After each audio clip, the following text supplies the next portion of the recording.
Rich Dad, Poor Dad. What the rich teach their kids about money that the poor and middle class do not. By Robert T. Kiyosaki. To parents everywhere, a child's first and most important teachers, and to all those who educate, influence, and lead by example. Acknowledgements. How does a person say thank you when there are so many people to thank? Obviously, this book is a thank you to my two fathers, who were powerful role models, and to my mom, who taught me love and kindness. The person most responsible for this book becoming a reality is my wife, Kim, my partner in marriage, business, and in life. She makes my life complete. Introduction. Rich Dad, Poor Dad. Having two dads offered me the choice of contrasting points of view, one of a rich man and one of a poor man. I had two fathers, a rich one and a poor one. One was highly educated and intelligent. He had a PhD and completed 4 years of undergraduate work in less than 2 years.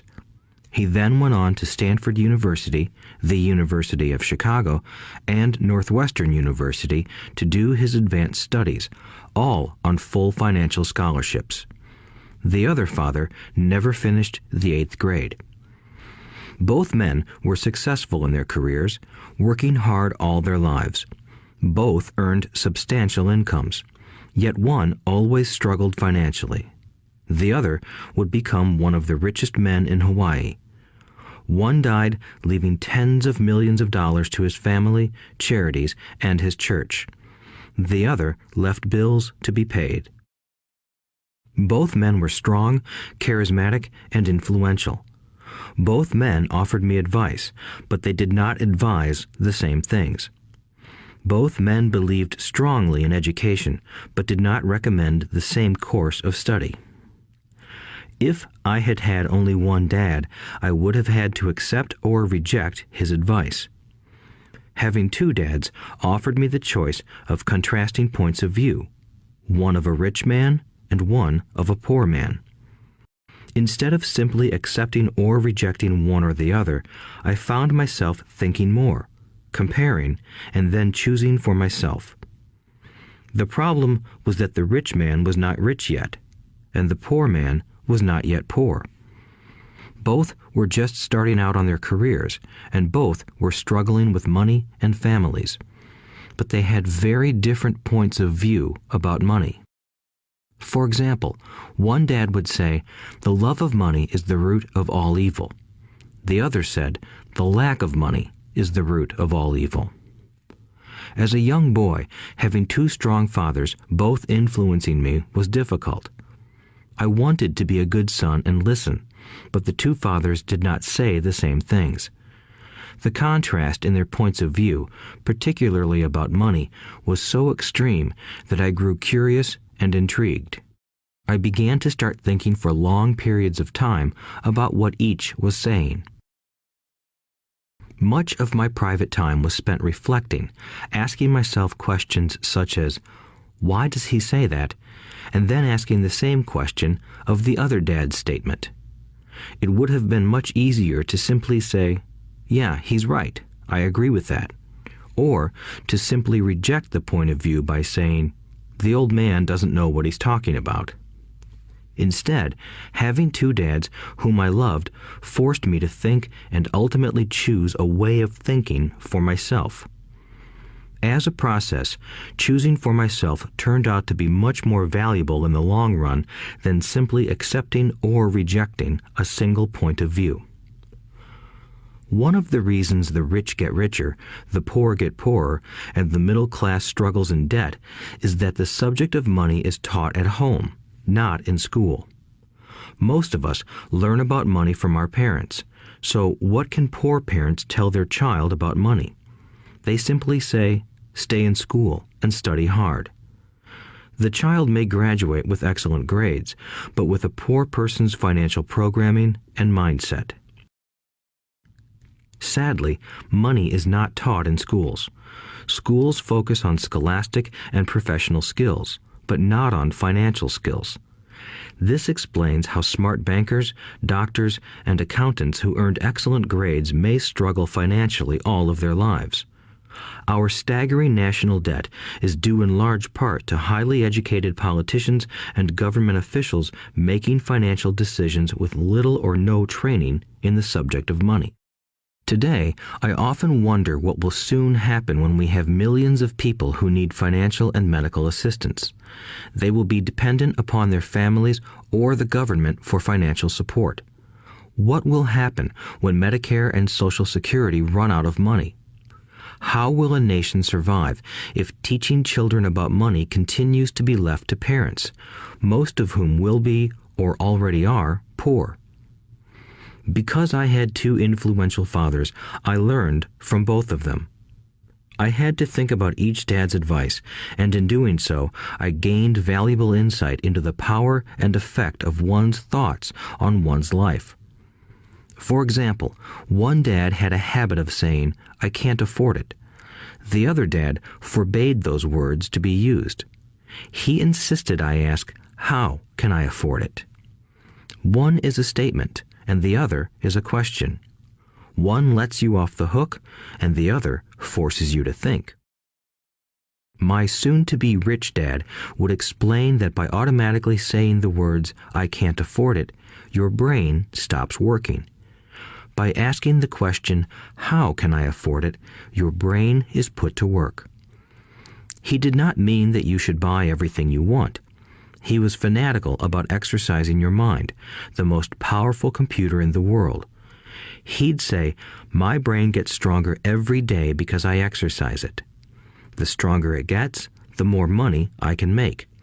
He believed that automatically saying, "I can't afford it," was a sign of mental laziness. Although both dads worked hard, I noticed that one dad had a habit of putting his brain to sleep when it came to finances, and the other had a habit of exercising his brain. The long-term result was that one dad grew stronger financially, and the other grew weaker. It is not much different from a person who goes to the gym to exercise on a regular basis versus someone who sits on the couch watching television. Proper physical exercise increases your chances for health, and proper mental exercise increases your chances for wealth. My two dads had opposing attitudes, and that affected the way they thought. One dad thought that the rich should pay more in taxes to take care of those less fortunate. The other said, taxes punish those who produce and reward those who don't produce. One dad recommended, study hard so you can find a good company to work for. The other recommended, study hard so you can find a good company to buy. One dad said, the reason I'm not rich is because I have you kids. The other said, the reason I must be rich is because I have you kids. One encouraged talking about money and business at the dinner table, while the other forbade the subject of money to be discussed over a meal. One said, when it comes to money, play it safe, don't take risks. The other said, learn to manage risk. One believed, our home is our largest investment and our greatest asset. The other believed, my house is a liability, and if your house is your largest investment, you're in trouble. Both dads paid their bills on time, yet one paid his bills first while the other paid his bills last. One dad believed in a company or the government taking care of you and your needs. He was always concerned about pay raises, retirement plans, medical benefits, sick leave, vacation days, and other perks. He was impressed with two of his uncles who joined the military and earned a retirement and entitlement package for life after 20 years of active service. He loved the idea of medical benefits and PX privileges the military provided its retirees. He also loved the tenure system available through the university. The idea of job protection for life and job benefits seemed more important at times than the job. He would often say, I've worked hard for the government and I'm entitled to these benefits. The other believed in total financial self-reliance. He spoke out against the entitlement mentality and how it created weak and financially needy people. He was emphatic about being financially competent. One dad struggled to save a few dollars. The other created investments. One dad taught me how to write an impressive resume so I could find a good job. The other taught me how to write strong business and financial plans so I could create jobs. Being a product of two strong dads allowed me the luxury of observing the effects different thoughts have on one's life. I noticed that people really do shape their lives through their thoughts. For example, my poor dad always said, "I'll never be rich," and that prophecy became reality. My rich dad, on the other hand, always referred to himself as rich. He would say things like, "I'm a rich man and rich people don't do this." Even when he was flat broke after a major financial setback, he continued to refer to himself as a rich man. He would cover himself by saying, "There is a difference between being poor and being broke. Broke is temporary. Poor is eternal." My poor dad would say, "I'm not interested in money," or "Money doesn't matter." My rich dad always said, "Money is power." The power of our thoughts may never be measured or appreciated, but it became obvious to me as a young boy that it was important to be aware of my thoughts and how I expressed myself. I noticed that my poor dad was poor, not because of the amount of money he earned, which was significant, but because of his thoughts and actions. As a young boy having two fathers, I became acutely aware of being careful about which thoughts I chose to adopt as my own. Should I listen to my rich dad or to my poor dad? Although both men had tremendous respect for education and learning, they disagreed about what they thought was important to learn. One wanted me to study hard, earn a degree, and get a good job to earn money. He wanted me to study to become a professional, an attorney or an accountant, and to go to business school for my MBA. The other encouraged me to study to be rich, to understand how money works, and to learn how to have it work for me. "I don't work for money" were words he would repeat over and over. "Money works for me." At the age of 9, I decided to listen to and learn from my rich dad about money. In doing so, I chose not to listen to my poor dad, even though he was the one with all the college degrees. A lesson from Robert Frost. Robert Frost is my favorite poet. Although I love many of his poems, my favorite is "The Road Not Taken." I use its lesson almost daily. The road not taken. Two roads diverged in a yellow wood, and sorry I could not travel both. And be one traveler long I stood, and looked down one as far as I could, to where it bent in the undergrowth, then took the other as just as fair, and having perhaps the better claim, because it was grassy and wanted wear. Though as for that the passing there had worn them really about the same, and both that morning equally lay in leaves no step had trodden black. Oh, I kept the first for another day, yet knowing how way leads on to way, I doubted if I should ever come back. I shall be telling this with a sigh, somewhere ages and ages hence. Two roads diverged in a wood, and I took the one less traveled by, and that has made all the difference. And that has made all the difference. Over the years, I have often reflected upon Robert Frost's poem. Choosing not to listen to my highly educated dad's advice and attitude about money was a painful decision, but it was a decision that shaped the rest of my life. Once I made up my mind about whom to listen to, my education about money began. My rich dad taught me over a period of 30 years until I was 39 years old. He stopped once he realized that I knew and fully understood what he had been trying to drum into my often thick skull. Money is one form of power, but what is more powerful is financial education. Money comes and goes, but if you have the education about how money works, you gain power over it and can begin building wealth. The reason positive thinking alone does not work is because most people went to school and never learned how money works, so they spend their lives working for money. Because I was only 9 years old when I started, the lessons my rich dad taught me were simple. And when it was all said and done, there were only 6 main lessons, repeated over 30 years. This audiobook is about those 6 lessons, put as simply as possible, just as simply as my rich dad put forth those lessons to me. The lessons are meant not to be answers, but guideposts that will assist you and your children to grow wealthier no matter what happens in a world of increasing change and uncertainty. Chapter 1. Lesson 1. The rich don't work for money. The poor and the middle class work for money. The rich have money work for them. Dad, can you tell me how to get rich? My dad put down the evening paper. Why do you want to get rich, son?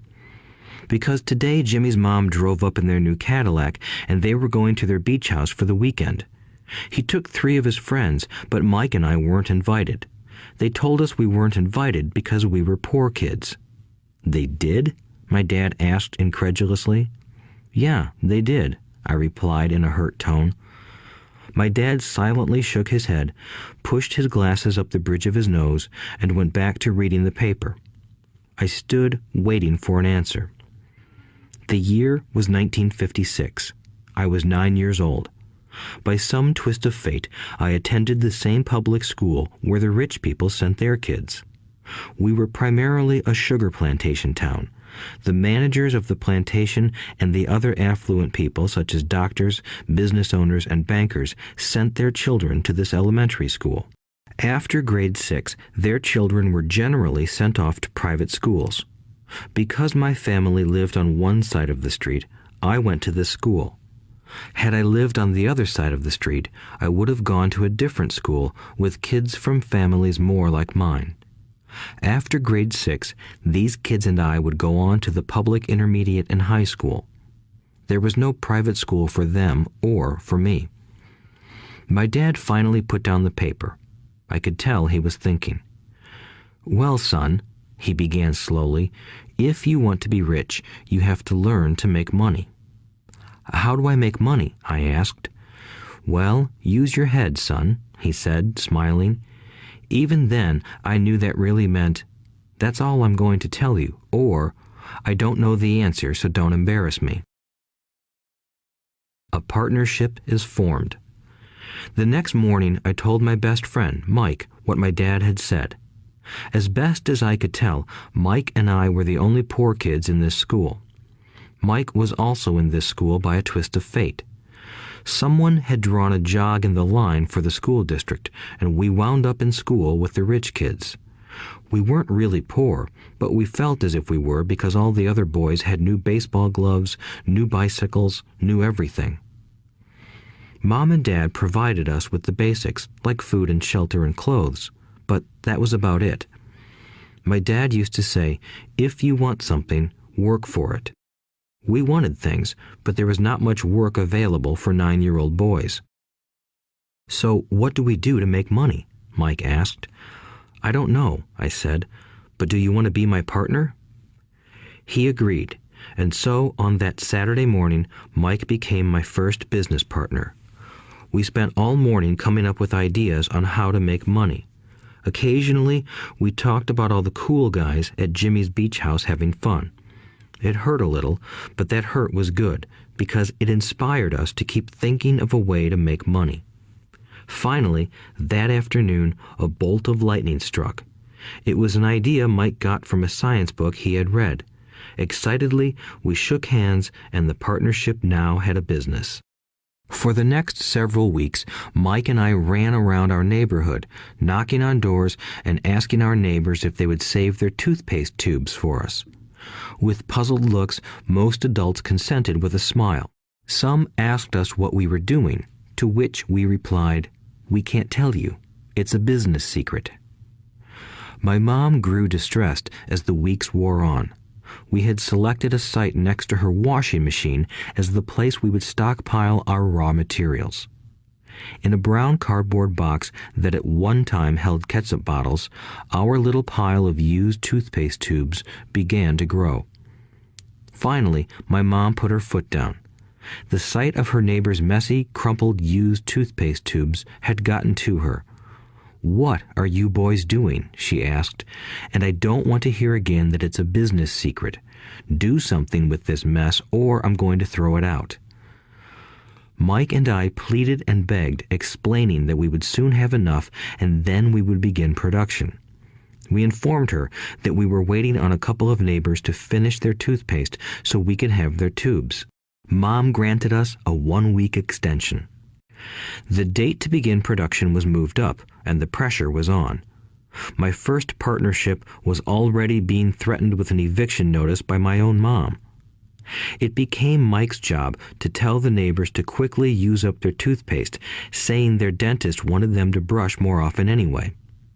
I began to put together the production line. One day, my dad drove up with a friend to see 2 9-year-old boys in the driveway with a production line operating at full speed. There was fine white powder everywhere. On a long table were small milk cartons from school, and our family's hibachi grill was glowing with red-hot coals at maximum heat. Dad walked up cautiously, having to park the car at the base of the driveway since the production line blocked the carport. As he and his friend got closer, they saw a steel pot sitting on top of the coals in which the toothpaste tubes were being melted down. In those days, toothpaste did not come in plastic tubes. The tubes were made of lead, so once the paint was burned off, the tubes were dropped in the small steel pot. They melted until they became liquid, and with my mom's pot holders, we poured the lead through a small hole in the top of the milk cartons. The milk cartons were filled with plaster of Paris. White powder was everywhere. In my haste, I had knocked the bag over, and the entire area looked like it had been hit by a snowstorm. The milk cartons were the outer containers for plaster of Paris molds. My dad and his friend watched as we carefully poured the molten lead through a small hole in the top of the plaster of Paris cube. "Careful," my dad said. I nodded without looking up. Finally, once the pouring was through, I put the steel pot down and smiled at my dad. "What are you boys doing?" he asked with a cautious smile. "We're doing what you told me to do. We're going to be rich," I said. "Yup," said Mike, grinning and nodding his head. "We're partners." "And what is in those plaster molds?" my dad asked. "Watch," I said. "This should be a good batch." With a small hammer, I tapped at the seal that divided the cube in half. Cautiously, I pulled up the top half of the plaster mold, and a lead nickel fell out.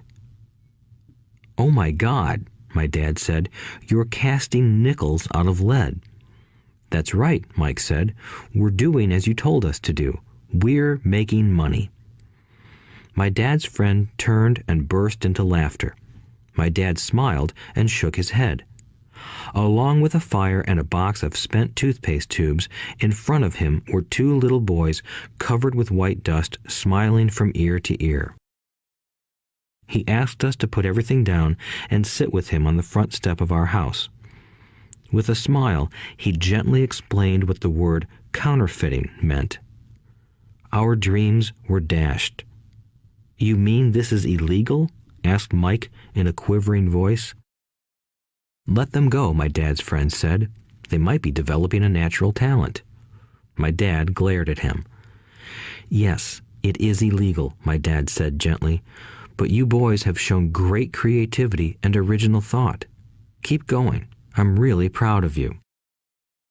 Disappointed, Mike and I sat in silence for about 20 minutes before we began cleaning up our mess. The business was over on opening day. Sweeping the powder up, I looked at Mike and said, "I guess Jimmy and his friends are right. We are poor." My father was just leaving as I said that. "Boys," he said, "you're only poor if you give up. The most important thing is that you did something. Most people only talk and dream of getting rich. You've done something. I'm very proud of the two of you. I will say it again. Keep going. Don't quit. Mike and I stood there in silence. They were nice words, but we still did not know what to do. "So how come you're not rich, Dad?" I asked. "Because I chose to be a school teacher. School teachers really don't think about being rich. We just like to teach. I wish I could help you, but I really don't know how to make money." Mike and I turned and continued our cleanup. "I know," said my dad. "If you boys want to learn how to be rich, don't ask me. Talk to your dad, Mike." "My dad?" asked Mike with a scrunched-up face. "Yeah, your dad," repeated my dad with a smile. "Your dad and I have the same banker, and he raves about your father. He's told me several times that your father is brilliant when it comes to making money." "My dad?" Mike asked again in disbelief. "Then how come we don't have a nice car and a nice house like the rich kids at school?"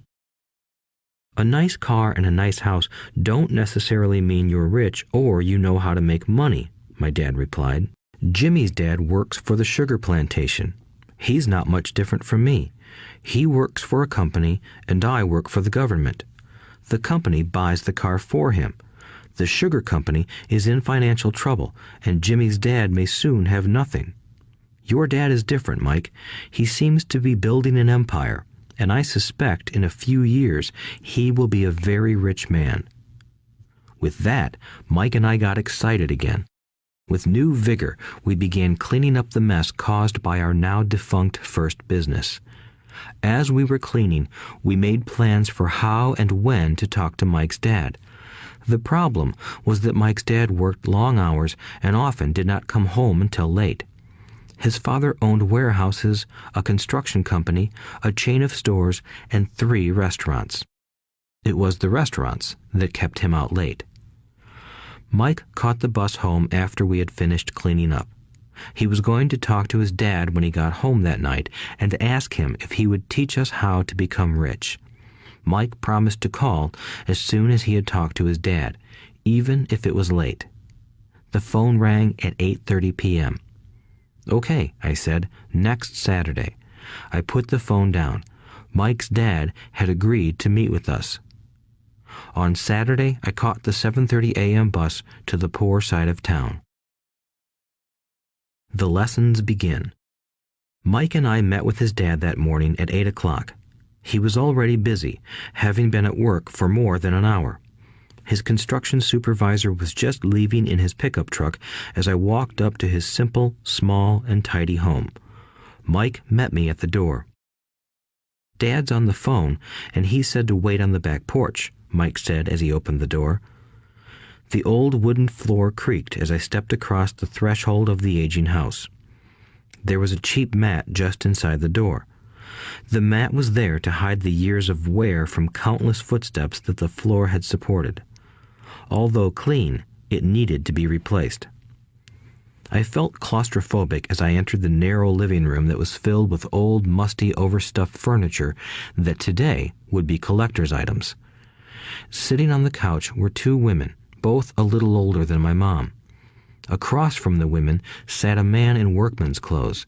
He wore khaki slacks and a khaki shirt, neatly pressed but without starch, and polished work boots. He was about 10 years older than my dad. They smiled as Mike and I walked past them toward the back porch. I smiled back shyly. "Who are those people?" I asked. "Oh, they work for my dad.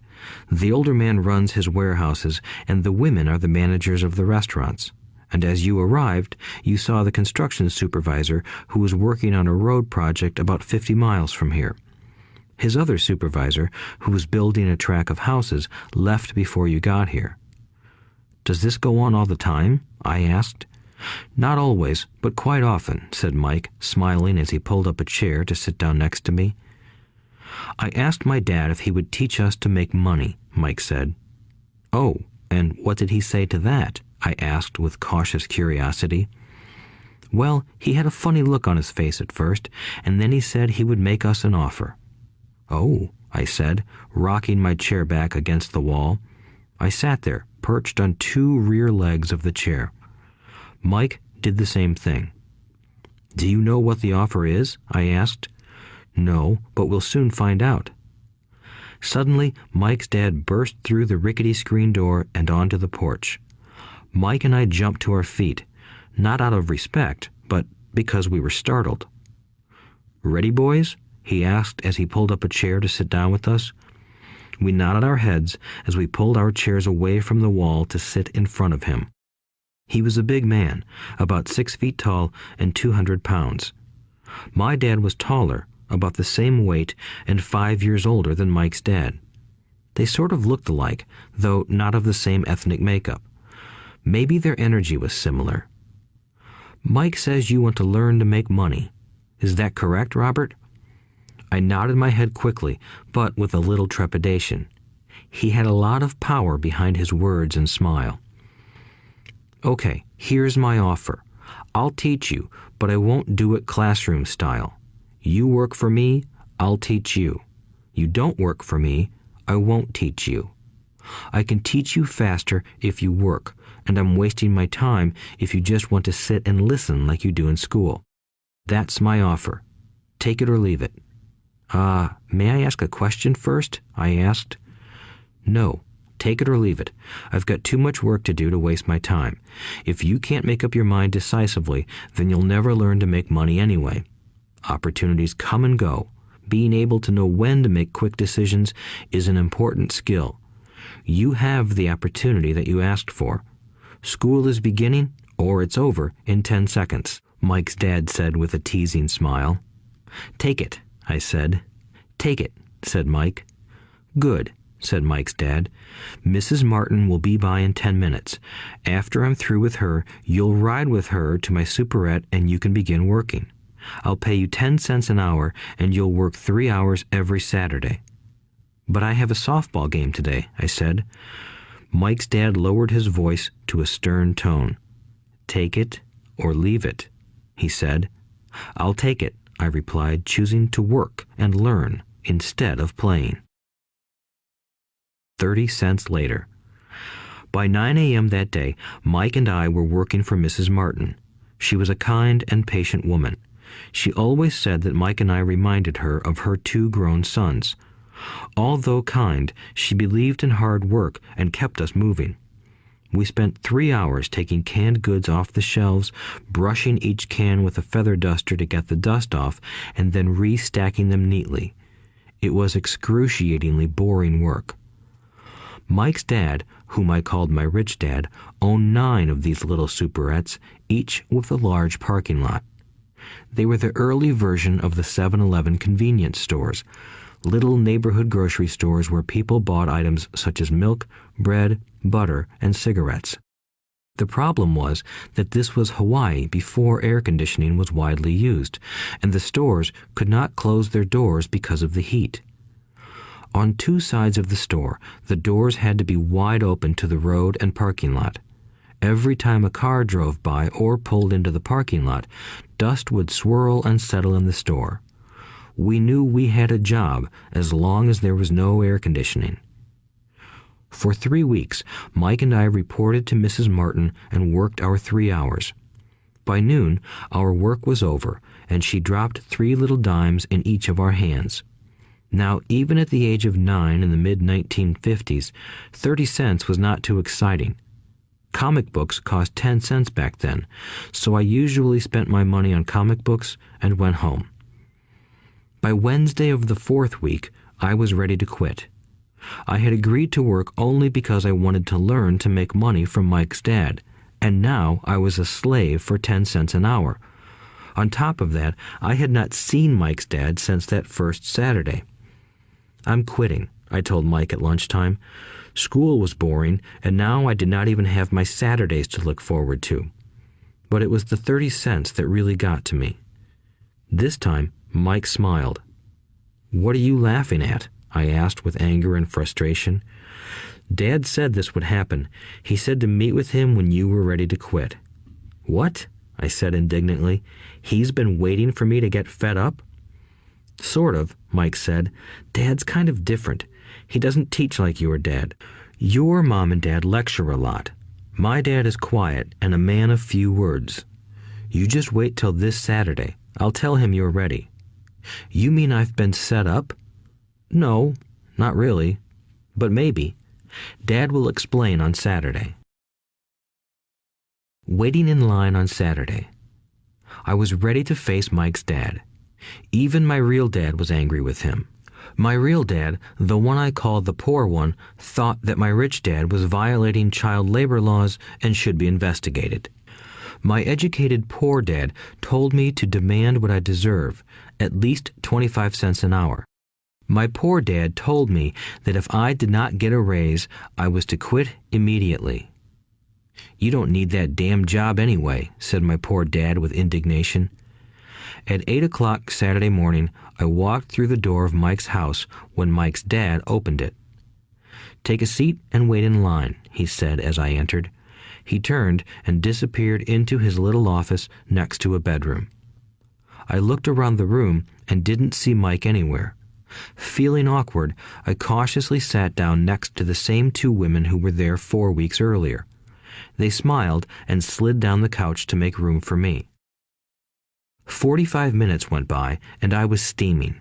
The two women had met with him and left 30 minutes earlier. An older gentleman was in there for 20 minutes and was also gone. The house was empty, and here I sat in a musty, dark living room on a beautiful, sunny Hawaiian day, waiting to talk to a cheapskate who exploited children. I could hear him rustling around the office, talking on the phone, and ignoring me. I was ready to walk out, but for some reason I stayed. Finally, 15 minutes later, at exactly 9 o'clock, Rich Dad walked out of his office, said nothing, and signaled with his hand for me to enter. I understand you want a raise or you're going to quit, Rich Dad said as he swiveled in his office chair. Well, you're not keeping your end of the bargain, I blurted out, nearly in tears. It was really frightening for me to confront a grown-up. You said that you would teach me if I worked for you. Well, I've worked for you. I've worked hard. I've given up my baseball games to work for you, but you haven't kept your word and you haven't taught me anything. You are a crook like everyone in town thinks you are. You're greedy. You want all the money and don't take care of your employees. You made me wait and don't show me any respect. I'm only a little boy, but I deserve to be treated better. Rich Dad rocked back in his swivel chair, hands up to his chin, and stared at me. Not bad, he said. In less than a month, you sound like most of my employees. What? I asked. Not understanding what he was saying, I continued with my grievance. I thought you were going to keep your end of the bargain and teach me. Instead, you want to torture me? That's cruel. That's really cruel. I am teaching you, Rich Dad said quietly. What have you taught me? Nothing, I said angrily. You haven't even talked to me once since I agreed to work for peanuts. 10 cents an hour. Ha! I should notify the government about you. We have child labor laws, you know. My dad works for the government, you know. Wow, said Rich Dad. Now you sound just like most of the people who used to work for me. People I've either fired or who have quit. So, what do you have to say? I demanded, feeling pretty brave for a little kid. You lied to me. I've worked for you, and you have not kept your word. You haven't taught me anything. How do you know that I've not taught you anything? Asked Rich Dad calmly. Well, you've never talked to me. I've worked for 3 weeks, and you have not taught me anything, I said with a pout. Does teaching mean talking or a lecture? Rich Dad asked. Well, yes, I replied. That's how they teach you in school, he said, smiling. But that is not how life teaches you, and I would say that life is the best teacher of all. Most of the time, life does not talk to you. It just sort of pushes you around. Each push is life saying, wake up, there's something I want you to learn. What is this man talking about? I asked myself silently. Life pushing me around was life talking to me? Now I knew I had to quit my job. I was talking to someone who needed to be locked up. If you learn life's lessons, you will do well. If not, life will just continue to push you around. People do two things. Some just let life push them around. Others get angry and push back. But they push back against their boss, or their job, or their husband or wife. They do not know it's life that's pushing. I had no idea what he was talking about. Life pushes all of us around. Some people give up and others fight. A few learn the lesson and move on. They welcome life pushing them around. To these few people, it means they need and want to learn something. They learn and move on. Most quit, and a few, like you, fight. Rich Dad stood and shut the creaky old wooden window that needed repair. If you learn this lesson, you will grow into a wise, wealthy, and happy young man. If you don't, you will spend your life blaming a job, low pay, or your boss for your problems. You'll live life always hoping for that big break that will solve all your money problems. Rich Dad looked over at me to see if I was still listening. His eyes met mine. We stared at each other, communicating through our eyes. Finally, I looked away once I had absorbed his message. I knew he was right. I was blaming him, and I did ask to learn. I was fighting.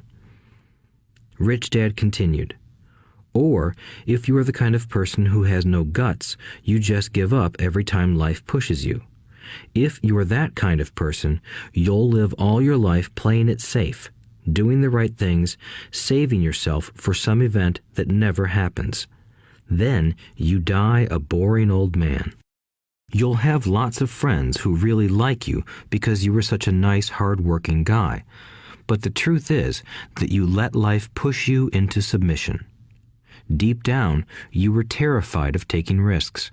You really wanted to win, but the fear of losing was greater than the excitement of winning. Deep inside, you and only you will know you didn't go for it. You chose to play it safe." Our eyes met again. "You've been pushing me around?" I asked. "Some people might say that," smiled Rich Dad. "I would say that I just gave you a taste of life." "What taste of life?" I asked, still angry, but now curious and ready to learn. "You boys are the first people that have ever asked me to teach them how to make money. I have more than 150 employees, and not one of them has asked me what I know about money. They ask me for a job and a paycheck, but never to teach them about money. So most will spend the best years of their lives working for money, not really understanding what it is they are working for." I sat there listening intently. "So when Mike told me you wanted to learn how to make money, I decided to design a course that mirrored real life. I could talk until I was blue in the face, but you wouldn't hear a thing. So I decided to let life push you around a bit so you could hear me. That's why I only paid you 10 cents. "So what is the lesson I learned from working for only 10 cents an hour?" I asked. "That you're cheap and exploit your workers?" Rich Dad rocked back and laughed heartily. Finally, he said, "You'd best change your point of view. Stop blaming me and thinking I'm the problem. If you think I'm the problem, then you have to change me. If you realize that you're the problem, then you can change yourself, learn something, and grow wiser. Most people want everyone else in the world to change but themselves. Let me tell you, it's easier to change yourself than everyone else." "I don't understand," I said. "Don't blame me for your problems," Rich Dad said, growing impatient. "But you only pay me 10 cents. "So what are you learning?" Rich Dad asked, smiling. "That you're cheap," I said with a sly grin. "See, you think I'm the problem," said Rich Dad. "But you are. Well, keep that attitude and you'll learn nothing. Keep the attitude that I'm the problem, and what choices do you have?" "Well, if you don't pay me more or show me more respect and teach me, I'll quit." "Well put," Rich Dad said, "and that's exactly what most people do. They quit and go looking for another job, a better opportunity and higher pay, actually thinking that this will solve the problem. In most cases, it won't. So what should I do? I asked. Just take this measly 10 cents an hour and smile? Rich Dad smiled. That's what the other people do. But that's all they do, waiting for a raise, thinking that more money will solve their problems. Most just accept it, and some take a second job working harder, but again, accepting a small paycheck. I sat staring at the floor, beginning to understand the lesson Rich Dad was presenting. I could sense it was a taste of life. Finally, I looked up and asked, "So what will solve the problem?" "This," he said, leaning forward in his chair and tapping me gently on the head. "This stuff between your ears." It was at that moment that Rich Dad shared the pivotal point of view that separated him from his employees and my poor dad, and led him to eventually become one of the richest men in Hawaii, while my highly educated but poor dad struggled financially all his life. It was a singular point of view that made all the difference over a lifetime. Rich Dad said this point of view over and over, which I call lesson number 1. The poor and the middle class work for money. The rich have money work for them. On that bright Saturday morning, I learned a completely different point of view from what I had been taught by my poor dad. At the age of 9, I understood that both dads wanted me to learn. Both dads encouraged me to study, but not the same things. My highly educated dad recommended that I do what he did. "Son, I want you to study hard, get good grades so you can find a safe, secure job with a big company, and make sure it has excellent benefits." My rich dad wanted me to learn how money works so I could make it work for me. These lessons I would learn through life with his guidance, not because of a classroom. My rich dad continued my first lesson. "I'm glad you got angry about working for 10 cents an hour. If you hadn't got angry and had simply accepted it, I would have to tell you that I could not teach you. You see, true learning takes energy, passion, and a burning desire. Anger is a big part of that formula, for passion is anger and love combined. When it comes to money, most people want to play it safe and feel secure, so passion does not direct them. Fear does." "So is that why they'll take jobs with low pay?" I asked. "Yes," said Rich Dad. "Some people say I exploit people because I don't pay as much as the sugar plantation or the government. I say the people exploit themselves. It's their fear, not mine." "But don't you feel you should pay them more?" I asked. "I don't have to. And besides, more money will not solve their problems. Just look at your dad. He makes a lot of money, and he still can't pay his bills. Most people, given more money, only get into more debt." "So that's why the 10 cents an hour," I said, smiling. "It's part of the lesson." "That's right," smiled Rich Dad. "You see, your dad went to school and got an excellent education so he could get a high-paying job. But he still has money problems because he never learned anything about money in school. On top of that, he believes in working for money." "And you don't?" I asked. "No, not really," said Rich Dad. "If you want to learn to work for money, then stay in school. That is a great place to learn to do that. But if you want to learn how to have money work for you, then I will teach you that. But only if you want to learn." "Wouldn't everyone want to learn that?" I asked. "No," said Rich Dad, "simply because it's easier to learn to work for money, especially if fear is your primary emotion when the subject of money is discussed." "I don't understand," I said with a frown. "Don't worry about that for now. Just know that it's fear that keeps most people working at a job. The fear of not paying their bills, the fear of being fired, the fear of not having enough money, and the fear of starting over. That's the price of studying to learn a profession or trade and then working for money. Most people become a slave to money and then get angry at their boss. Learning to have money work for you is a completely different course of study? I asked. Absolutely, Rich Dad answered. Absolutely. We sat in the silence on that beautiful Hawaiian Saturday morning.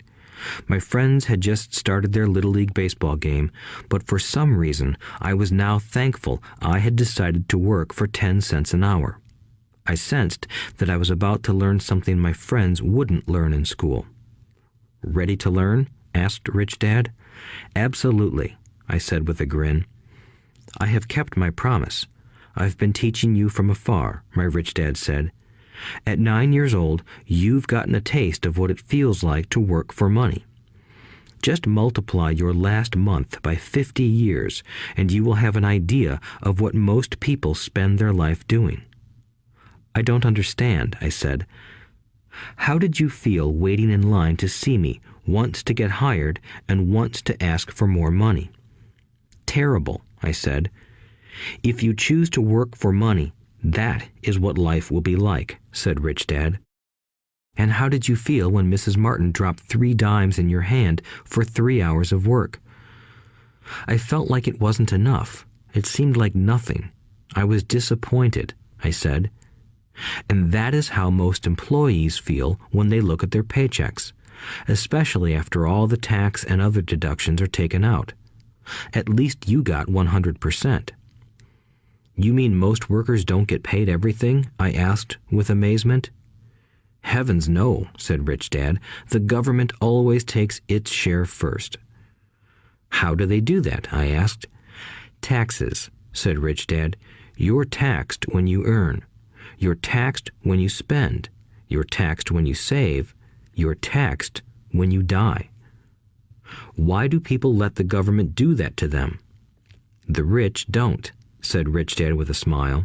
The poor and the middle class do. I'll bet you that I earn more than your dad, yet he pays more in taxes. How can that be? I asked. At my age, that made no sense to me.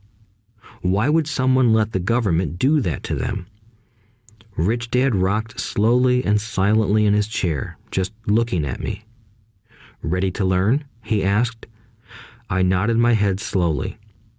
As I said, there is a lot to learn. Learning how to have money work for you is a lifetime study. Most people go to college for 4 years and their education ends. I already know that my study of money will continue over my lifetime, simply because the more I find out, the more I find out I need to know. Most people never study the subject. They go to work, get their paycheck, balance their checkbooks, and that's it. Then they wonder why they have money problems. They think that more money will solve the problem, and don't realize that it's their lack of financial education that is the problem. So my dad has tax problems because he doesn't understand money? I asked, confused. Look, said Rich Dad, taxes are just one small section on learning how to have money work for you. Today, I just wanted to find out if you still have the passion to learn about money. Most people don't. They want to go to school, learn a profession, have fun at their work, and earn lots of money. One day they wake up with big money problems, and then they can't stop working. That's the price of only knowing how to work for money instead of studying how to have money work for you. So, do you still have the passion to learn? Asked Rich Dad. I nodded my head. Good, said Rich Dad. Now get back to work. This time, I will pay you nothing. What? I asked in amazement. You heard me. Nothing. You will work the same 3 hours every Saturday, but this time you will not be paid 10 cents per hour. You said you wanted to learn to not work for money, so I'm not going to pay you anything. I couldn't believe what I was hearing. I've already had this conversation with Mike, and he's already working, dusting and stacking canned goods for free. You'd better hurry and get back there. That's not fair, I shouted. You've got to pay something. You said you wanted to learn. If you don't learn this now, you'll grow up to be like the two women and the older man sitting in my living room, working for money and hoping I don't fire them. Or, like your dad, earning lots of money only to be in debt up to his eyeballs, hoping more money will solve the problem. If that's what you want, I'll go back to our original deal of 10 cents an hour. Or you can do what most adults do. Complain that there is not enough pay, quit, and go looking for another job. But what do I do? I asked. Rich Dad tapped me on the head. Use this, he said. If you use it well, you will soon thank me for giving you an opportunity, and you will grow into a rich man. I stood there, still not believing what a raw deal I was handed. I came to ask for a raise, and somehow I was instead working for nothing. Rich Dad tapped me on the head again and said, "Use this. Now, get out of here and get back to work." Lesson number 1. The rich don't work for money. I didn't tell my poor dad I wasn't being paid. He wouldn't have understood, and I didn't want to try to explain something I didn't understand myself. For 3 more weeks, Mike and I worked 3 hours every Saturday for nothing. The work didn't bother me, and the routine got easier. But it was the missed baseball games and not being able to afford to buy a few comic books that got to me. Rich Dad stopped by at noon on the 3rd week. We heard his truck pull up in the parking lot and sputter when the engine was turned off. He entered the store and greeted Mrs. Martin with a hug. After finding out how things were going in the store, he reached into the ice cream freezer, pulled out 2 bars, paid for them, and signaled to Mike and me. "Let's go for a walk, boys." We crossed the street, dodging a few cars, and walked across a large grassy field where a few adults were playing softball. Sitting down at a lone picnic table, he handed Mike and me the treats. "How's it going, boys?" "Okay," Mike said. I nodded in agreement. "Learn anything yet?" Rich Dad asked. Mike and I looked at each other, shrugged our shoulders, and shook our heads in unison. Avoiding one of life's biggest traps. Well, you boys had better start thinking. You're staring at one of life's biggest lessons. If you learn it, you'll enjoy a life of great freedom and security. If you don't, you'll wind up like Mrs. Martin and most of the people playing softball in this park.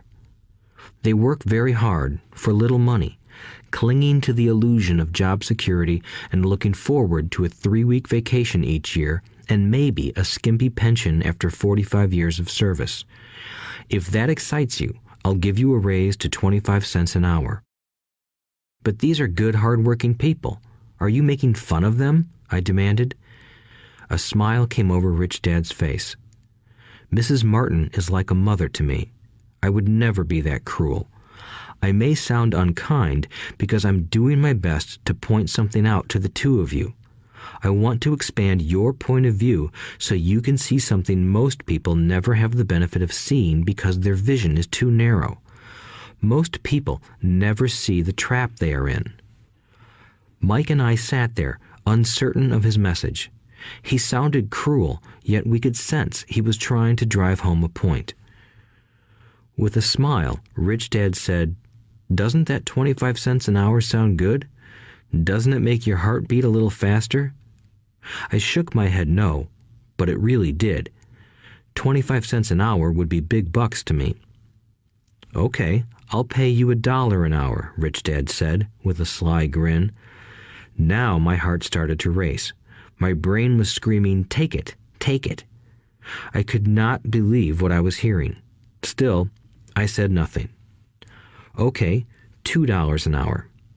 My little brain and heart nearly exploded. After all, it was 1956, and being paid $2 an hour would have made me the richest kid in the world. I couldn't imagine earning that kind of money. I wanted to say yes. I wanted the deal.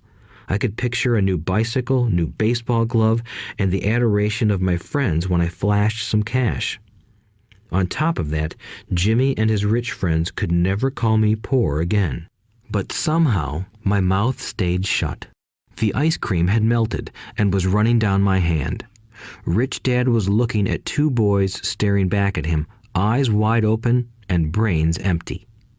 He was testing us, and he knew there was a part of our emotions that wanted to take the deal. He understood that every person has a weak and needy part of their soul that can be bought, and he knew that every individual also had a part of their soul that was resilient and could never be bought. It was only a question of which one was stronger. Okay, $5 an hour. Suddenly, I was silent. Something had changed. The offer was too big and ridiculous. Not many grown-ups in 1956 made more than that, but quickly my temptation disappeared and calm set in. Slowly, I turned to my left to look at Mike. He looked back at me. The part of my soul that was weak and needy was silenced. The part of me that had no price took over. I knew Mike had gotten to that point too. "Good," said Rich Dad softly.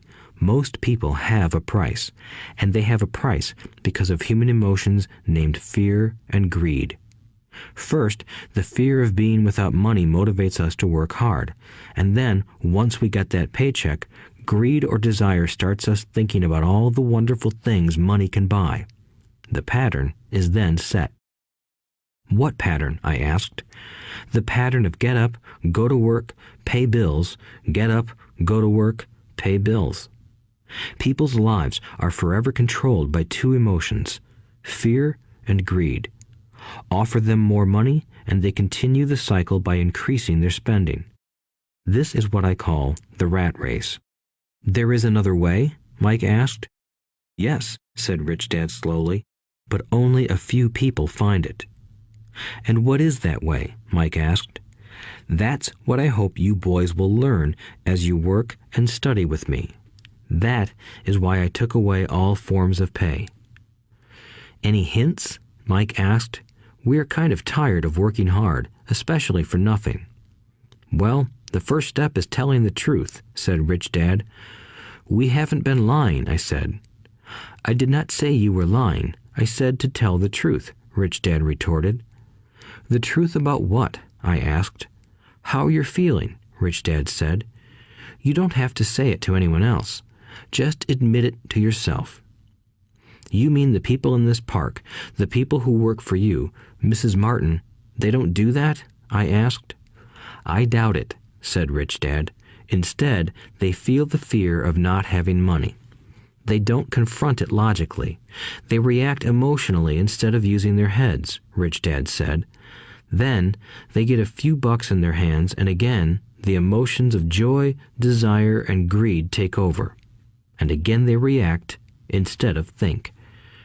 "So their emotions control their brain," Mike said. "That's correct," said Rich Dad. "Instead of admitting the truth about how they feel, they react to their feelings and fail to think. They feel the fear, so they go to work, hoping that money will soothe the fear, but it doesn't. It continues to haunt them, and they return to work, hoping again that money will calm their fears, and again it doesn't. Fear keeps them in this trap of working, earning money, hoping the fear will go away.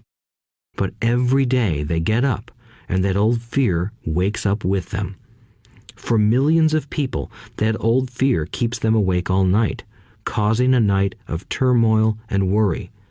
So they get up and go to work, hoping that a paycheck will kill that fear gnawing at their souls. Money is running their lives, and they refuse to tell the truth about that. Money is in control of their emotions and their souls." Rich Dad sat quietly, letting his words sink in. Mike and I had heard what he said, but didn't understand fully what he was talking about. I just knew that I often wondered why grown-ups hurried off to work. It did not seem like much fun, and they never looked that happy, but something kept them going. Realizing we had absorbed as much as possible of what he was talking about, Rich Dad said, "I want you boys to avoid that trap. That is really what I want to teach you. Not just to be rich, because being rich does not solve the problem." "It doesn't?" I asked, surprised. No, it doesn't. Let me explain the other emotion, desire. Some call it greed, but I prefer desire. It's perfectly normal to desire something better, prettier, more fun, or exciting. So people also work for money because of desire. They desire money for the joy they think it can buy. But the joy that money brings is often short-lived, and they soon need more money for more joy, more pleasure, more comfort, and more security. So they keep working, thinking money will soothe their souls that are troubled by fear and desire. But money can't do that. Even rich people do this? Mike asked. Rich people included, said Rich Dad. In fact, the reason many rich people are rich isn't because of desire, but because of fear. They believe that money can eliminate the fear of being poor, so they amass tons of it, only to find the fear gets worse. Now they fear losing the money. I have friends who keep working even though they have plenty. I know people who have millions who are more afraid now than when they were poor. They're terrified of losing it all. The fears that drove them to get rich got worse. That weak and needy part of their soul is actually screaming louder. They don't want to lose the big houses, the cars, and the high life money has bought them. They worry about what their friends would say if they lost all their money. Many are emotionally desperate and neurotic, although they look rich and have more money. So, is a poor man happier? I asked. No, I don't think so, replied Rich Dad. The avoidance of money is just as psychotic as being attached to money. As if on cue, the town derelict went past our table, stopping by the large rubbish can and rummaging around in it. The three of us watched him with great interest, when before we probably would have just ignored him. Rich Dad pulled $1 out of his wallet and gestured to the older man. Seeing the money, the derelict came over immediately, took the bill, thanked Rich Dad profusely, and hurried off, ecstatic with his good fortune. He's not much different from most of my employees, said Rich Dad.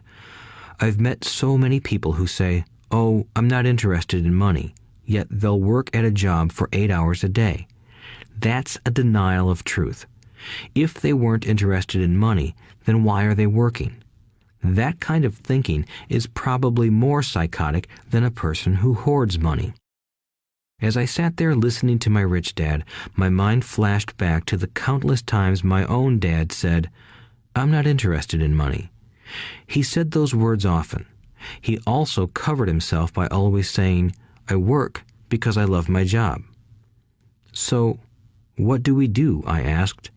Not work for money until all traces of fear and greed are gone?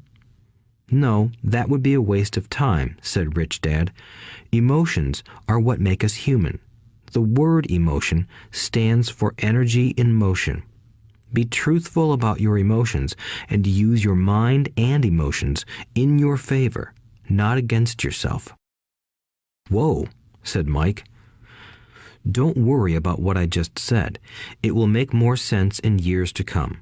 Just be an observer, not a reactor, to your emotions. Most people do not know that it's their emotions that are doing the thinking. Your emotions are your emotions, but you have got to learn to do your own thinking. Can you give me an example? I asked. Sure, replied Rich Dad. When a person says, "I need to find a job," it's most likely an emotion doing the thinking. Fear of not having money generates that thought. But people do need money if they have bills to pay, I said. Sure they do, smiled Rich Dad. All I'm saying is that it's fear that is all too often doing the thinking. I don't understand, said Mike. For example, said Rich Dad, if the fear of not having enough money arises, instead of immediately running out to get a job, they instead might ask themselves this question. Will a job be the best solution to this fear over the long run? In my opinion, the answer is no. A job is really a short-term solution to a long-term problem. But my dad is always saying, stay in school and get good grades so you can find a safe, secure job, I interjected, somewhat confused. Yes, I understand he says that, said Rich Dad, smiling. Most people recommend that, and it's a good path for most people. But people make that recommendation primarily out of fear. You mean my dad says that because he's afraid? Yes, said Rich Dad. He's terrified that you won't earn enough money and won't fit into society. Don't get me wrong. He loves you and wants the best for you. I, too, believe an education and a job are important, but it won't handle the fear. You see, that same fear that makes him get up in the morning to earn a few bucks is the fear that is causing him to be so fanatical about your going to school. So what do you recommend? I asked. I want to teach you to master the power of money instead of being afraid of it. They don't teach that in school, and if you don't learn it, you become a slave to money. It was finally making sense. He wanted us to widen our views and to see what the Mrs. Martins of this world couldn't see. He used examples that sounded cruel at the time, but I've never forgotten them. My vision widened that day, and I began to see the trap that lay ahead for most people. You see, we're all employees ultimately. We just work at different levels, said Rich Dad. I just want you boys to have a chance to avoid the trap caused by those two emotions, fear and desire. Use them in your favor, not against you. That's what I want to teach you. I'm not interested in just teaching you to make a pile of money. That won't handle the fear or desire. If you don't first handle fear and desire, and you get rich, you'll only be a highly paid slave. So how do we avoid the trap? I asked. The main cause of poverty or financial struggle is fear and ignorance, not the economy or the government or the rich. It's self-inflicted fear and ignorance that keep people trapped. So you boys go to school and get your college degrees, and I'll teach you how to stay out of the trap. The pieces of the puzzle were appearing. My highly educated dad had a great education and a great career, but school never told him how to handle money or his fear of it. It became clear that I could learn different and important things from two fathers. So you've been talking about the fear of not having money. How does the desire for money affect our thinking? Mike asked. How did you feel when I tempted you with a pay raise? Did you notice your desires rising? We nodded our heads. By not giving in to your emotions, you were able to delay your reactions and think. That is important. We will always have emotions of fear and greed. From here on in, it's imperative for you to use those emotions to your advantage, and for the long term to not let your emotions control your thinking. Most people use fear and greed against themselves. That's the start of ignorance. Most people live their lives chasing paychecks, pay raises, and job security because of the emotions of desire and fear, not really questioning where those emotion-driven thoughts are leading them. It's just like the picture of a donkey dragging a cart with its owner dangling a carrot just in front of its nose. The donkey's owner may be going where he wants to, but the donkey is chasing an illusion. Tomorrow, there will only be another carrot for the donkey. You mean the moment I pictured a new baseball glove, candy, and toys, that's like a carrot to a donkey? Mike asked. Yes, and as you get older, your toys get more expensive. A new car, a boat, and a big house to impress your friends, said Rich Dad with a smile. Fear pushes you out the door, and desire calls to you. That's the trap. So what's the answer? Mike asked. What intensifies fear and desire is ignorance. That is why rich people with lots of money often have more fear the richer they get. Money is the carrot, the illusion. If the donkey could see the whole picture, it might rethink its choice to chase the carrot. Rich Dad went on to explain that a human's life is a struggle between ignorance and illumination. He explained that once a person stops searching for information and self-knowledge, ignorance sets in. That struggle is a moment-to-moment decision to learn to open or close one's mind. Look, school is very important. You go to school to learn a skill or profession to become a contributing member of society. Every culture needs teachers, doctors, mechanics, artists, cooks, business people, police officers, firefighters, and soldiers. Schools train them so society can thrive and flourish, said Rich Dad. Unfortunately, for many people, school is the end, not the beginning. There was a long silence. Rich Dad was smiling. I didn't comprehend everything he said that day, but as with most great teachers, his words continued to teach for years. I've been a little cruel today, said Rich Dad, but I want you to always remember this talk. I want you to always think of Mrs. Martin, and I want you always to remember that donkey. Never forget that fear and desire can lead you into life's biggest trap if you are not aware of them controlling your thinking. To spend your life living in fear, never exploring your dreams, is cruel. To work hard for money, thinking that it will buy you things that will make you happy, is also cruel. To wake up in the middle of the night terrified about paying bills is a horrible way to live. To live a life dictated by the size of a paycheck is not really living a life. Thinking that a job makes you secure is lying to yourself. That's cruel, and that's the trap I want you to avoid. I've seen how money runs people's lives. Don't let that happen to you. Please, don't let money run your life. A softball rolled under our table. Rich Dad picked it up and threw it back. So what does ignorance have to do with greed and fear? I asked.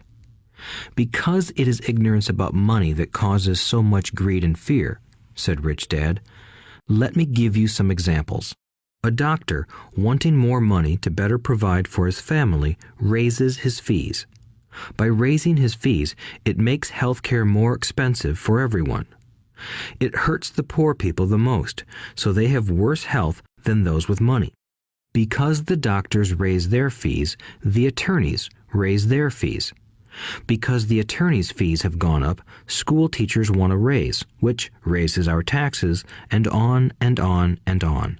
Soon, there will be such a horrifying gap between the rich and the poor that chaos will break out and another great civilization will collapse.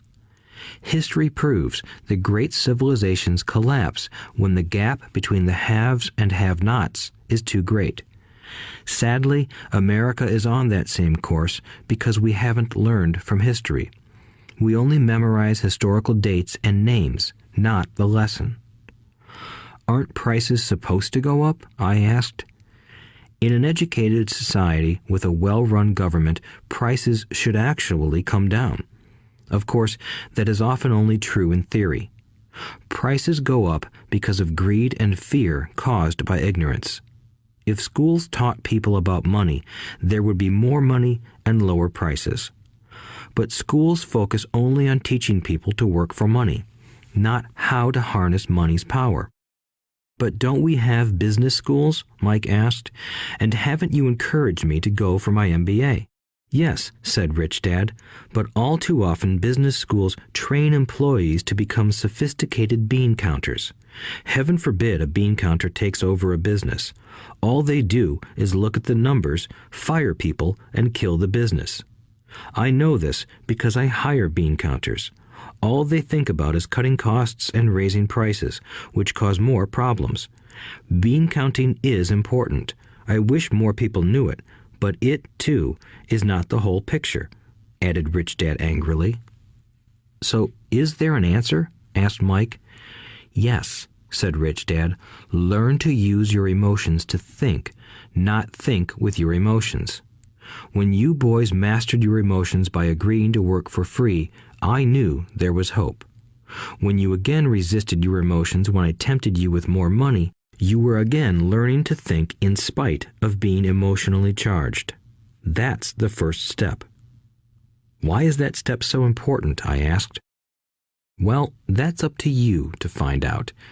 If you want to learn, I'll take you boys into the briar patch, a place almost everyone else avoids.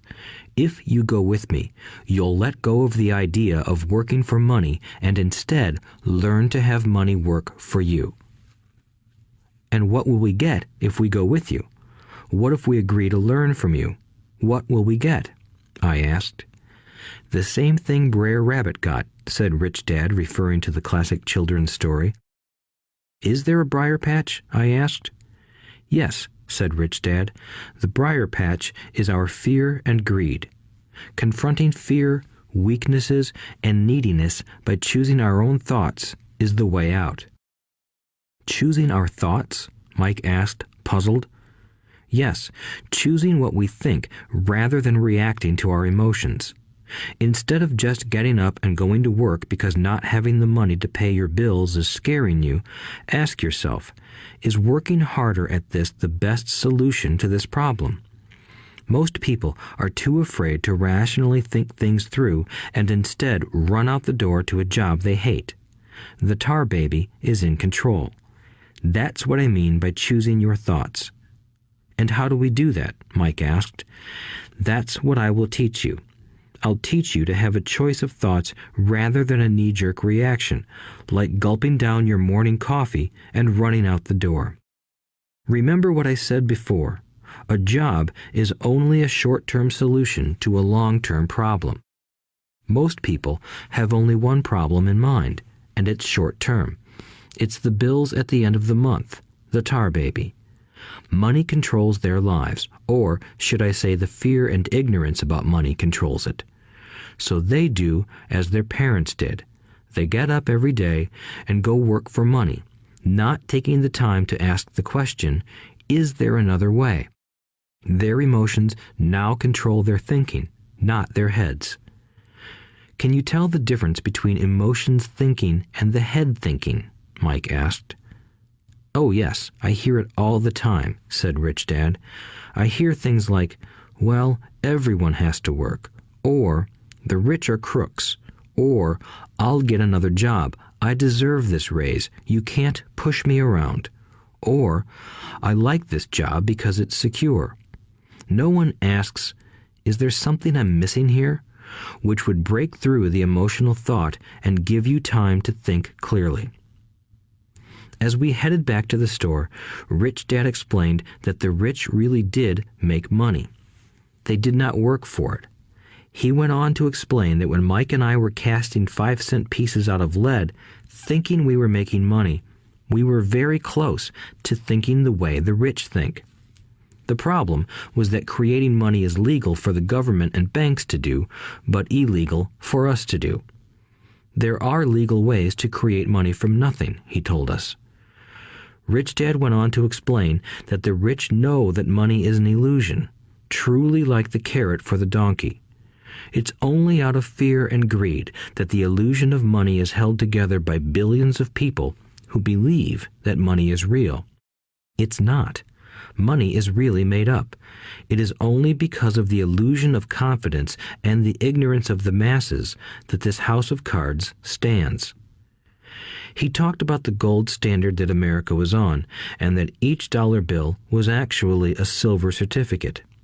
What concerned him was the rumor that we would someday go off the gold standard and our dollars would no longer be backed by something tangible.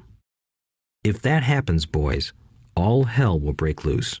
The poor, the middle class, and the ignorant will have their lives ruined simply because they will continue to believe that money is real and that the company they work for, or the government, will look after them.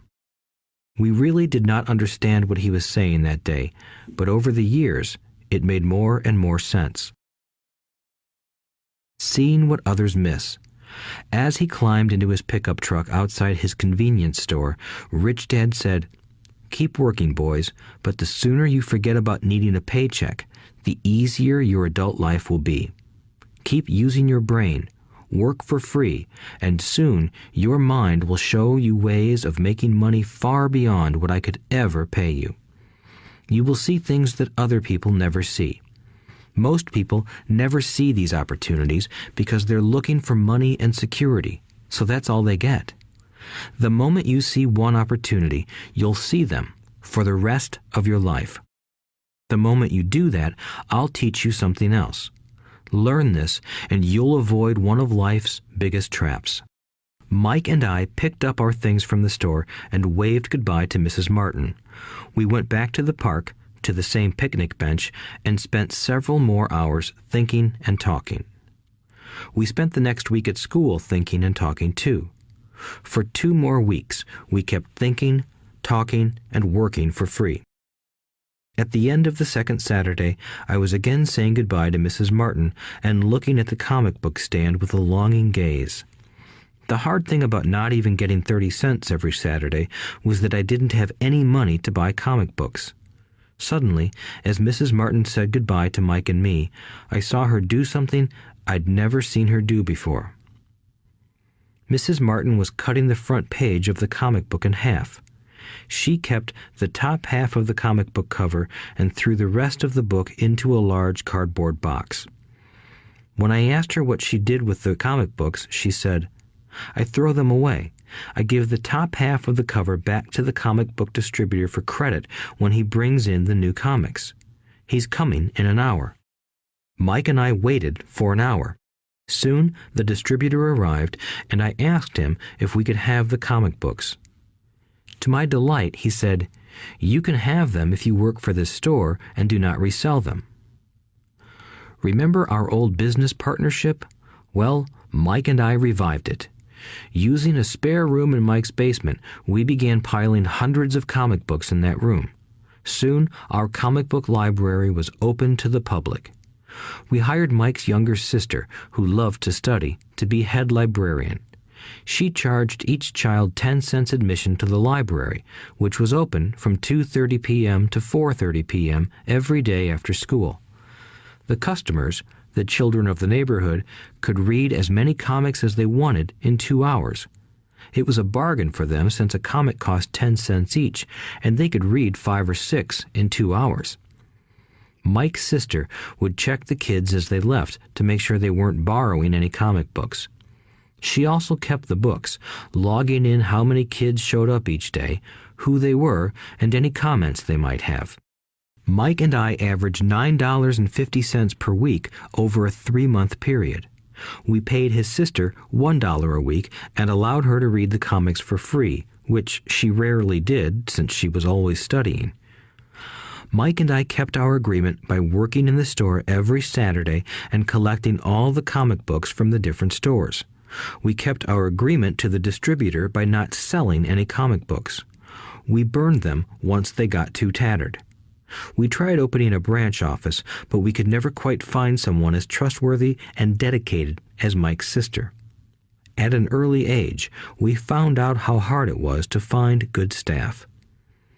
3 months after the library first opened, a fight broke out in the room. Some bullies from another neighborhood pushed their way in, and Mike's dad suggested we shut down the business. So our comic book business shut down, and we stopped working on Saturdays at the convenience store. But Rich Dad was excited because he had new things he wanted to teach us. He was happy because we had learned our first lessons so well. We learned to make money work for us. By not getting paid for our work at the store, we were forced to use our imaginations to identify an opportunity to make money. By starting our own business, the comic book library, we were in control of our own finances, not dependent on an employer. The best part was that our business generated money for us even when we weren't physically there. Our money worked for us. Instead of paying us money, Rich Dad had given us so much more. Chapter 2. Lesson 2. Why teach financial literacy? It's not how much money you make, it's how much money you keep.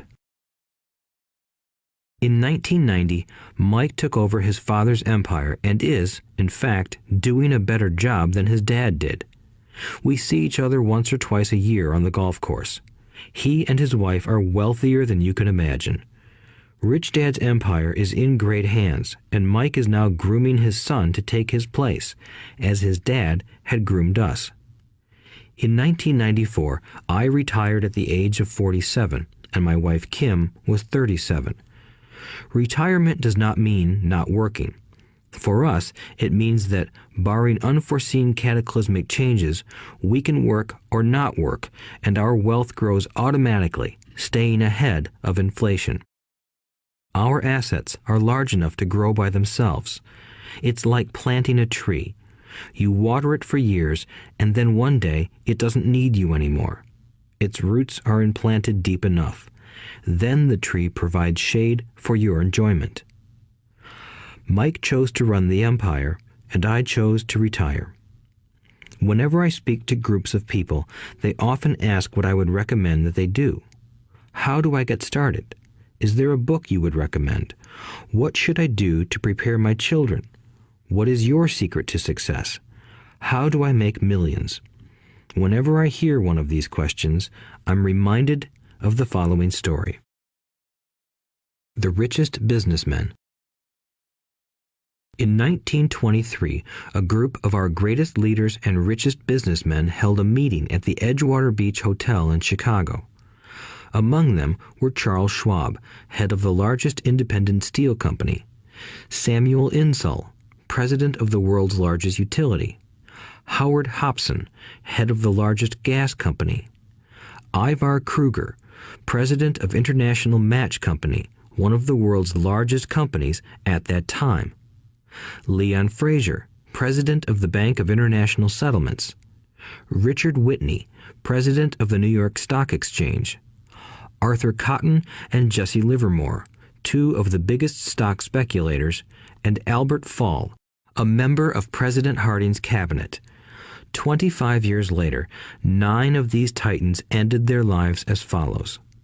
Schwab died penniless after living for 5 years on borrowed money.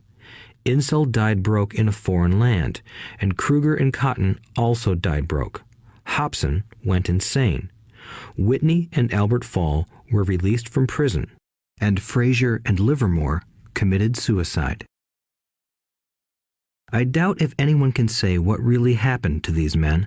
If you look at the date, 1923, it was just before the 1929 market crash and the Great Depression, which I suspect had a great impact on these men and their lives. The point is this. Today, we live in times of greater and faster change than these men did. I suspect there will be many booms and busts in the coming years that will parallel the ups and downs these men faced. I am concerned that too many people are too focused on money and not on their greatest wealth, their education. If people are prepared to be flexible, keep an open mind, and learn, they will grow richer and richer despite tough changes. If they think money will solve problems, they will have a rough ride. Intelligence solves problems and produces money. Money without financial intelligence is money soon gone. Most people fail to realize that in life, it's not how much money you make, it's how much money you keep. We've all heard stories of lottery winners who are poor, then suddenly rich, and then poor again. They win millions, yet are soon back where they started. Or stories of professional athletes who at the age of 24 are earning millions but are sleeping under a bridge 10 years later. I remember a story of a young basketball player who a year ago had millions. Today, at just 29, he claims his friends, attorney, and accountant took his money and he was forced to work at a car wash for minimum wage. He was fired from the car wash because he refused to take off his championship ring as he was wiping off the cars. His story made national news, and he is appealing his termination, claiming hardship and discrimination. He claims that the ring is all he has left, and if it was stripped away, he'll crumble. I know so many people who became instant millionaires, and while I am glad some people have become richer and richer, I caution them that in the long run, it's not how much money you make, it's how much you keep and how many generations you keep it. So when people ask, "Where do I get started?" or "Tell me how to get rich quick," they often are greatly disappointed with my answer. I simply say to them what my rich dad said to me when I was a little kid. If you want to be rich, you need to be financially literate. That idea was drummed into my head every time we were together. As I said, my educated dad stressed the importance of reading books, while my rich dad stressed the need to master financial literacy. If you are going to build the Empire State Building, the first thing you need to do is dig a deep hole and pour a strong foundation. If you are going to build a home in the suburbs, all you need to do is pour a 6-inch slab of concrete. Most people, in their drive to get rich, are trying to build an Empire State Building on a 6-inch slab. Our school system, created in the agrarian age, still believes in homes with no foundation. Dirt floors are still the rage, so kids graduate from school with virtually no financial foundation. One day, sleepless and deep in debt in suburbia, living the American dream, they decide that the answer to their financial problems is to find a way to get rich quick. Construction on the skyscraper begins. It goes up quickly, and soon, instead of the Empire State Building, we have the Leaning Tower of suburbia. The sleepless nights return. As for Mike and me in our adult years, both of our choices were possible because we were taught to pour a strong financial foundation when we were just kids. Accounting is possibly the most confusing, boring subject in the world, but if you want to be rich long term, it could be the most important subject. For Rich Dad, the question was how to take a boring and confusing subject and teach it to kids. The answer he found was to make it simple by teaching it in pictures. My rich dad poured a strong financial foundation for Mike and me. Since we were just kids, he created a simple way to teach us. For years, he only drew pictures and used few words. Mike and I understood the simple drawings, the jargon, the movement of money, and then in later years, Rich Dad began adding numbers. Today, Mike has gone on to master much more complex and sophisticated accounting analysis because he had to in order to run his empire. I am not as sophisticated because my empire is smaller, yet we come from the same simple foundation. Over the following pages, we will discuss those same simple line drawings Mike's dad created for us. Though basic, those drawings helped guide two little boys in building great sums of wealth on a solid and deep foundation. Rule number 1. You must know the difference between an asset and a liability, and buy assets. If you want to be rich, this is all you need to know. It is rule number 1. It is the only rule. This may sound absurdly simple, but most people have no idea how profound this rule is. Most people struggle financially because they do not know the difference between an asset and a liability. Rich people acquire assets. The poor and middle class acquire liabilities that they think are assets, said Rich Dad. When Rich Dad explained this to Mike and me, we thought he was kidding. Here we were, nearly teenagers, and waiting for the secret to getting rich. And this was his answer. It was so simple that we stopped for a long time to think about it. "What is an asset?" asked Mike. "Don't worry right now," said Rich Dad. "Just let the idea sink in. If you can comprehend the simplicity, your life will have a plan and be financially easy. It is simple. That is why the idea is missed." "You mean all we need to know is what an asset is, acquire them, and we'll be rich?" I asked. Rich Dad nodded his head. "It's that simple." "If it's that simple, how come everyone is not rich?" I asked. Rich Dad smiled. "Because people do not know the difference between an asset and a liability." I remember asking, how could adults be so misguided? If it is that simple, if it is that important, why would everyone not want to find out? It took Rich Dad only a few minutes to explain what assets and liabilities were. As an adult, I have difficulty explaining it to other adults. The simplicity of the idea escapes them because they have been educated differently. They were taught by other educated professionals, such as bankers, accountants, real estate agents, financial planners, and so forth. The difficulty comes in asking adults to unlearn or become children again. An intelligent adult often feels it is demeaning to pay attention to simplistic definitions. Rich Dad believed in the KISS principle. Keep it simple, stupid, or keep it super simple. So he kept it simple for us, and that made our financial foundation strong. So what causes the confusion? How could something so simple be so screwed up? Why would someone buy an asset that was really a liability? The answer is found in basic education.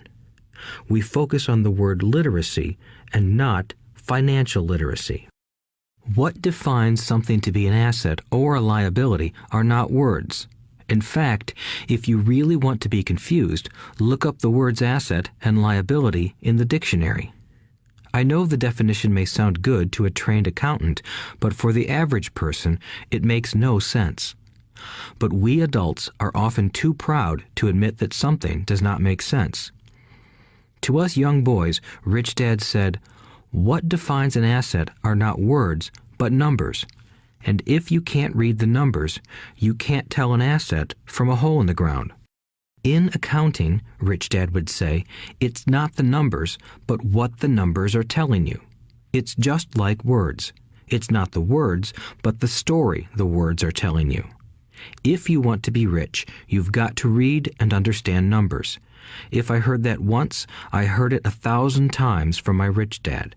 And I also heard the rich acquire assets and the poor and middle class acquire liabilities. Here is how to tell the difference between an asset and a liability. Most accountants and financial professionals do not agree with the definitions, but these simple drawings were the start of strong financial foundations for two young boys. An asset is something that puts money in my pocket. A liability is something that takes money out of my pocket. This is really all you need to know. If you want to be rich, simply spend your life buying assets. If you want to be poor or middle class, spend your life buying liabilities. Illiteracy, both in words and numbers, is the foundation of financial struggle. If people are having difficulties financially, there is something that they don't understand, either in words or numbers. The rich are rich because they are more literate in different areas than people who struggle financially. So if you want to be rich and maintain your wealth, it's important to be financially literate in words as well as numbers. Numbers alone mean little, just as words out of context mean little. It's the story that counts.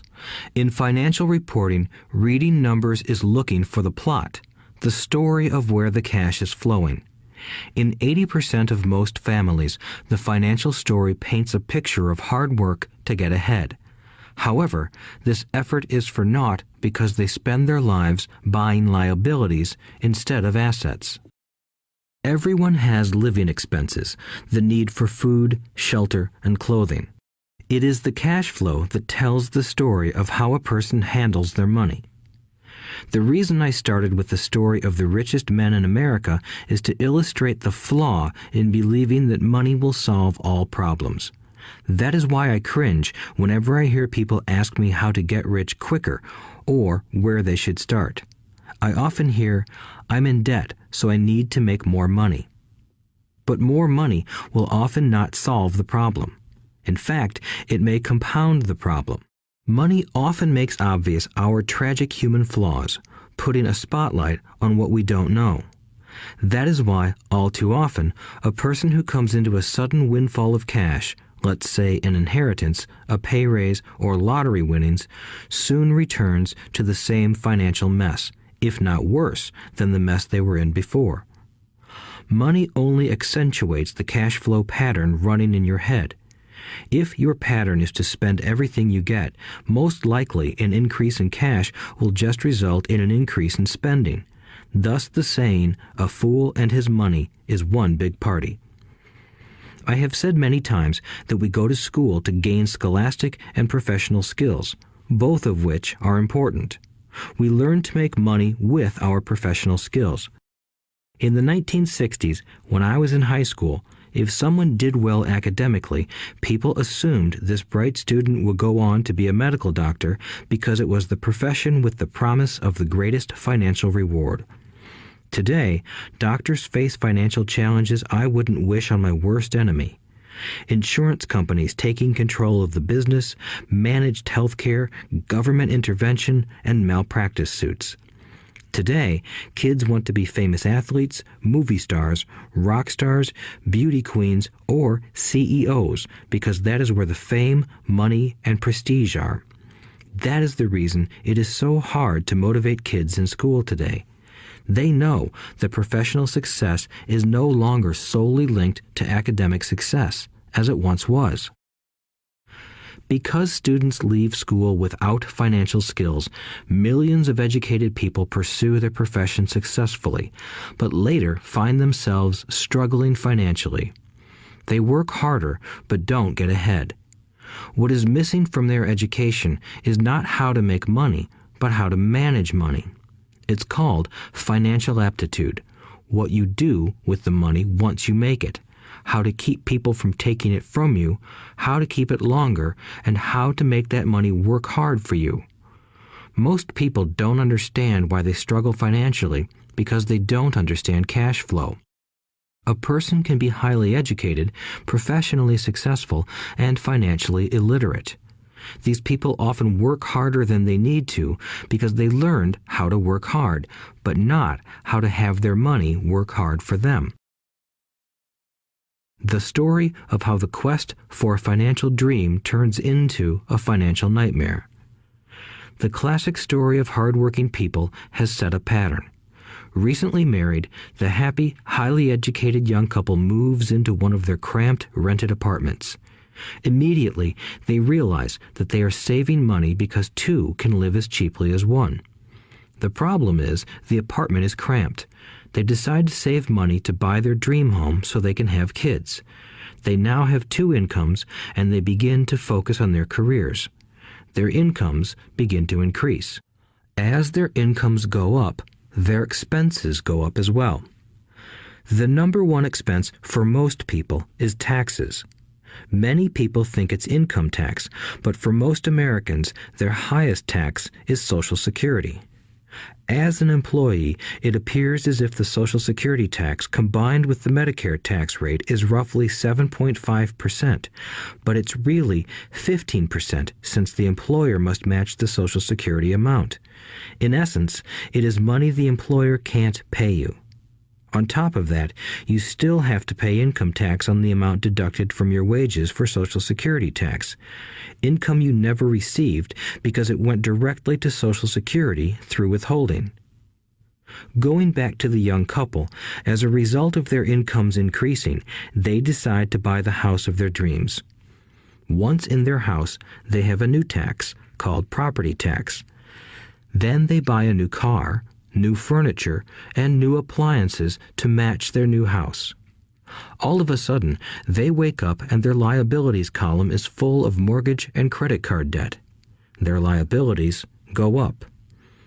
They're now trapped in the rat race. Pretty soon, a baby comes along and they work harder. The process repeats itself.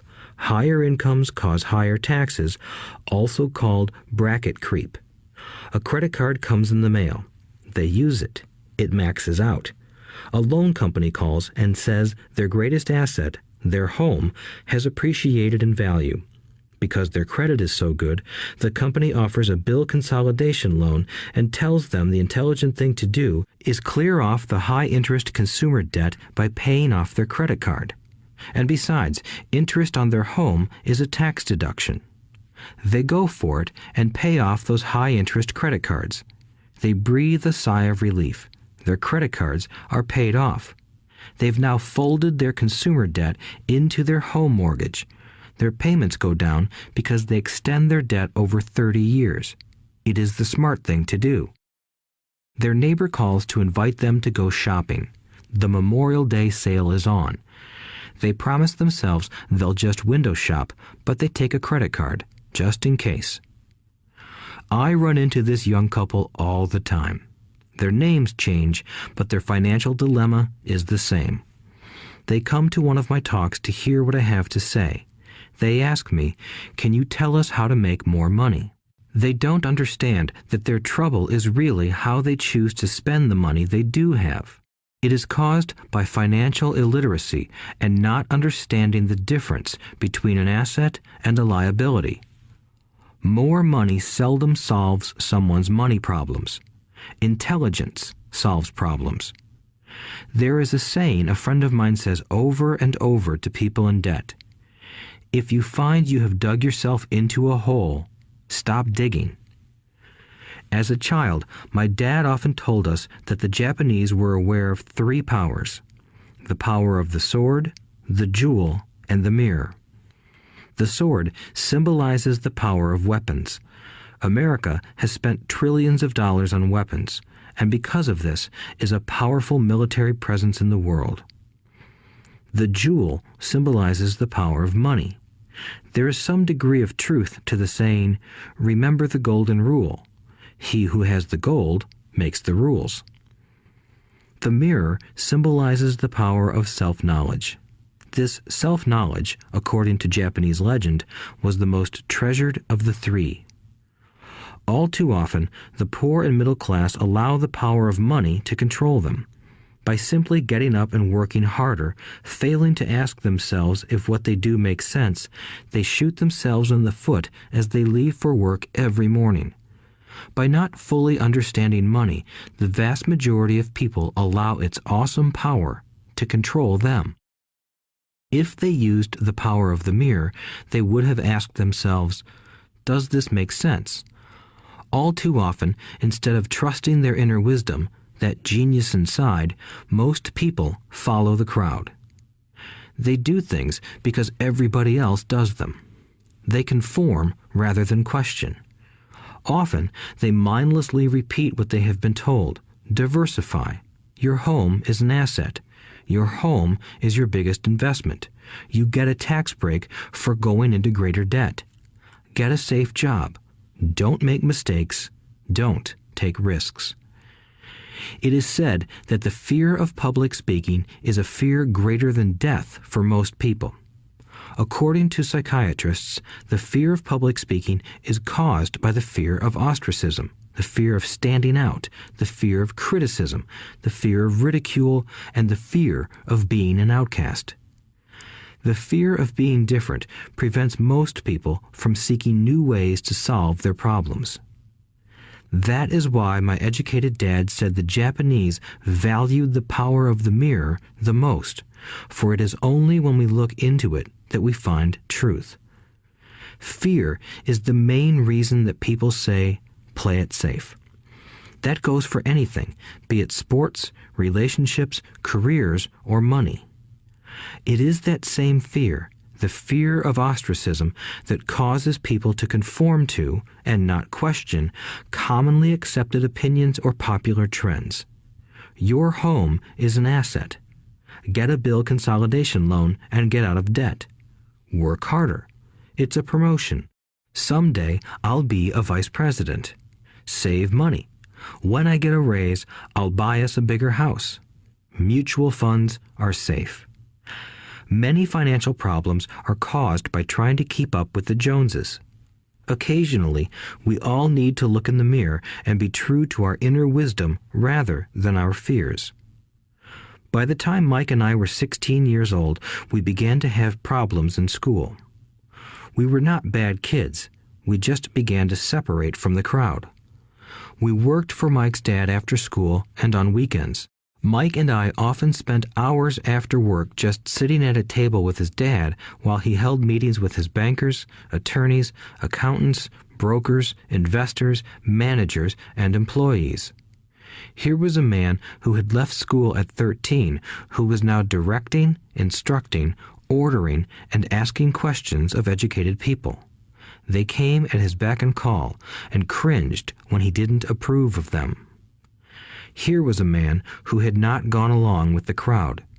He was a man who did his own thinking and detested the words, "We have to do it this way because that's the way everyone else does it." He also hated the word "can't." If you wanted him to do something, just say, "I don't think you can do it." Mike and I learned more sitting in on his meetings than we did in all our years of school, college included. Mike's dad was not book smart, but he was financially educated and successful as a result. He told us over and over again, an intelligent person hires people who are more intelligent than he is. So Mike and I had the benefit of spending hours listening to and learning from intelligent people. But because of this, Mike and I couldn't go along with the standard dogma our teachers preached, and that caused problems. Whenever the teacher said, "If you don't get good grades, you won't do well in the real world," Mike and I just raised our eyebrows. When we were told to follow set procedures and not deviate from the rules, we could see how school discouraged creativity. We started to understand why our rich dad told us that schools were designed to produce good employees instead of employers. Occasionally, Mike or I would ask our teachers how what we studied was applicable to the real world, or why we never studied money and how it worked. To the latter question, we often got the answer that money was not important, that if we excelled in our education, the money would follow. The more we knew about the power of money, the more distant we grew from the teachers and our classmates. My highly educated dad never pressured me about my grades, but we did begin to argue about money. By the time I was 16, I probably had a far better foundation with money than both my parents. I could keep books, I listened to tax accountants, corporate attorneys, bankers, real estate brokers, investors, and so forth. By contrast, my dad talked to other teachers. One day, my dad told me that our home was his greatest investment. A not too pleasant argument took place when I showed him why I thought a house was not a good investment. I showed him the ancillary expenses that went along with owning the home. A bigger home meant bigger expenses, and the cash flow kept going out through the expense column. Today, people still challenge me on the idea of a house not being an asset. I know that for many people, it is their dream as well as their largest investment. And owning your own home is better than nothing. I simply offer an alternative way of looking at this popular dogma. If my wife and I were to buy a bigger, flashier house, we realize it wouldn't be an asset. It would be a liability since it would take money out of our pocket. So here is the argument I put forth. I really don't expect most people to agree with it because your home is an emotional thing, and when it comes to money, high emotions tend to lower financial intelligence. I know from personal experience that money has a way of making every decision emotional. 1. When it comes to houses, most people work all their lives paying for a home they never own. In other words, most people buy a new house every few years, each time incurring a new 30-year loan to pay off the previous one. 2. Even though people receive a tax deduction for interest on mortgage payments, they pay for all their other expenses with after-tax dollars, even after they pay off their mortgage. 3. My wife's parents were shocked when the property taxes on their home increased to $1,000 a month. This was after they had retired, so the increase put a strain on their retirement budget and they felt forced to move. 4. Houses do not always go up in value. I have friends who owe $1 million for a home that today would sell for far less. 5. The greatest losses of all are those from missed opportunities. If all your money is tied up in your house, you may be forced to work harder because your money continues blowing out of the expense column instead of adding to the asset column, the classic middle-class cash flow pattern. If a young couple would put more money into their asset column early on, their later years would be easier. Their assets would have grown and would be available to help cover expenses. All too often, a house only serves as a vehicle for incurring a home equity loan to pay for mounting expenses. In summary, the end result in making a decision to own a house that is too expensive in lieu of starting an investment portfolio impacts an individual in at least the following 3 ways. 1. Loss of time during which other assets could have grown in value. 2. Loss of additional capital which could have been invested instead of paying for high maintenance expenses related directly to the home. 3. Loss of education. Too often, people count their house and savings and retirement plans as all they have in their asset column. Because they have no money to invest, they simply don't invest.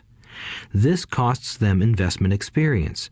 Most never become what the investment world calls a sophisticated investor.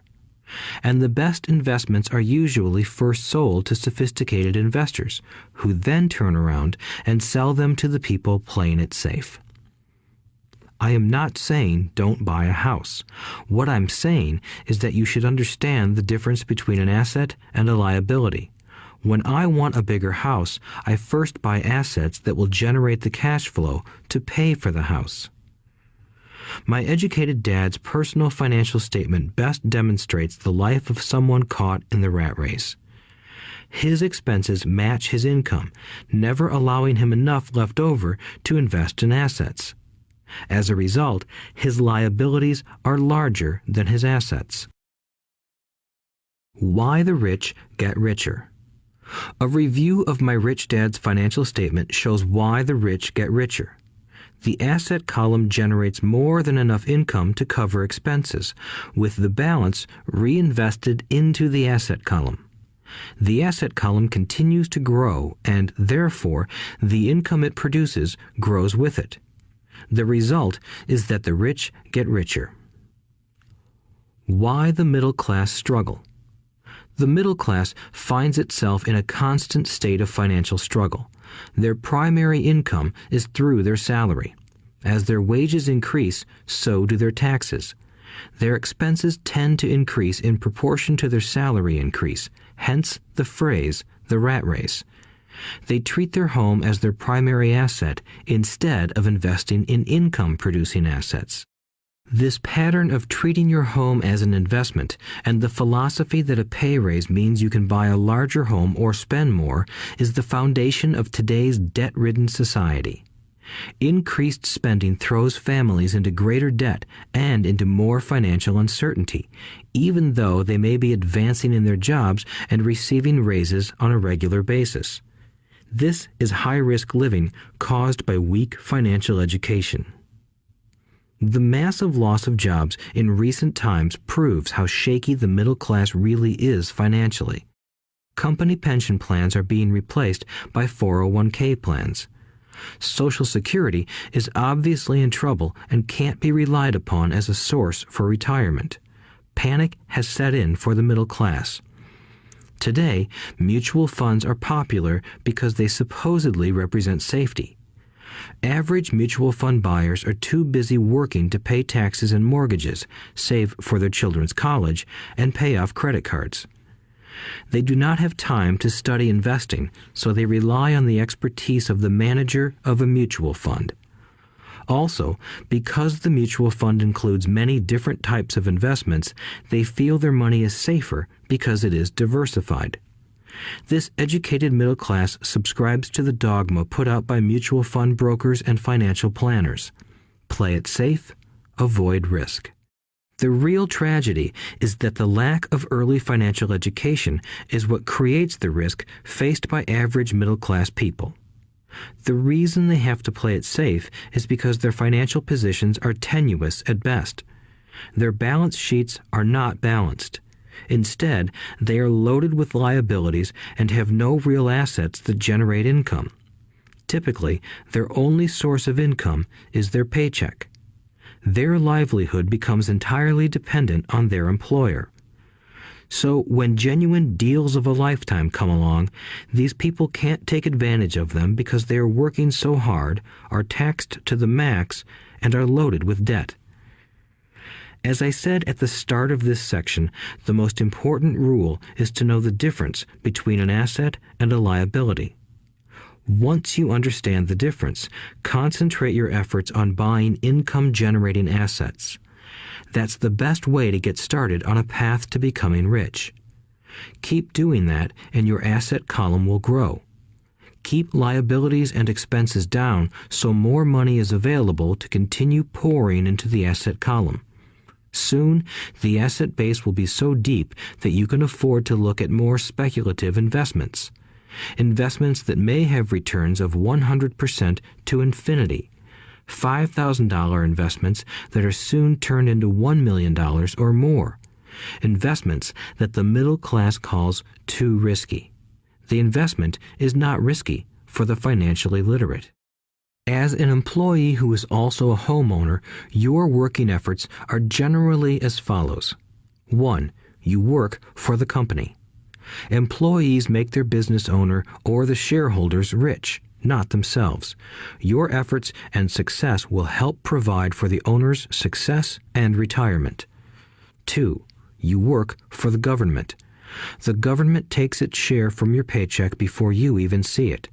By working harder, you simply increase the amount of taxes taken by the government. Most people work from January to May just for the government. 3. You work for the bank. After taxes, your next largest expense is usually your mortgage and credit card debt. The problem with simply working harder is that each of these 3 levels takes a greater share of your increased efforts. You need to learn how to have your increased efforts benefit you and your family directly. Once you have decided to concentrate on minding your own business, focusing your efforts on acquiring assets instead of a bigger paycheck, how do you set your goals?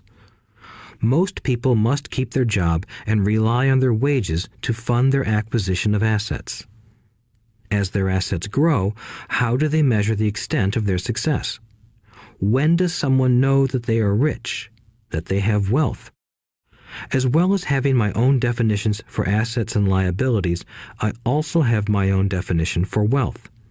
Actually, I borrowed it from a man named R. Buckminster Fuller. Some call him a quack, and others call him a genius. Years ago, he got architects buzzing because he applied for a patent for something he called a geodesic dome. But in the application, Fuller also said something about wealth. It was pretty confusing at first, but after reading it, it began to make some sense. Wealth is a person's ability to survive so many number of days forward, or, if I stopped working today, how long could I survive? Unlike net worth, the difference between your assets and liabilities, which is often filled with a person's expensive junk and opinions of what things are worth, this definition creates the possibility for developing a truly accurate measurement. I could now measure and know where I was in terms of my goal to become financially independent. Although net worth often includes non-cash producing assets, like stuff you bought that now sits in your garage, wealth measures how much money your money is making and, therefore, your financial survivability. Wealth is the measure of the cash flow from the asset column compared with the expense column. Let's use an example. Let's say I have cash flow from my asset column of $1,000 a month, and I have monthly expenses of $2,000 a month. What is my wealth? Let's go back to Buckminster Fuller's definition. Using his definition, how many days forward can I survive? Assuming a 30-day month, I have enough cash flow for half a month.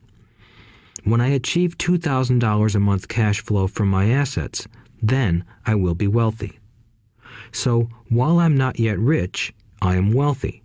I now have income generated from assets each month that fully cover my monthly expenses. If I want to increase my expenses, I first must increase my cash flow to maintain this level of wealth. Also note that it is at this point that I'm no longer dependent on my wages. I have focused on and been successful in building an asset column that has made me financially independent. If I quit my job today, I would be able to cover my monthly expenses with the cash flow from my assets.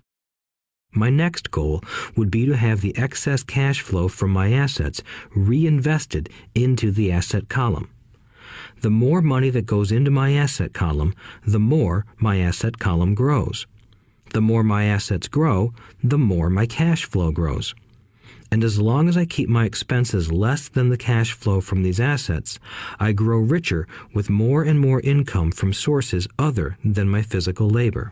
As this reinvestment process continues, I am well on my way to becoming rich. Just remember this simple observation. The rich buy assets. The poor only have expenses. The middle class buy liabilities they think are assets. So how do I start minding my own business? What is the answer? Listen to the founder of McDonald's in the next chapter. Chapter 3. Lesson 3. Mind your own business. The rich focus on their asset columns while everyone else focuses on their income statements. In 1974, Ray Kroc, the founder of McDonald's, was asked to speak to the MBA class at the University of Texas at Austin. A friend of mine was a student in that MBA class. After a powerful and inspiring talk, the class adjourned and the students asked Ray if he would join them at their favorite hangout to have a few beers. Ray graciously accepted. "What business am I in?" Ray asked once the group had all their beers in hand. Everyone laughed, my friend said. Most of the MBA students thought Ray was just fooling around.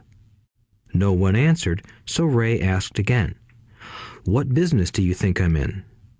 The students laughed again, and finally one brave soul yelled out, "Ray, who in the world doesn't know that you're in the hamburger business?"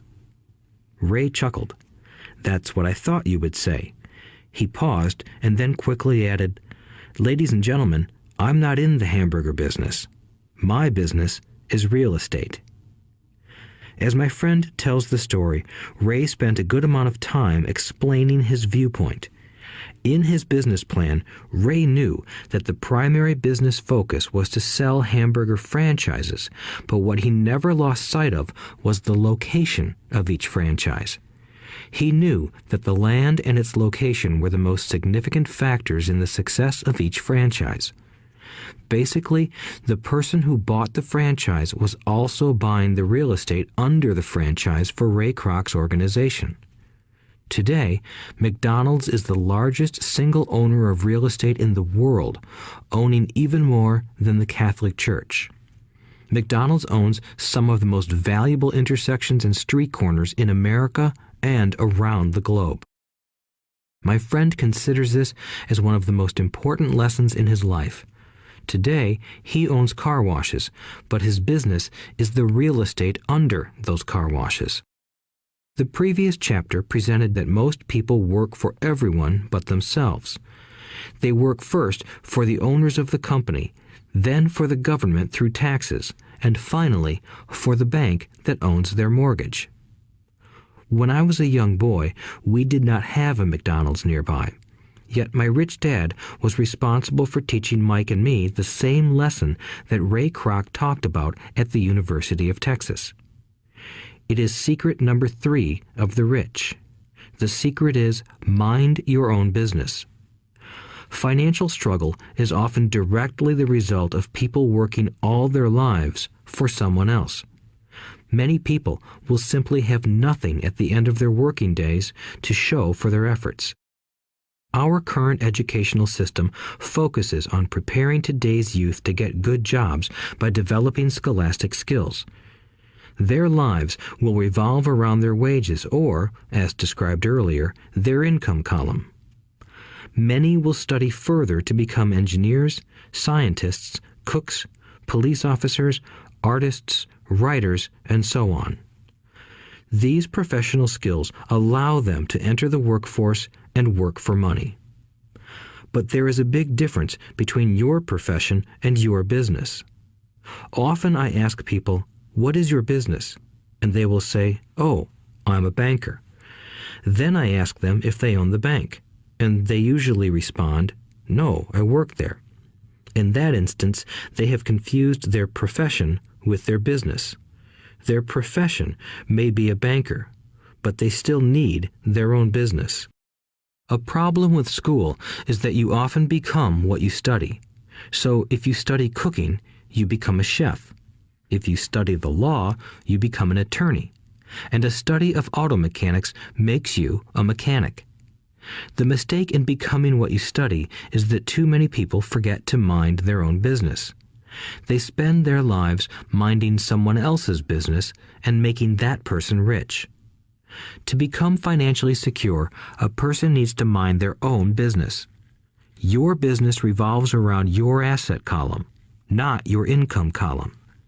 As stated earlier, the number one rule is to know the difference between an asset and a liability and to buy assets. The rich focus on their asset columns, while everyone else focuses on their income statements. That is why we hear so often, "I need a raise. If only I had a promotion. I am going back to school to get more training so I can get a better job. I am going to work overtime. Maybe I can get a second job." In some circles, these are sensible ideas, but you are still not minding your own business. These ideas all still focus on the income column and will only help a person become more financially secure if the additional money is used to purchase income-generating assets. The primary reason the majority of the poor and middle class are fiscally conservative, which means I can't afford to take risks, is that they have no financial foundation. They have to cling to their jobs and play it safe. When downsizing became the in thing to do, millions of workers found out their largest so-called asset, their home, was eating them alive. Their asset was costing them money every month. Their car, another asset, was eating them alive. The golf clubs in the garage that cost $1,000 were not worth $1,000 anymore. Without job security, they had nothing to fall back on. What they thought were assets could not help them survive in a time of financial crisis. I assume most of us have filled out a credit application to buy a house or a car. It's always interesting to look at the net worth section because of what accepted banking and accounting practices allow a person to count as assets. One day when I wanted a loan, my financial position did not look too good. So I added my new golf clubs, my art collection, books, electronics, Armani suits, wristwatches, shoes, and other personal effects to boost the number in the asset column. But I was turned down because I had too much investment real estate. The loan committee didn't like that I made so much money from rent. They wanted to know why I did not have a normal job with a salary. They did not question the Armani suits, golf clubs, or art collection. Life is sometimes tough when you do not fit the standard profile. I cringe every time I hear someone say to me that their net worth is $1 million or $100,000 or whatever.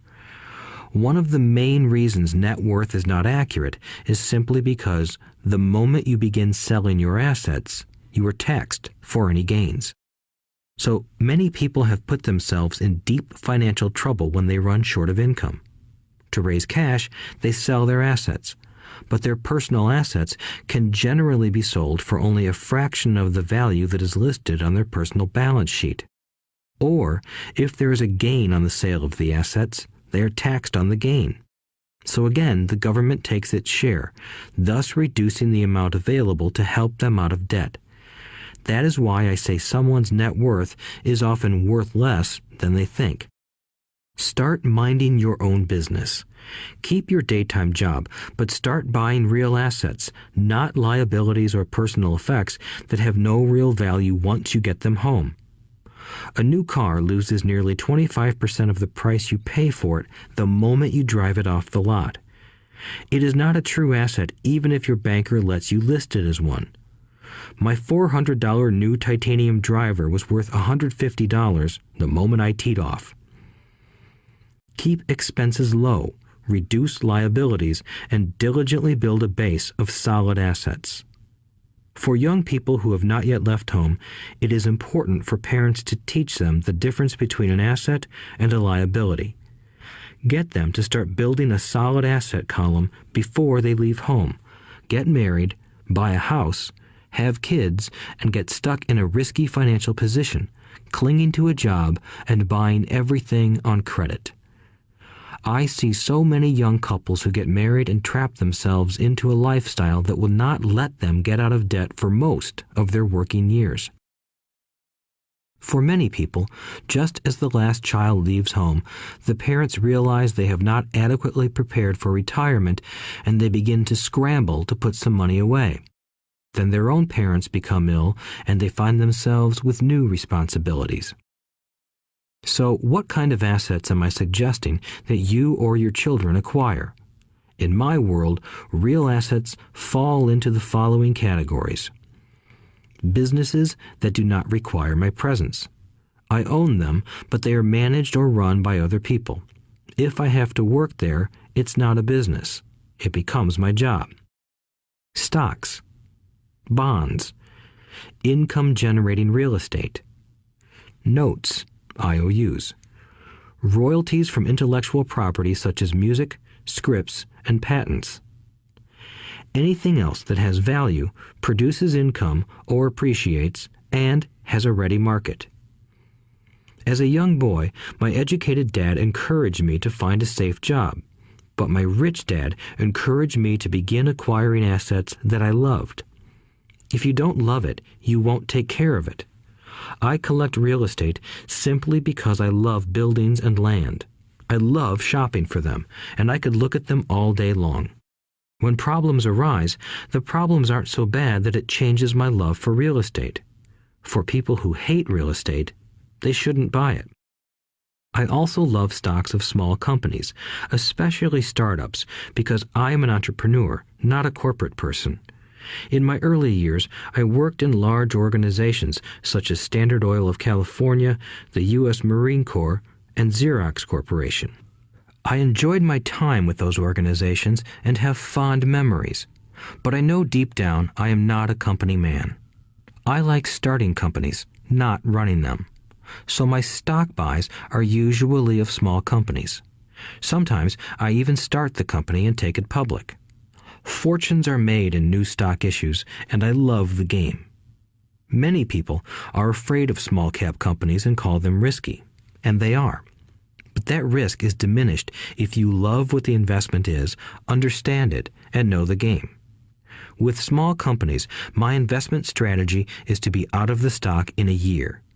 On the other hand, my real estate strategy is to start small and keep trading up for bigger properties, and, therefore, delay paying taxes on the gain. This allows the value to increase dramatically. I generally hold real estate less than 7 years. For years, even while I was with the Marine Corps and Xerox, I did what my rich dad recommended. I kept my day job, but I still minded my own business. I was active in my asset column trading real estate and small stocks. Rich Dad always stressed the importance of financial literacy. The better I was at understanding the accounting and cash management, the better I would be at analyzing investments and eventually starting and building my own company. I don't encourage anyone to start a company unless they really want to. Knowing what I know about running a company, I wouldn't wish that task on anyone. There are times when people can't find employment and starting a company seems like the best solution. But the odds are against success. 9 out of 10 companies fail in 5 years. Of those that survive the first 5 years, 9 out of every 10 of those eventually fail as well. So only if you really have the desire to own your own company do I recommend it. Otherwise, keep your day job and mind your own business. When I say mind your own business, I mean to build and keep your asset column strong. Once a dollar goes into it, never let it come out. Think of it this way. Once a dollar goes into your asset column, it becomes your employee. The best thing about money is that it works 24 hours a day and can work for generations. Keep your day job, be a great hard-working employee, but keep building that asset column. As your cash flow grows, you can indulge in some luxuries. An important distinction is that rich people buy luxuries last, while the poor and middle class tend to buy luxuries first. The poor and the middle class often buy luxury items like big houses, diamonds, furs, jewelry, or boats because they want to look rich. They look rich, but in reality they just get deeper in debt on credit. The old money people, the long-term rich, build their asset column first. Then the income generated from the asset column buys their luxuries. The poor and middle class buy luxuries with their own sweat, blood, and children's inheritance. A true luxury is a reward for investing in and developing a real asset. For example, when my wife Kim and I had extra money coming from our apartment houses, she went out and bought her Mercedes. It didn't take any extra work or risk on her part because the apartment house bought the car. She did, however, have to wait 4 years while the real estate investment portfolio grew and began generating enough extra cash flow to pay for the car. But the luxury, the Mercedes, was a true reward because she proved she knew how to grow her asset column. That car now means a lot more to her than simply another pretty car. It means she used her financial intelligence to afford it. Instead, most people impulsively go out and buy a new car or some other luxury on credit. They may feel bored and just want a new toy. Buying a luxury on credit often causes a person to eventually resent that luxury because the debt becomes a financial burden. After you've taken the time and invested in and built your own business, you are now ready to learn the biggest secret of the rich, the secret that puts the rich way ahead of the pack. Chapter 4. Lesson 4. The History of Taxes and the Power of Corporations. My rich dad just played the game smart, and he did it through corporations, the biggest secret of the rich. I remember in school being told the story of Robin Hood and his merry men. My teacher thought it was a wonderful story of a romantic hero who robbed from the rich and gave to the poor. My rich dad did not see Robin Hood as a hero. He called Robin Hood a crook. Robin Hood may be long gone, but his followers live on. I often still hear people say, "Why don't the rich pay for it?" or "The rich should pay more in taxes and give it to the poor." It is this Robin Hood fantasy, or taking from the rich to give to the poor, that has caused the most pain for the poor and the middle class. The reason the middle class is so heavily taxed is because of the Robin Hood ideal. The reality is that the rich are not taxed. It's the middle class who pays for the poor, especially the educated upper-income middle class. Again, to understand fully how things happen, we need to look at the history of taxes. Although my highly educated dad was an expert on the history of education, my rich dad fashioned himself an expert on the history of taxes. Rich Dad explained to Mike and me that originally in England and America, there were no taxes. Occasionally, there were temporary taxes levied in order to pay for wars. The king or the president would put the word out and ask everyone to chip in. Taxes were levied in Britain for the fight against Napoleon from 1799 to 1816, and in America to pay for the Civil War from 1861 to 1865. In 1874, England made income tax a permanent levy on its citizens. In 1913, an income tax became permanent in the United States with the adoption of the 16th Amendment to the U.S. Constitution. At one time, Americans were anti-tax. It had been the tax on tea that led to the famous Tea Party in Boston Harbor, an incident that helped ignite the Revolutionary War. It took approximately 50 years in both England and the United States to sell the idea of a regular income tax. What these historical dates fail to reveal is that both of these taxes were initially levied against only the rich. It was this point that Rich Dad wanted Mike and me to understand. He explained that the idea of taxes was made popular and accepted by the majority by telling the poor and the middle class that taxes were created only to punish the rich. This is how the masses voted for the law, and it became constitutionally legal. Although it was intended to punish the rich, in reality it wound up punishing the very people who voted for it, the poor and middle class. Once government got a taste of money, its appetite grew, said Rich Dad. Your dad and I are exactly opposite. He's a government bureaucrat, and I am a capitalist. We get paid, and our success is measured on opposite behaviors. He gets paid to spend money and hire people. The more he spends and the more people he hires, the larger his organization becomes. In the government, a large organization is a respected organization. On the other hand, within my organization, the fewer people I hire and the less money I spend, the more I am respected by my investors. That's why I don't like government people. They have different objectives than most business people. As the government grows, more and more tax dollars are needed to support it. My educated dad sincerely believed that government should help people. He loved John F. Kennedy and especially the idea of the Peace Corps. He loved the idea so much that both he and my mom worked for the Peace Corps, training volunteers to go to Malaysia, Thailand, and the Philippines. He always strived for additional grants and budget increases so he could hire more people, both in his job with the Education Department and in the Peace Corps. From the time I was about 10 years old, I would hear from my rich dad that government workers were a pack of lazy thieves, and from my poor dad I would hear how the rich were greedy crooks who should be made to pay more taxes. Both sides had valid points. It was difficult to go to work for one of the biggest capitalists in town and come home to a father who was a prominent government leader. It was not easy to know which dad to believe. Yet, when you study the history of taxes, an interesting perspective emerges. As I said, the passage of taxes was only possible because the masses believed in the Robin Hood theory of economics. Take from the rich and give to everyone else. The problem was that the government's appetite for money was so great that taxes soon needed to be levied on the middle class, and from there it kept trickling down. However, the rich saw an opportunity because they don't play by the same set of rules. The rich knew about corporations, which became popular in the days of sailing ships. The rich created the corporation as a vehicle to limit their risk to the assets of each voyage.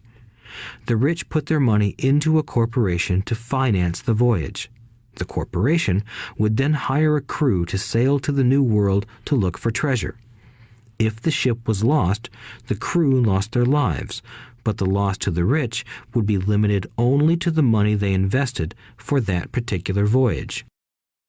It is the knowledge of the legal corporate structure that really gives the rich a vast advantage over the poor and middle class. Having two fathers teaching me, one a socialist and the other a capitalist, I quickly began to realize that the philosophy of the capitalist made more financial sense to me.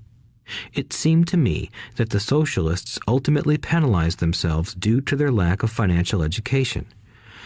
No matter what the take from the rich crowd came up with, the rich always found a way to outsmart them. That is how taxes were eventually levied on the middle class. The rich outsmarted the intellectuals solely because they understood the power of money, a subject not taught in schools. How did the rich outsmart the intellectuals?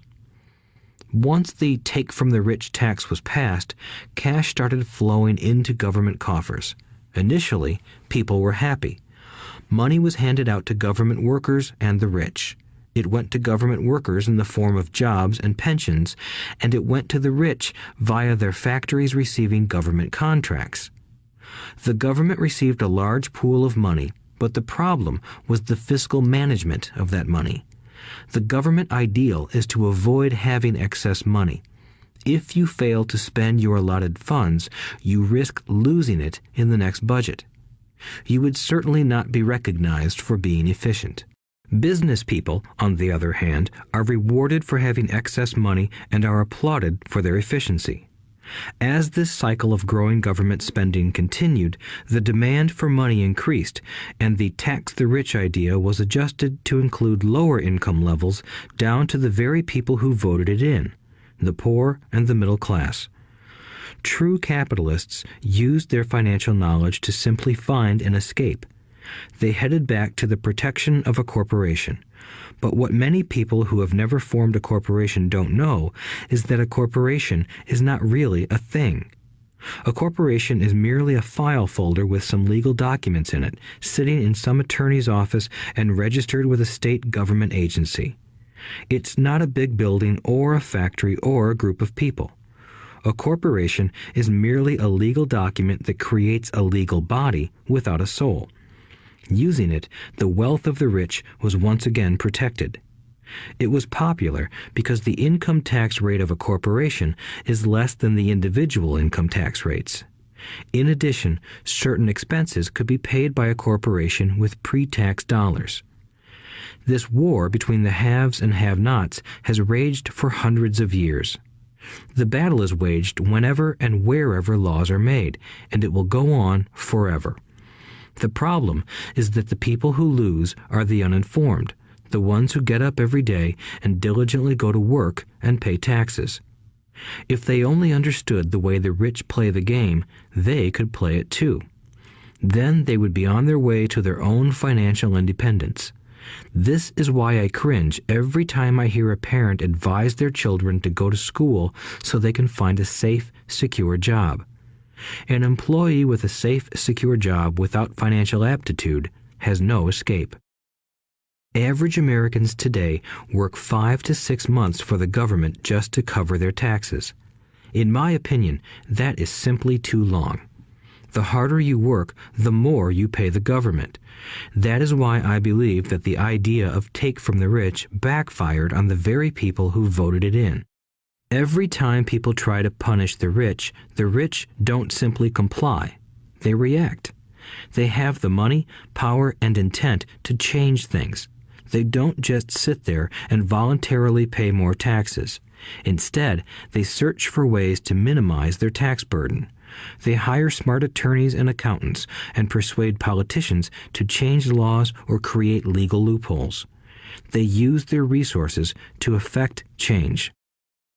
The tax code of the United States also allows other ways to reduce taxes.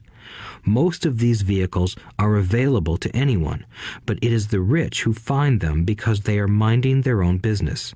For example, 1031 is jargon for Section 1031 of the Internal Revenue Code, which allows a seller to delay paying taxes on a piece of real estate that is sold for a capital gain through an exchange for a more expensive piece of real estate. Real estate is one investment vehicle that has a great tax advantage. As long as you keep trading up in value, you will not be taxed on the gains until you liquidate. People who don't take advantage of these legal tax savings are missing a great opportunity to build their asset columns. The poor and middle class don't have the same resources.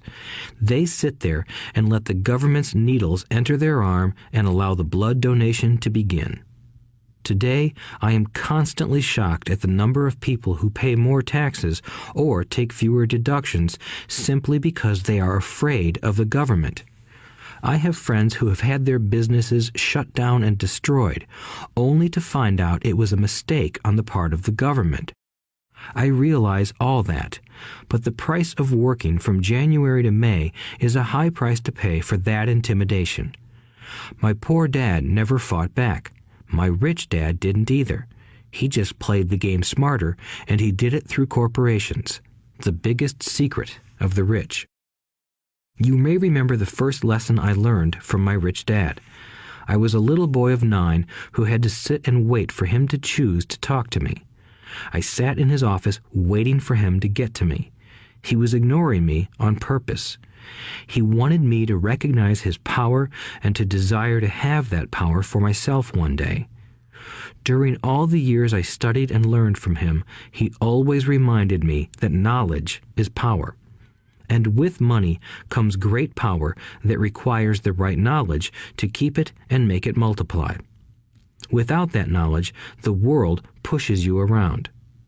Rich Dad constantly reminded Mike and me that the biggest bully was not the boss or the supervisor, but the tax man. The tax man will always take more if you let him.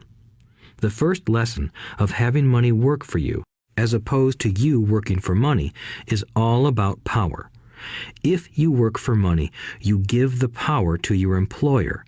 If money works for you, you keep the power and control it.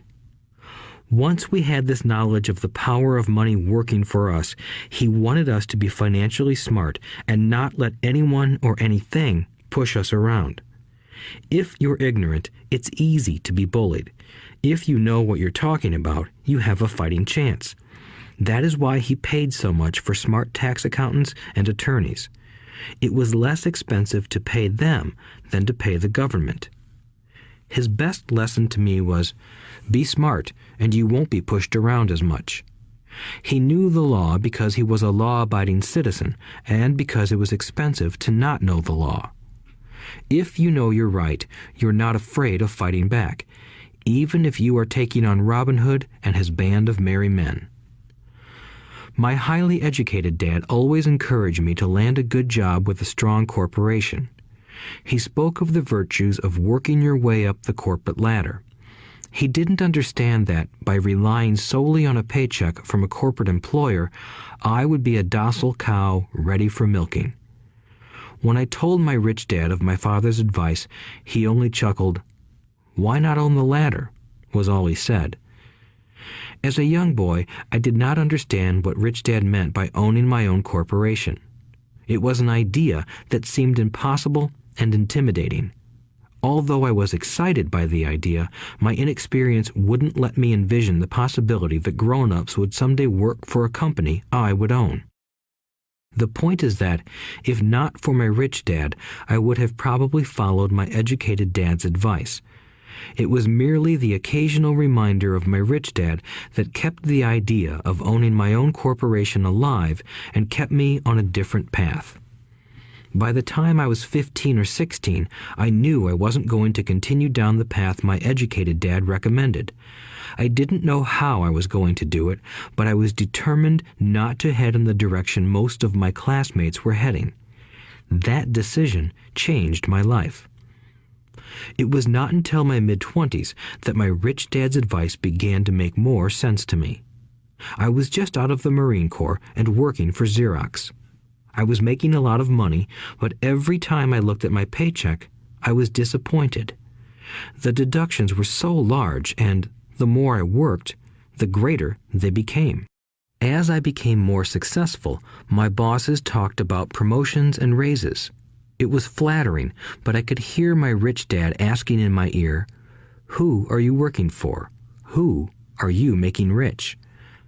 In 1974, while still an employee for Xerox, I formed my first corporation and began minding my own business. There were already a few assets in my asset column, but now I was determined to focus on making it bigger. Those paychecks, with all the deductions, made all the years of my rich dad's advice make total sense. I could see the future if I followed my educated dad's advice. Many employers feel that advising their workers to mind their own business is bad for business.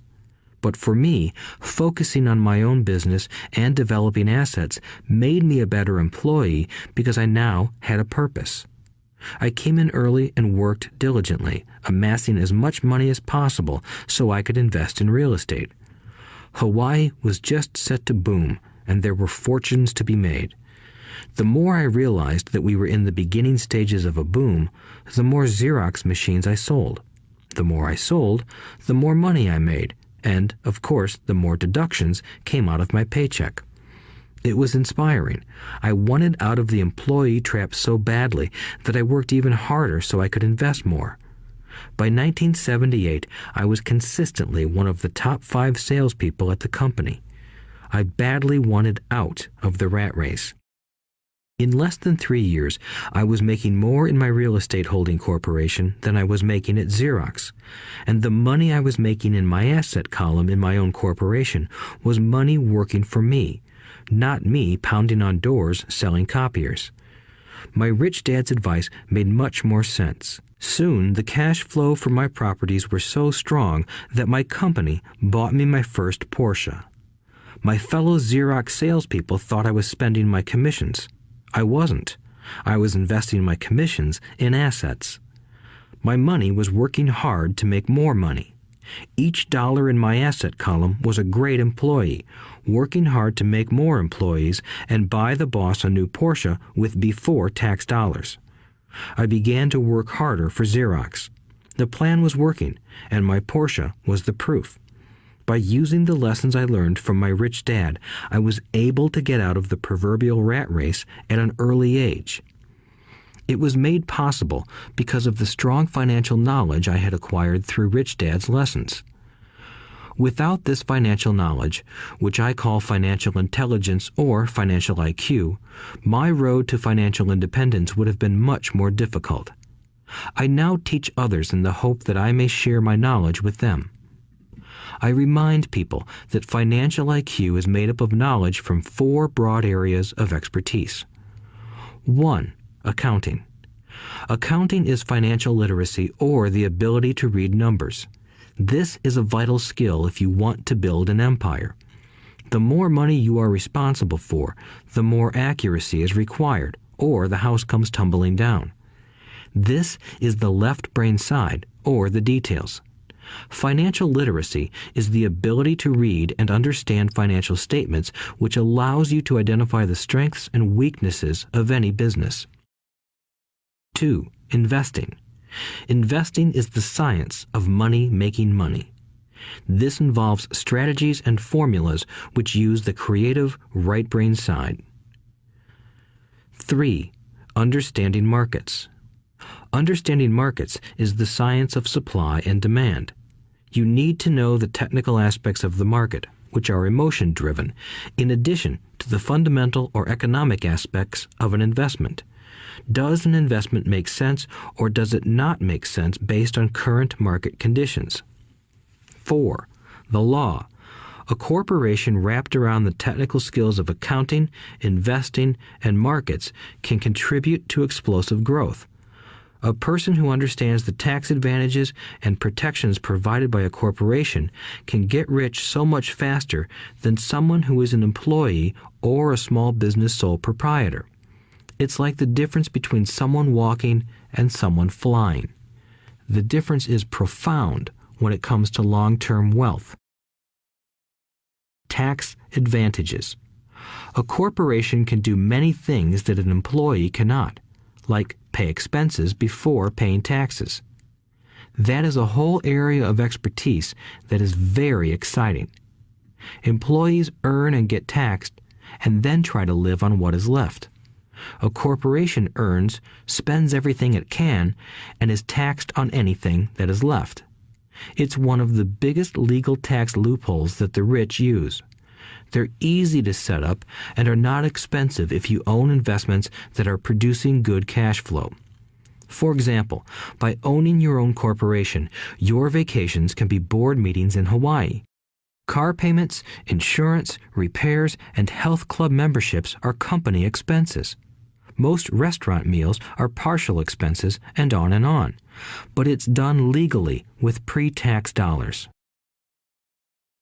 Protection from lawsuits. We live in a litigious society. Everybody wants a piece of your action.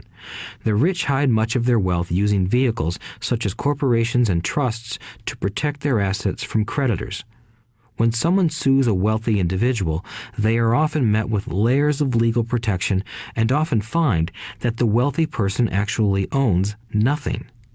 They control everything, but own nothing. The poor and middle class try to own everything and lose it to the government or to fellow citizens who like to sue the rich. They learned it from the Robin Hood story. Take from the rich and give it to the poor. It is not the purpose of this audiobook to go into the specifics of owning a corporation. But I will say that if you own any kind of legitimate assets, I would consider finding out more about the benefits and protection offered by a corporation as soon as possible. There are many books written on the subject that will detail the benefits and even walk you through the steps necessary to set up a corporation. Garrett Sutton's books on corporations provide wonderful insight into the power of personal corporations. Financial IQ is actually the synergy of many skills and talents. I would say it is the combination of the 4 technical skills listed above that make up basic financial intelligence. If you aspire to great wealth, it is the combination of these skills that will greatly amplify your financial intelligence. In summary, business owners with corporations 1. Earn, 2. Spend, 3. Pay taxes. Employees who work for corporations 1. Earn, 2. Pay taxes, 3. Spend. As part of your overall financial strategy, I recommend that you learn about the protection that legal entities can provide for businesses and assets. Chapter 5. Lesson 5. The rich invent money. Often in the real world, it's not the smart who get ahead, but the bold. Last night, I took a break from writing and watched a TV program on the history of a young man named Alexander Graham Bell. Bell had just patented his telephone and was having growing pains because the demand for his new invention was so strong. Needing a bigger company, he then went to the giant at that time, Western Union, and asked them if they would buy his patent and his tiny company. He wanted $100,000 for the whole package. The president of Western Union scoffed at him and turned him down, saying the price was ridiculous. The rest is history. A multi-billion-dollar industry emerged, and AT&T was born. The evening news came on right after the story of Alexander Graham Bell. On the news was a story of another downsizing at a local company. The workers were angry and complained that the company ownership was unfair. A terminated manager of about 45 years of age had his wife and 2 babies at the plant and was begging the guards to let him talk to the owners to ask if they would reconsider his termination. He had just bought a house and was afraid of losing it. The camera focused in on his pleading for all the world to see. Needless to say, it held my attention. I have been teaching professionally since 1984. It has been a great experience and a rewarding one. It is also a disturbing profession, for I have taught thousands of individuals, and I see one thing in common in all of us, myself included. We all have tremendous potential, and we all are blessed with gifts. Yet the one thing that holds all of us back is some degree of self-doubt. It is not so much the lack of technical information that holds us back, but more the lack of self-confidence. Some are more affected than others. Once we leave school, most of us know that it is not so much a matter of college degrees or good grades that count. In the real world, outside of academics, something more than just grades is required. I have heard it called many things: guts, chutzpah, balls, audacity, bravado, cunning, daring, tenacity, and brilliance. This factor, whatever it is labeled, ultimately decides one's future much more than school grades do. Inside each of us is one of these brave, brilliant, and daring characters. There is also the flip side of that character, people who could get down on their knees and beg if necessary. After a year in Vietnam as a Marine Corps pilot, I got to know both of those characters inside of me intimately. One is not better than the other. Yet, as a teacher, I recognized that it was excessive fear and self-doubt that were the greatest detractors of personal genius.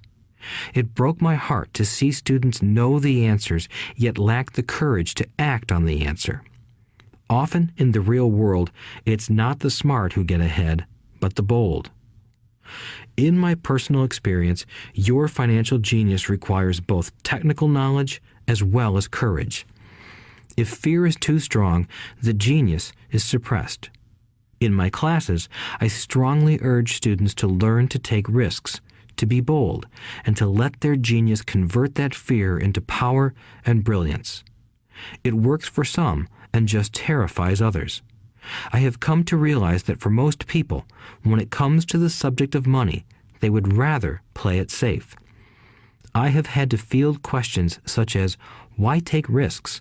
Why should I bother developing my financial IQ? Why should I become financially literate? And I answer, just to have more options. There are huge changes up ahead. In the coming years, there will be more people just like the young inventor Alexander Graham Bell. There will be 100 people like Bill Gates and hugely successful companies like Microsoft created every year all over the world. And there will also be many more bankruptcies, layoffs, and downsizings. So why bother developing your financial IQ? No one can answer that but you. Yet I can tell you why I myself do it. I do it because it is the most exciting time to be alive. I'd rather be welcoming change than dreading change. I'd rather be excited about making millions than worrying about not getting a raise. This period we are in now is a most exciting time, unprecedented in our world's history. Generations from now, people will look back at this period of time and remark at what an exciting era it must have been. It was the death of the old and birth of the new. It was full of turmoil, and it was exciting. So why bother developing your financial IQ? Because if you do, you will prosper greatly. And if you don't, this period of time will be a frightening one.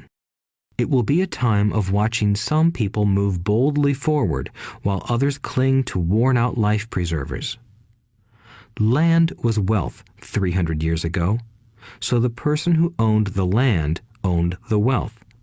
Later, wealth was in factories and production, and America rose to dominance. The industrialist owned the wealth. Today, wealth is in information, and the person who has the most timely information owns the wealth. The problem is that information flies around the world at the speed of light. The new wealth cannot be contained by boundaries and borders as land and factories were. The changes will be faster and more dramatic. There will be a dramatic increase in the number of new multimillionaires. There also will be those who are left behind. I find so many people struggling today, often working harder, simply because they cling to old ideas. They want things to be the way they were, and they resist change. I know people who are losing their jobs or their houses, and they blame technology or the economy or their boss. Sadly, they fail to realize that they might be the problem. Old ideas are their biggest liability.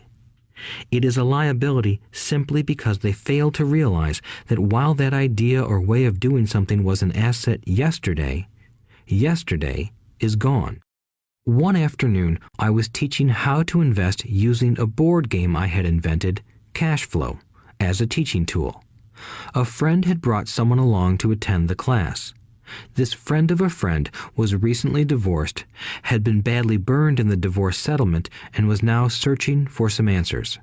Her friend thought the class might help. The game was designed to help people learn how money works. In playing the game, they learn about the interaction of the income statement with the balance sheet.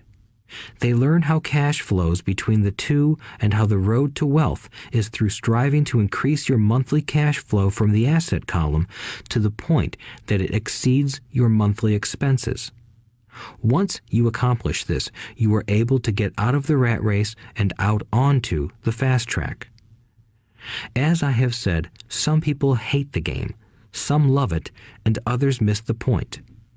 This woman missed a valuable opportunity to learn something.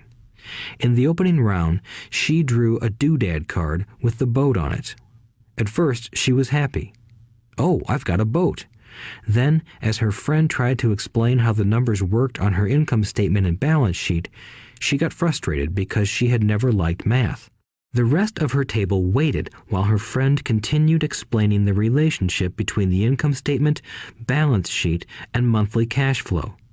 Suddenly, when she realized how the numbers worked, it dawned on her that her boat was eating her alive. Later on in the game, she was also downsized and had a child. It was a horrible game for her. After the class, her friend came by and told me that she was upset.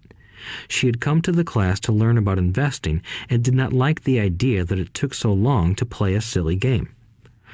Her friend attempted to tell her to look within herself to see if the game reflected her in any way. With that suggestion, the woman demanded her money back. She said that the very idea that a game could be a reflection of her was ridiculous. Her money was promptly refunded, and she left. Since 1984, I have made millions simply by doing what the school system does not do. In school, most teachers lecture. I hated lectures as a student. I was soon bored, and my mind would drift. In 1984, I began teaching via games and simulations, and I still rely on these tools today. I always encourage adult students to look at games as reflecting back to them what they know and what they need to learn. Most importantly, games reflect behavior. They are instant feedback systems.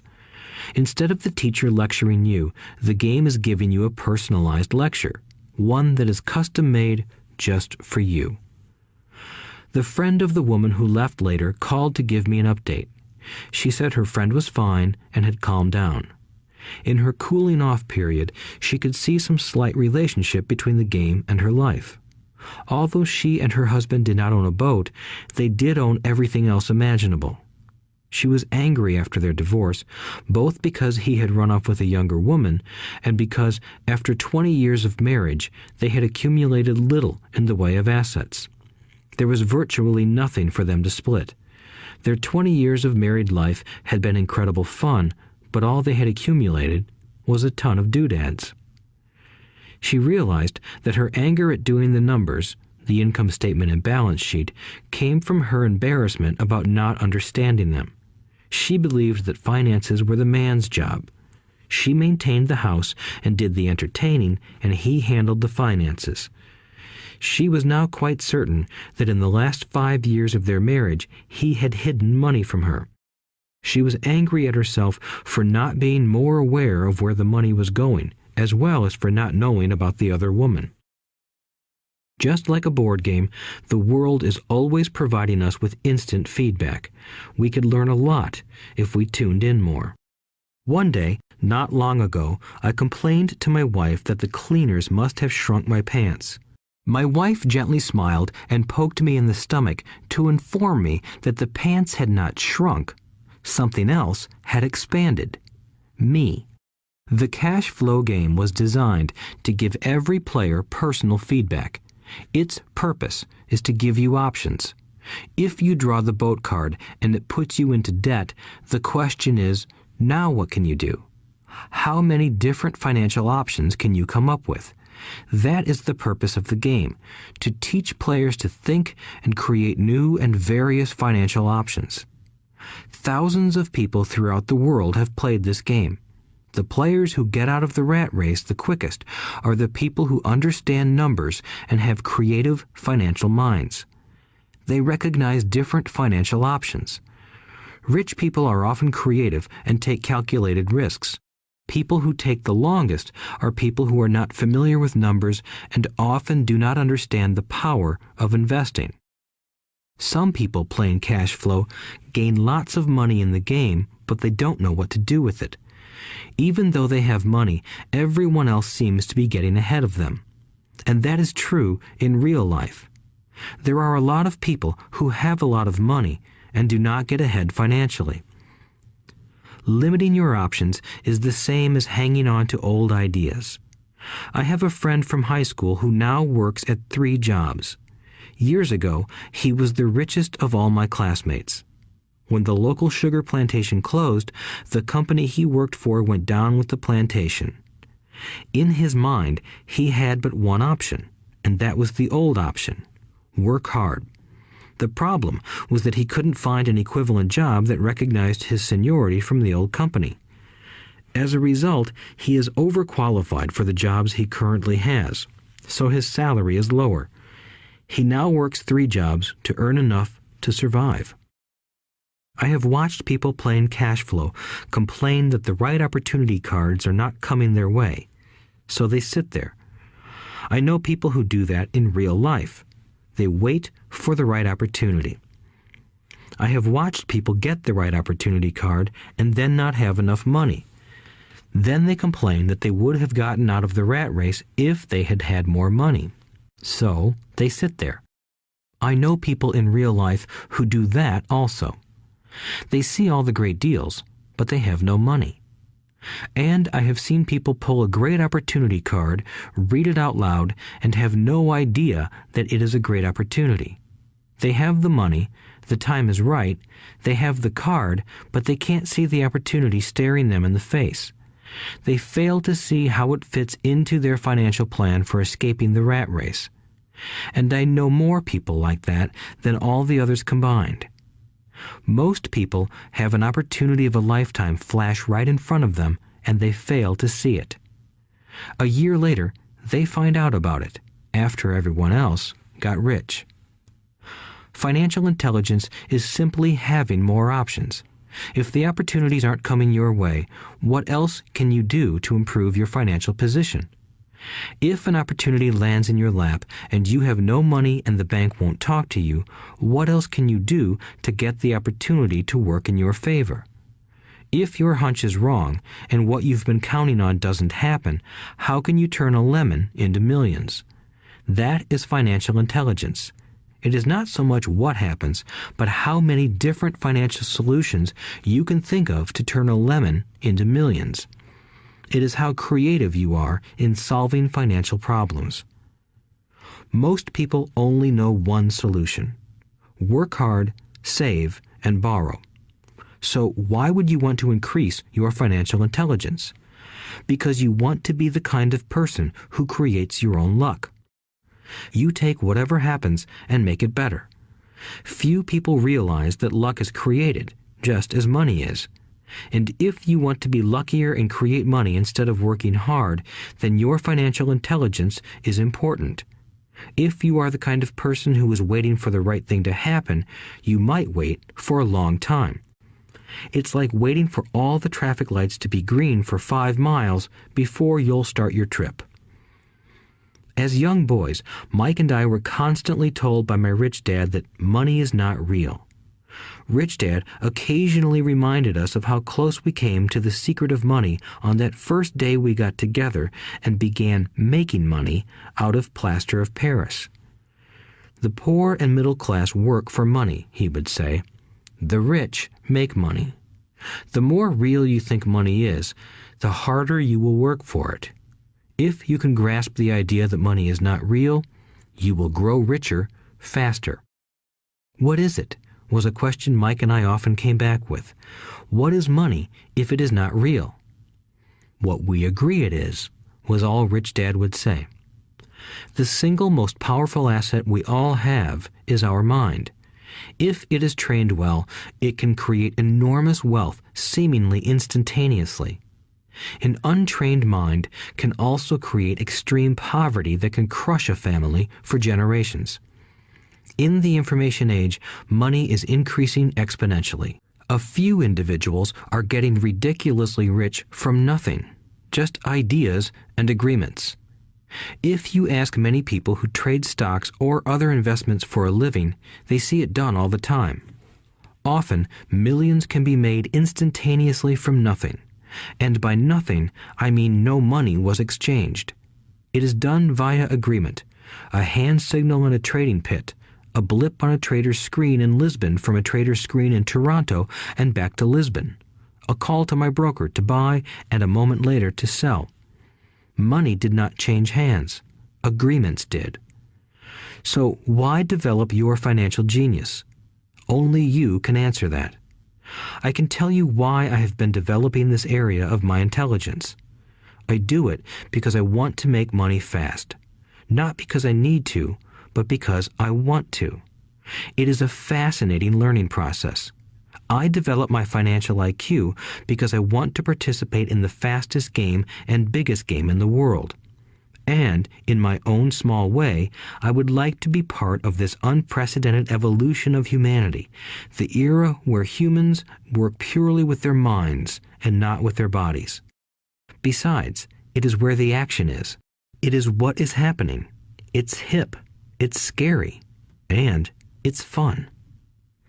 That is why I invest in my financial intelligence, developing the most powerful asset I have. I want to be with people moving boldly forward. I do not want to be with those left behind. I will give you a simple example of creating money. In the early 1990s, the economy of Phoenix, Arizona was horrible. I was watching a TV show when a financial planner came on and began forecasting doom and gloom. His advice was to save money. Put $100 away every month, he said. In 40 years, you will be a multimillionaire. Well, putting money away every month is a sound idea. It is one option, the option most people subscribe to. The problem is this. It blinds the person to what is really going on. It causes them to miss major opportunities for much more significant growth of their money. The world is passing them by. As I said, the economy was terrible at that time. For investors, this is the perfect market condition. A chunk of my money was in the stock market and in apartment houses. I was short of cash. Because people were giving properties away, I was buying. I was not saving money. I was investing. Kim and I had more than $1 million in cash working in a market that was rising fast. It was the best opportunity to invest. The economy was terrible. I just could not pass up these small deals. Houses that were once $100,000 were now $75,000. But instead of shopping with local real estate agents, I began shopping at the bankruptcy attorney's office or the courthouse steps. In these shopping places, a $75,000 house could sometimes be bought for $20,000 or less. For $2,000, which was loaned to me from a friend for 90 days for $200, I gave an attorney a cashier's check as a down payment. While the acquisition was being processed, I ran an ad advertising a $75,000 house for only $60,000 and no money down. The phone rang hard and heavy. Prospective buyers were screened, and once the property was legally mine, all the prospective buyers were allowed to look at the house. It was a feeding frenzy. The house sold in a few minutes. I asked for a $2,500 processing fee, which they gladly handed over, and the escrow and title company took over from there.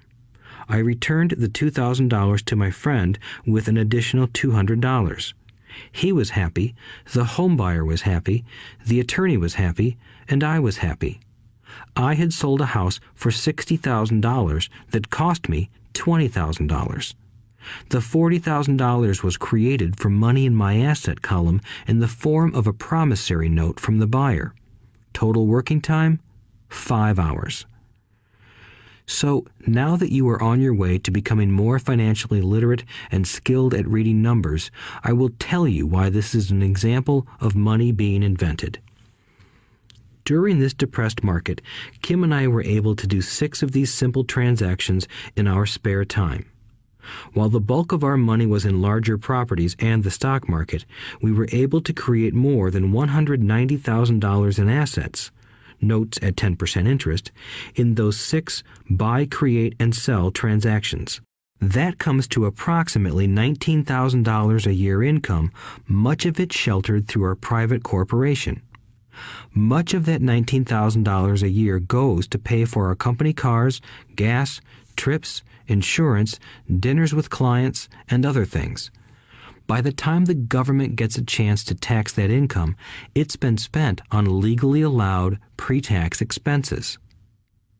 This was a simple example of how money is invented, created, and protected using financial intelligence. Ask yourself, how long would it take to save $190,000? Would the bank pay you 10% interest on your money? And the promissory note is good for 30 years. I hope they never pay me the $190,000. I have to pay a tax if they pay me the principal, and besides, $19,000 paid over 30 years is a little over $500,000 in income. I have people ask what happens if the person doesn't pay. That does happen, and it's good news. That $60,000 home could be taken back and resold for $70,000 and another $2,500 collected as a loan processing fee. It would still be a zero-down transaction in the mind of the new buyer, and the process would go on. The first time I sold the house, I paid back the $2,000, so technically I have no money in the transaction. My return on investment, ROI, is infinity. It's an example of no money making a lot of money. In the second transaction, when resold, I would have put $2,000 in my pocket and re-extended the loan to 30 years. What would my ROI be if I got paid money to make money? I do not know, but it sure beats saving $100 a month, which actually starts out as $150 because it's after-tax income for 40 years earning low interest. And again, you're taxed on the interest. That is not too intelligent. It may be safe, but it's not smart. A few years later, as the Phoenix real estate market strengthened, those houses we sold for $60,000 became worth $110,000. Foreclosure opportunities were still available, but became rare. It cost a valuable asset, my time, to go out looking for them. Thousands of buyers were looking for the few available deals. The market had changed. It was time to move on and look for other opportunities to put in the asset column. You cannot do that here. That is against the law. You're lying. I hear those comments much more often than, "Can you show me how to do that?" The math is simple. You do not need algebra or calculus, and the escrow company handles the legal transaction and the servicing of the payments. I have no roofs to fix or toilets to unplug because the owners do that. It's their house. Occasionally, someone does not pay, and that is wonderful because there are late fees, or they move out and the property is sold again. The court system handles that. And it may not work in your area. The market conditions may be different, but the example illustrates how a simple financial process can create hundreds of thousands of dollars with little money and low risk. It is an example of money being only an agreement. Anyone with a high school education can do it. Yet most people won't. Most people listen to the standard advice of work hard and save money. For about 30 hours of work, approximately $190,000 was created in the asset column, and no taxes were paid. Which one sounds harder to you? 1.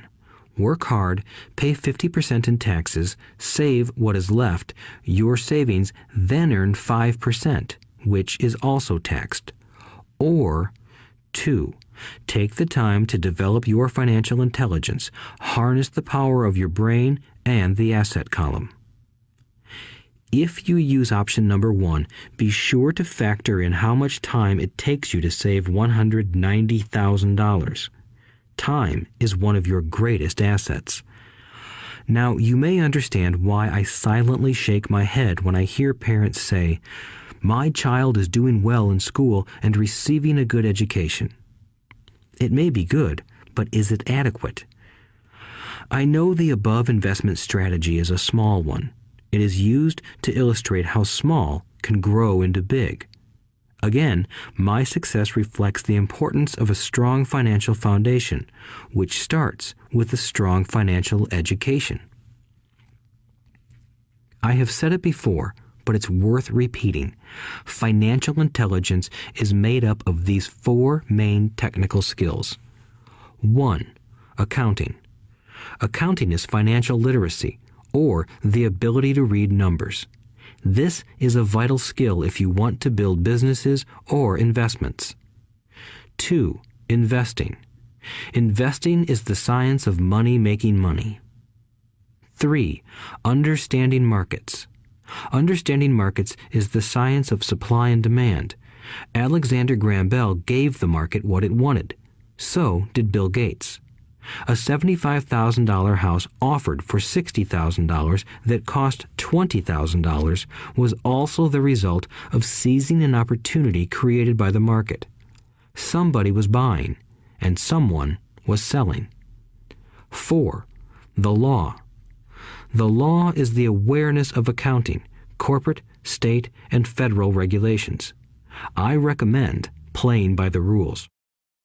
It is this basic foundation, or the combination of these skills, that is needed to be successful in the pursuit of wealth, whether it be through the buying of small homes, apartment buildings, companies, stocks, bonds, precious metals, baseball cards, or the like. A few years later, the real estate market rebounded and everyone else was getting in. The stock market was booming and everyone was getting in. The U.S. economy was getting back on its feet. I began selling and was now traveling to Peru, Norway, Malaysia, and the Philippines. The investment landscape had changed. We were no longer buying real estate. Now I just watch the values climb inside the asset column and will probably begin selling. I suspect that some of those 6 little house deals will sell and the $40,000 note will be converted to cash. I need to call my accountant to be prepared for cash and seek ways to shelter it. The point I would like to make is that investments come and go. The market goes up and comes down. Economies improve and crash. The world is always handing you opportunities of a lifetime, every day of your life, but all too often we fail to see them. But they are there. And the more the world changes and the more technology changes, the more opportunities there will be to allow you and your family to be financially secure for generations to come. So why bother developing your financial intelligence? Again, only you can answer that. I know why I continue to learn and develop. I do it because I know there are changes coming. I'd rather welcome change than cling to the past.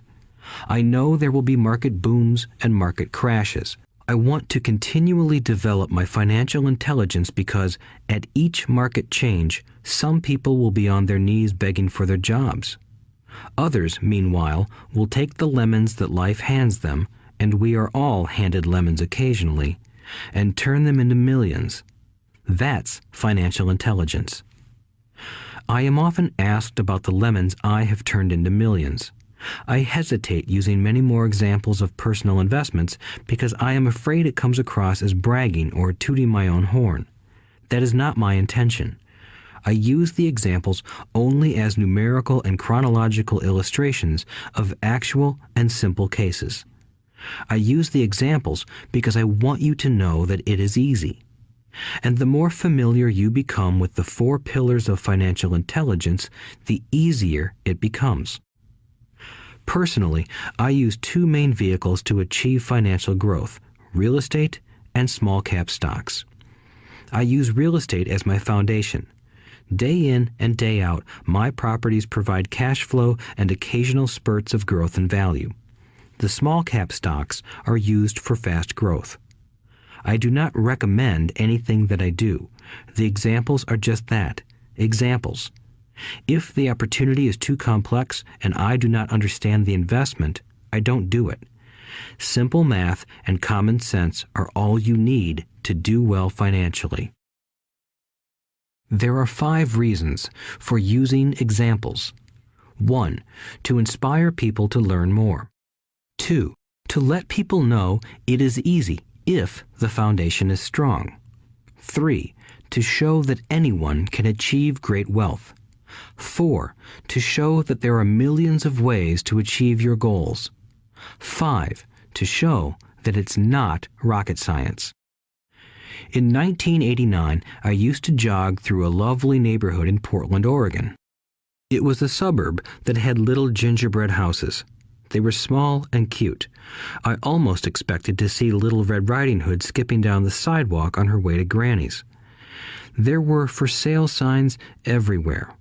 The timber market was terrible. The stock market had just crashed, and the economy was depressed. On one street, I noticed a for sale sign that was up longer than most. It looked old. Jogging past it one day, I ran into the owner, who looked troubled. "What are you asking for your house?" I asked. The owner turned and smiled weakly. "Make me an offer," he said. "It's been for sale for over a year. Nobody even comes by anymore to look at it." "I'll look," I said, and I bought the house a half hour later for $20,000 less than his asking price. It was a cute little 2-bedroom home with gingerbread trim on all the windows. It was light blue with gray accents and had been built in 1930. Inside, there was a beautiful rock fireplace, as well as 2 tiny bedrooms. It was a perfect rental house. I gave the owner $5,000 down for a $45,000 house that was really worth $65,000, except that no one wanted to buy it. The owner moved out in a week, happy to be free, and my first tenant moved in, a local college professor. After the mortgage, expenses, and management fees were paid, I put a little less than $40 in my pocket at the end of each month. Hardly exciting. A year later, the depressed Oregon real estate market had begun to pick up. California investors, flush with money from their still booming real estate market, were moving north and buying up Oregon and Washington. I sold that little house for $95,000 to a young couple from California who thought it was a bargain. My capital gains of approximately $40,000 were placed into a 1031 tax-deferred exchange, and I went shopping for a place to put my money. In about a month, I found a 12-unit apartment house right next to the Intel plant in Beaverton, Oregon. The owners lived in Germany, had no idea what the place was worth, and again, just wanted to get out of it. I offered $275,000 for a $450,000 building. They agreed to $300,000. I bought it and held it for 2 years. Utilizing the same 1031 exchange process, we sold the building for $495,000 and bought a 30-unit apartment building in Phoenix, Arizona. We had moved to Phoenix by then to get out of the rain and needed to sell anyway. Like the former Oregon market, the real estate market in Phoenix was depressed. The price of the 30-unit apartment building in Phoenix was $875,000, with $225,000 down. The cash flow from the 30 units was a little over $5,000 a month. The Arizona market began moving up, and a few years later, a Colorado investor offered us $1.2 million for the property. The point of this example is how a small amount can grow into a large amount. Again, it is a matter of understanding financial statements, investment strategies, a sense of the market, and the laws. If people are not versed in these subjects, then obviously they must follow standard dogma, which is to play it safe, diversify, and only invest in secure investments. The problem with secure investments is that they are often sanitized, that is, made so safe that the gains are less. Most large brokerage houses will not touch speculative transactions in order to protect themselves and their clients, and that is a wise policy. The really hot deals are not offered to people who are novices. Often, the best deals that make the rich even richer are reserved for those who understand the game. It is technically illegal to offer speculative deals to someone who is considered not sophisticated, but of course, it happens. The more sophisticated I get, the more opportunities come my way. Another case for developing your financial intelligence over a lifetime is simply that more opportunities are presented to you. And the greater your financial intelligence, the easier it is to tell whether a deal is good. It's your intelligence that can spot a bad deal or make a bad deal good. The more I learn, and there is a lot to learn, the more money I make simply because I gain experience and wisdom as the years go on. I have friends who are playing it safe, working hard at their profession and failing to gain financial wisdom, which does take time to develop. My overall philosophy is to plant seeds inside my asset column. That is my formula. I start small and plant seeds. Some grow, some don't. Inside our real estate corporation, we have property worth several $1 million. It is our own right, or real estate investment trust. The point I'm making is that most of those millions started out as little $5,000 to $10,000 investments. All of those down payments were fortunate to catch a fast-rising market and increase tax-free. We traded in and out several times over a number of years. We also own a stock portfolio, surrounded by a corporation that Kim and I call our personal mutual fund. We have friends who deal specifically with investors like us who have extra money each month to invest. We buy high-risk, speculative private companies that are just about to go public on a stock exchange in the United States or Canada. An example of how fast gains can be made are 100,000 shares purchased for 25 cents each before the company goes public. 6 months later, the company is listed, and the 100,000 shares now are worth $2 each. If the company is well managed, the price keeps going up, and the stock may go to $20 or more per share. There are years when our $25,000 has gone to $1 million in less than a year. It is not gambling if you know what you're doing. It is gambling if you're just throwing money into a deal and praying. The idea in anything is to use your technical knowledge, wisdom, and love of the game to cut the odds down, to lower the risk. Of course, there is always risk. It is financial intelligence that improves the odds. Thus, what is risky for one person is less risky to someone else. That is the primary reason I constantly encourage people to invest more in their financial education than in stocks, real estate, or other markets. The smarter you are, the better chance you have of beating the odds. The stock plays I personally invested in were extremely high risk for most people and absolutely not recommended. I have been playing that game since 1979 and have paid more than my share in dues.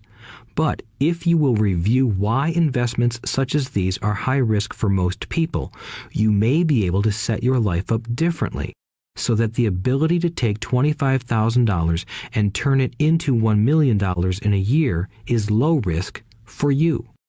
As stated earlier, nothing I have written is a recommendation. It is only used as an example of what is simple and possible. What I do is small potatoes in the grand scheme of things. Yet, for the average individual, a passive income of more than $100,000 a year is nice and not hard to achieve. Depending on the market and how smart you are, it could be done in 5 to 10 years. If you keep your living expenses modest, $100,000 coming in as additional income is pleasant, regardless of whether you work. You can work if you like, or take time off if you choose, and use the government tax system in your favor rather than against you. My personal basis is real estate. I love real estate because it's stable and slow-moving. I keep the base solid. The cash flow is fairly steady and, if properly managed, has a good chance of increasing in value. The beauty of a solid base of real estate is that it allows me to take greater risks, as I do with speculative stocks. If I make great profits in the stock market, I pay my capital gains tax on the gain and then reinvest what's left in real estate, again further securing my asset foundation. A last word on real estate. I have traveled all over the world and taught investing.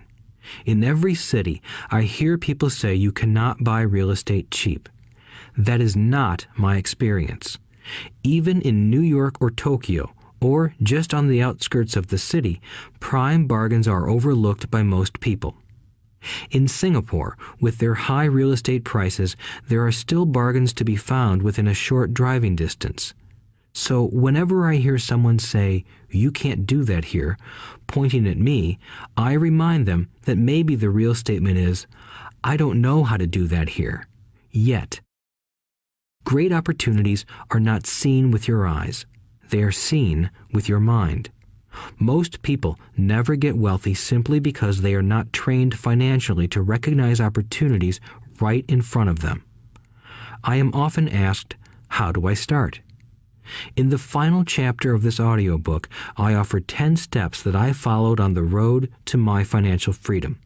But always remember to have fun. When you learn the rules and the vocabulary of investing and begin to build your asset column, I think you'll find that it's as fun a game as you've ever played. Sometimes you win, and sometimes you learn. But have fun. Most people never win because they're more afraid of losing. That is why I found school so silly. In school, we learn that mistakes are bad, and we are punished for making them. Yet if you look at the way humans are designed to learn, we learn by making mistakes. We learn to walk by falling down. If we never fell down, we would never walk. The same is true for learning to ride a bike. I still have scars on my knees, but today I can ride a bike without thinking. The same is true for getting rich. Unfortunately, the main reason most people are not rich is because they are terrified of losing. Winners are not afraid of losing, but losers are. Failure is part of the process of success. People who avoid failure also avoid success. I look at money much like my game of tennis. I play hard, make mistakes, correct, make more mistakes, correct, and I get better. If I lose the game, I reach across the net, shake my opponent's hand, smile, and say, "See you next Saturday." There are two kinds of investors. One, the first and most common type is a person who buys a packaged investment. They call a retail outlet, such as a real estate company, a stockbroker, or a financial planner, and they buy something. It could be a mutual fund, a right, a stock, or bond. It is a clean and simple way of investing. An analogy would be a shopper who goes to a computer store and buys a computer right off the shelf. 2. The second type is an investor who creates investments. This investor usually assembles a deal in the same way a person who buys components builds a computer. I do not know the first thing about putting components of a computer together, but I do know how to put pieces of opportunities together, or know people who know how. It is this second type of investor who is the more professional investor. Sometimes it may take years for all the pieces to come together, and sometimes they never do. It is this second type of investor that my rich dad encouraged me to be. It is important to learn how to put the pieces together, because that is where the huge wins reside, and sometimes some huge losses if the tide goes against you. If you want to be the second type of investor, you need to develop 3 main skills. These skills are in addition to those required to become financially intelligent. 1. Find an opportunity that everyone else missed.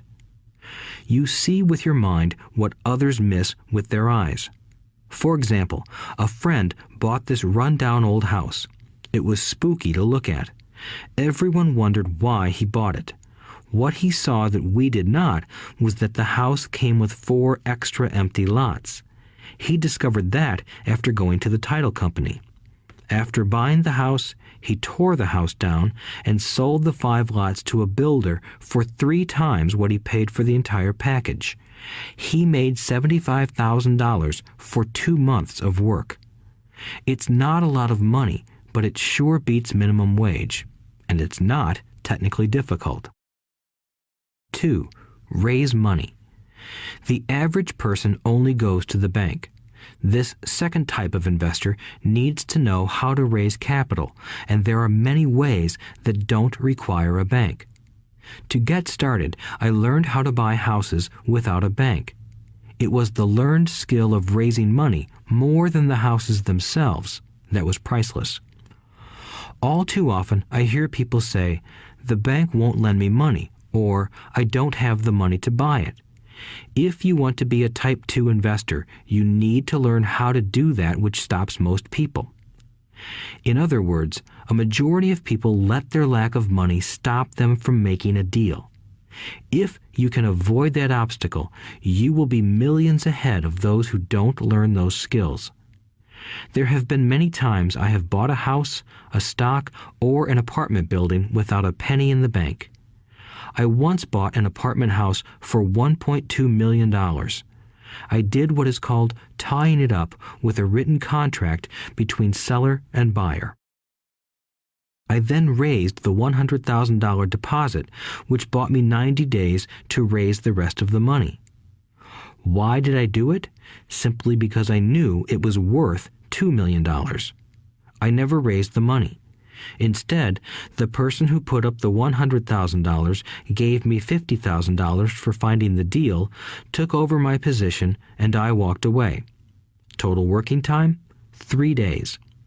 Again, it's what you know more than what you buy. Investing is not buying. It's more a case of knowing. 3. Organize smart people. Intelligent people are those who work with or hire a person who is more intelligent than they are. When you need advice, make sure you choose your advisor wisely. There is a lot to learn, but the rewards can be astronomical. If you do not want to learn those skills, then being a Type 1 investor is highly recommended. It is what you know that is your greatest wealth. It is what you do not know that is your greatest risk. There is always risk, so learn to manage risk instead of avoiding it. Chapter 6. Lesson 6. Work to learn, don't work for money. Job security meant everything to my educated dad. Learning meant everything to my rich dad. A few years ago, I granted an interview with a newspaper in Singapore. The young female reporter was on time, and the interview got underway immediately.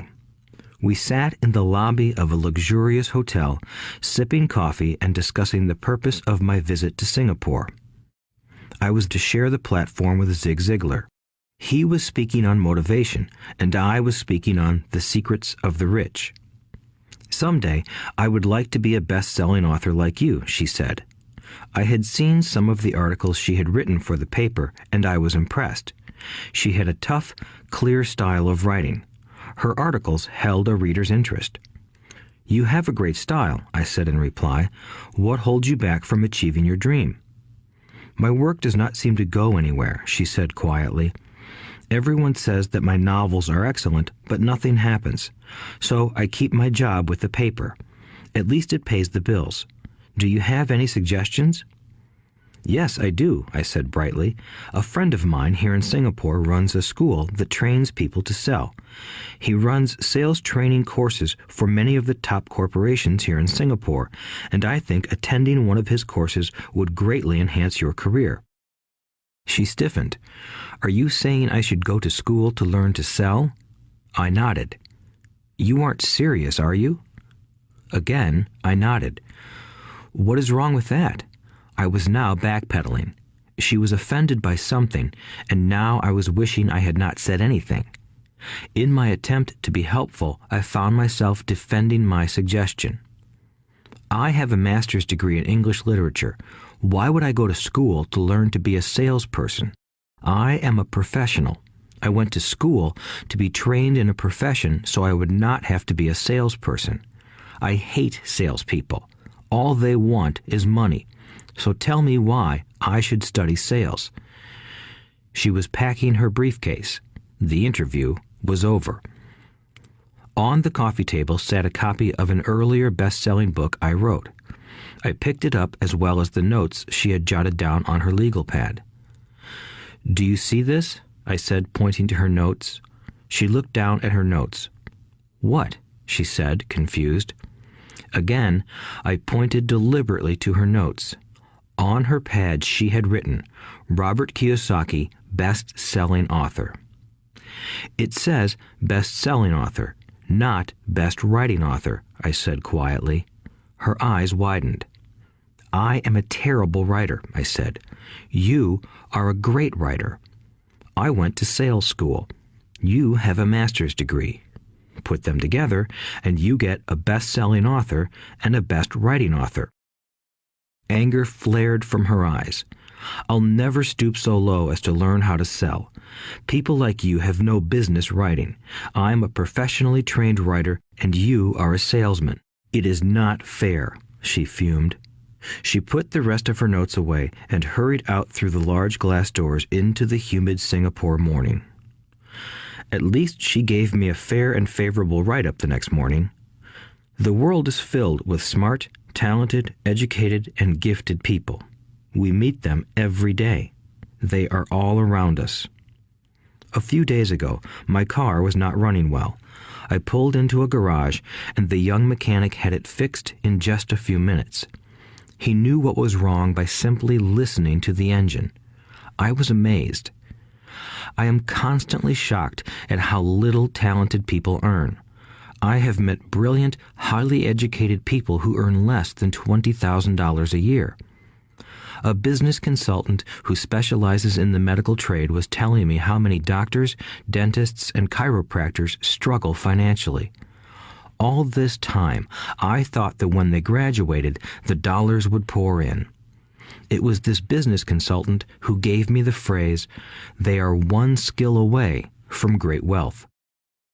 What this phrase means is that most people need only to learn and master one more skill, and their income would jump exponentially.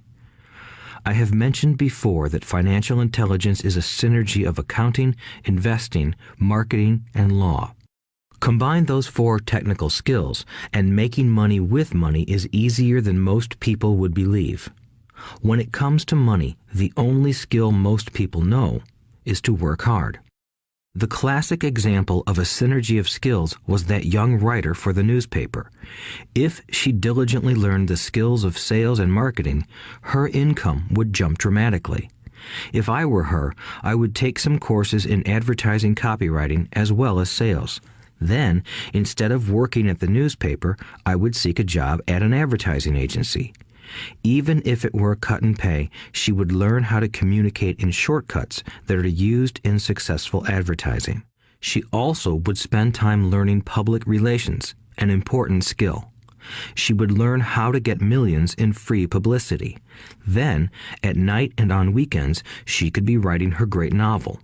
When it was finished, she would be better able to sell her book. Then, in a short while, she could be a best-selling author. When I came out with my first book, If You Want to Be Rich and Happy, Don't Go to School, a publisher suggested I change the title to The Economics of Education. I told the publisher that, with a title like that, I would sell 2 books, one to my family and one to my best friend. The problem is that they would expect it for free. The obnoxious title, If You Want to Be Rich and Happy, Don't Go to School, was chosen because we knew it would get tons of publicity. I am pro-education and believe in education reform. If I were not pro-education, why would I continue to press for changing our antiquated educational system? So I chose a title that would get me on more TV and radio shows simply because I was willing to be controversial. Many people thought I was a fruitcake, but the book sold and sold. When I graduated from the U.S. Merchant Marine Academy in 1969, my educated dad was happy. Standard Oil of California had hired me for its oil tanker fleet as a third mate. The pay was low compared with my classmates, but it was okay for a first real job after college. My starting pay was about $42,000 a year, including overtime, and I only had to work for 7 months. I had 5 months of vacation. If I had wanted to, I could have taken the run to Vietnam with a subsidiary shipping company and easily doubled my pay instead of taking 5 months of vacation. I had a great career ahead of me, yet I resigned after 6 months with the company and joined the Marine Corps to learn how to fly. My educated dad was devastated. Rich Dad congratulated me. In school and in the workplace, the popular opinion is the idea of specialization. That is, in order to make more money or get promoted, you need to specialize. That is why medical doctors immediately begin to seek a specialty such as orthopedics or pediatrics. The same is true for accountants, architects, lawyers, pilots, and others. My educated dad believed in the same dogma. That is why he was thrilled when he eventually achieved his doctorate. He often admitted that schools reward people who study more and more about less and less. Rich Dad encouraged me to do exactly the opposite. You want to know a little about a lot, was his suggestion. That is why for years I worked in different areas of his companies. For a while, I worked in his accounting department. Although I would probably never have been an accountant, he wanted me to learn via osmosis. Rich Dad knew I would pick up jargon and a sense of what is important and what is not. I also worked as a busboy and construction worker as well as in sales, reservations, and marketing. He was grooming Mike and me. That is why he insisted we sit in on the meetings with his bankers, lawyers, accountants, and brokers. He wanted us to know a little about every aspect of his empire. When I quit my high-paying job with Standard Oil, my educated dad had a heart-to-heart talk with me. He was bewildered. He could not understand my decision to resign from a career that offered high pay, great benefits, lots of time off, and opportunity for promotion. When he asked me one evening, "Why did you quit?" I could not explain it to him, though I tried hard to. My logic did not fit his logic. The big problem was that my logic was my rich dad's logic. Job security meant everything to my educated dad. Learning meant everything to my rich dad. Educated dad thought I went to school to learn to be a ship's officer.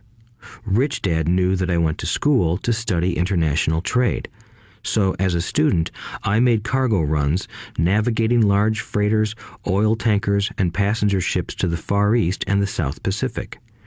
Rich Dad emphasized that I should stay in the Pacific instead of taking ships to Europe because he knew that the emerging nations were in Asia, not Europe. While most of my classmates, including Mike, were partying at their fraternity houses, I was studying trade, people, business styles, and cultures in Japan, Taiwan, Thailand, Singapore, Hong Kong, Vietnam, Korea, Tahiti, Samoa, and the Philippines. I was partying also, but it was not in any frat house. I grew up rapidly. Educated Dad just could not understand why I decided to quit and join the Marine Corps. I told him I wanted to learn to fly, but really I wanted to learn to lead troops. Rich Dad explained to me that the hardest part of running a company is managing people. He had spent 3 years in the Army. My educated dad was draft exempt. Rich Dad valued learning to lead men into dangerous situations. Leadership is what you need to learn next, he said. If you are not a good leader, you'll get shot in the back, just like they do in business. Returning from Vietnam in 1973, I resigned my commission, even though I loved flying. I found a job with Xerox Corporation. I joined it for one reason, and it was not for the benefits. I was a shy person, and the thought of selling was the most frightening subject in the world. Xerox has one of the best sales training programs in America. Rich Dad was proud of me. My educated dad was ashamed. Being an intellectual, he thought that salespeople were below him. I worked with Xerox for 4 years until I overcame my fear of knocking on doors and being rejected. Once I could consistently be in the top 5 in sales, I again resigned and moved on, leaving behind another great career with an excellent company. In 1977, I formed my first company. Rich Dad had groomed Mike and me to take over companies, so I now had to learn to form them and put them together. My first product, the nylon and Velcro wallet, was manufactured in the Far East and shipped to a warehouse in New York, near where I had gone to school. My formal education was complete, and it was time to test my wings. If I failed, I would go broke. Rich Dad thought it best to go broke before 30. You still have time to recover, was his advice. On the eve of my 30th birthday, my first shipment left Korea for New York. Today, I still do business internationally, and as my rich dad encouraged me to do, I keep seeking the emerging nations. Today, my investment company invests in South American countries and Asian countries, as well as in Norway and Russia. There is an old cliche that goes, "Job is an acronym for just over broke." Unfortunately, I would say that applies to millions of people. Because school does not think financial intelligence is an intelligence, most workers live within their means. They work and they pay bills. There is another horrible management theory that goes, workers work hard enough to not be fired, and owners pay just enough so that workers won't quit. And if you look at the pay scales of most companies, again, I would say there is a degree of truth to that statement. The net result is that most workers never get ahead. They do what they've been taught to do, get a secure job. Most workers focus on working for pay and benefits that reward them in the short term, but are often disastrous in the long run. Instead, I recommend to young people to seek work for what they will learn more than what they will earn. Look down the road at what skills they want to acquire before choosing a specific profession and before getting trapped in the rat race. Once people are trapped in the lifelong process of bill paying, they become like those little hamsters running around in those metal wheels. Their little furry legs are spinning furiously, the wheel is turning furiously, but come tomorrow morning, they'll still be in the same cage. Great job. In the movie Jerry Maguire, starring Tom Cruise, there are many great one-liners. Probably the most memorable is, "Show me the money." But there is one line I thought most truthful. It comes from the scene where Tom Cruise is leaving the firm. He has just been fired, and he is asking the entire company, "Who wants to come with me?" And the whole place is silent and frozen. Only one woman speaks up and says, "I'd like to, but I'm due for a promotion in 3 months." That statement is probably the most truthful statement in the whole movie. It is the type of statement that people use to keep themselves busy, working away to pay bills. I know my educated dad looked forward to his pay raise every year, and every year he was disappointed. So he would go back to school to earn more qualifications so he could get another raise. Then, once again, there would be another disappointment. The question I often ask people is, where is this daily activity taking you? Just like the little hamster, I wonder if people look at where their hard work is taking them. What does the future hold? In his book, The Retirement Myth, Craig S. Carpel writes, "I visited the headquarters of a major national pension consulting firm and met with a managing director who specializes in designing lush retirement plans for top management. When I asked her what people who don't have corner offices will be able to expect in the way of pension income, she said with a confident smile, 'The silver bullet.'" "What," I asked, "is the silver bullet?" She shrugged and said, "If baby boomers discover they don't have enough money to live on when they're older, they can always blow their brains out." Carpel goes on to explain the difference between the old defined benefit retirement plans and the new 401k plans that are riskier. It is not a pretty picture for most people working today, and that is just for retirement. Add medical fees and long-term nursing home care, and the picture is frightening. Already, many hospitals in countries with socialized medicine need to make tough decisions such as who will live and who will die. They make those decisions purely on how much money they have and how old the patients are. If the patient is old, they often will give the medical care to someone younger. The older, poor patient gets put to the back of the line. Just as the rich can afford better education, the rich will be able to keep themselves alive, while those who have little wealth will die. So I wonder, are workers looking into the future or just until their next paycheck, never questioning where they are headed? When I speak to adults who want to earn more money, I always recommend the same thing. I suggest taking a long view of their life. Instead of simply working for the money and security, which I admit are important, I suggest they take a second job that will teach them a second skill. Often I recommend joining a network marketing company, also called multi-level marketing, if they want to learn sales skills. Some of these companies have excellent training programs that help people get over their fear of failure and rejection, which are the main reasons people are unsuccessful. Education is more valuable than money in the long run. When I offer this suggestion, I often hear in response, "Oh, that is too much hassle," or "I only want to do what I am interested in." If they say it's too much of a hassle, I ask, "So you would rather work all your life giving 50% of what you earn to the government?" If they tell me, "I only do what I am interested in," I say, "I'm not interested in going to the gym, but I go because I want to feel better and live longer." Unfortunately, there is some truth to the old statement, "You can't teach an old dog new tricks." Unless a person is used to changing, it's hard to change. But for those of you who might be on the fence when it comes to the idea of working to learn something new, I offer this word of encouragement.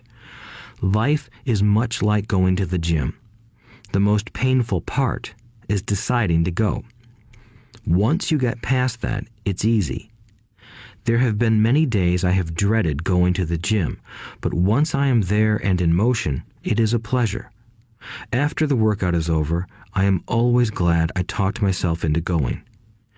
If you are unwilling to work to learn something new and instead insist on becoming highly specialized within your field, make sure the company you work for is unionized. Labor unions are designed to protect specialists. My educated dad, after falling from grace with the governor, became the head of the teachers' union in Hawaii. He told me that it was the hardest job he ever held. My rich dad, on the other hand, spent his life doing his best to keep his companies from becoming unionized.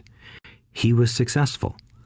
Although the unions came close, Rich Dad was always able to fight them off. Personally, I take no sides because I can see the need for and the benefits of both sides. If you do as school recommends, become highly specialized, then seek union protection. For example, had I continued with my flying career, I would have sought a company that had a strong pilots union. Why? Because my life would be dedicated to learning a skill that was valuable in only one industry. If I were pushed out of that industry, my life's skills would not be as valuable to another industry. A displaced senior pilot with 100,000 hours of heavy airline transport time, earning $150,000 a year, would have a hard time finding an equivalent high-paying job teaching in school. Skills do not necessarily transfer from industry to industry. Skills the pilots are paid for in the airline industry are not as important in, say, the school system. The same is true even for doctors today. With all the changes in medicine, many medical specialists are needing to conform to medical organizations such as HMOs. School teachers definitely need to be union members. Today in America, the teachers' union is the largest and the richest labor union of all. The NEA, the National Education Association, has tremendous political clout. Teachers need the protection of their union because their skills are also of limited value to an industry outside of education. So the rule of thumb is highly specialized, then unionize. It's the smart thing to do. When I ask the classes I teach, how many of you can cook a better hamburger than McDonald's, almost all the students raise their hands. I then ask, so if most of you can cook a better hamburger, how come McDonald's makes more money than you? The answer is obvious. McDonald's is excellent at business systems. The reason so many talented people are poor is because they focus on building a better hamburger and know little to nothing about business systems. A friend of mine in Hawaii is a great artist. He makes a sizable amount of money. One day, his mother's attorney called to tell him that she had left him $35,000. That is what was left of her estate after the attorney and the government took their shares. Immediately, he saw an opportunity to increase his business by using some of this money to advertise. 2 months later, his first 4-color full-page ad appeared in an expensive magazine that targeted the very rich. The ad ran for 3 months. He received no replies from the ad, and all of his inheritance is now gone. He now wants to sue the magazine for misrepresentation. This is a common case of someone who can build a beautiful hamburger but knows little about business.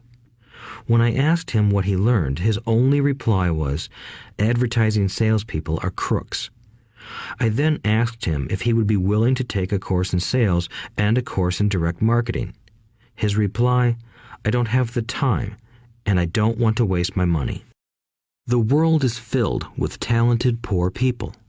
All too often, they're poor or struggle financially or earn less than they are capable of, not because of what they know, but because of what they do not know. They focus on perfecting their skills at building a better hamburger rather than the skills of selling and delivering the hamburger. Maybe McDonald's does not make the best hamburger, but they are the best at selling and delivering a basic average burger. Poor Dad wanted me to specialize. That was his view on how to be paid more. Even after being told by the governor of Hawaii that he could no longer work in state government, my educated dad continued to encourage me to get specialized. Educated Dad then took up the cause of the teachers' union, campaigning for further protection and benefits for these highly skilled and educated professionals. We argued often, but I know he never agreed that over-specialization is what caused the need for union protection. He never understood that the more specialized you become, the more you are trapped and dependent on that specialty. Rich Dad advised that Mike and I groom ourselves. Many corporations do the same thing. They find a young, bright student just out of business school and begin grooming that person to someday take over the company. So these bright young employees do not specialize in one department. They are moved from department to department to learn all the aspects of business systems. The rich often groom their children or the children of others. By doing so, their children gain an overall knowledge of the operations of the business and how the various departments interrelate. For the World War II generation, it was considered bad to skip from company to company. Today, it is considered smart. Since people will skip from company to company rather than seek greater specialization in skills, why not seek to learn more than to earn? In the short term, it may earn you less, but it will pay dividends in the long term. The main management skills needed for success are 1. Management of cash flow, 2. Management of systems, 3. Management of people. The most important specialized skills are sales and marketing. The ability to sell, to communicate to another human being, be it a customer, employee, boss, spouse, or child, is the base skill of personal success. Communication skills such as writing, speaking, and negotiating are crucial to a life of success. These are skills I work on constantly, attending courses or buying educational resources to expand my knowledge. As I have mentioned, my educated dad worked harder and harder the more competent he became. He also became more trapped the more specialized he got. Although his salary went up, his choices diminished. Soon after he was locked out of government work, he found out how vulnerable he really was professionally. It is like professional athletes who suddenly are injured or are too old to play. Their once high-paying position is gone, and they have limited skills to fall back on. I think that is why my educated dad sided so much with the unions after that. He realized how much a union would have benefited him. Rich Dad encouraged Mike and me to know a little about a lot. He encouraged us to work with people smarter than we were and to bring smart people together to work as a team. Today, it would be called a synergy of professional specialties. Today, I meet ex-school teachers earning hundreds of thousands of dollars a year. They earn that much because they have specialized skills in their field as well as other skills. They can teach as well as sell and market. I know of no other skills to be more important than selling and marketing. The skills of selling and marketing are difficult for most people, primarily due to their fear of rejection. The better you are at communicating, negotiating, and handling your fear of rejection, the easier life is. Just as I advise that newspaper writer who wanted to become a best-selling author, I advise anyone else today. Being technically specialized has its strengths as well as its weaknesses. I have friends who are geniuses, but they cannot communicate effectively with other human beings, and, as a result, their earnings are pitiful. I advise them to just spend a year learning to sell. Even if they earn nothing, their communication skills will improve, and that is priceless. In addition to being good learners, sellers, and marketers, we need to be good teachers as well as good students. To be truly rich, we need to be able to give as well as to receive. In cases of financial or professional struggle, there is often a lack of giving and receiving. I know many people who are poor because they are neither good students nor good teachers. Both of my dads were generous men. Both made it a practice to give first. Teaching was one of their ways of giving. The more they gave, the more they received.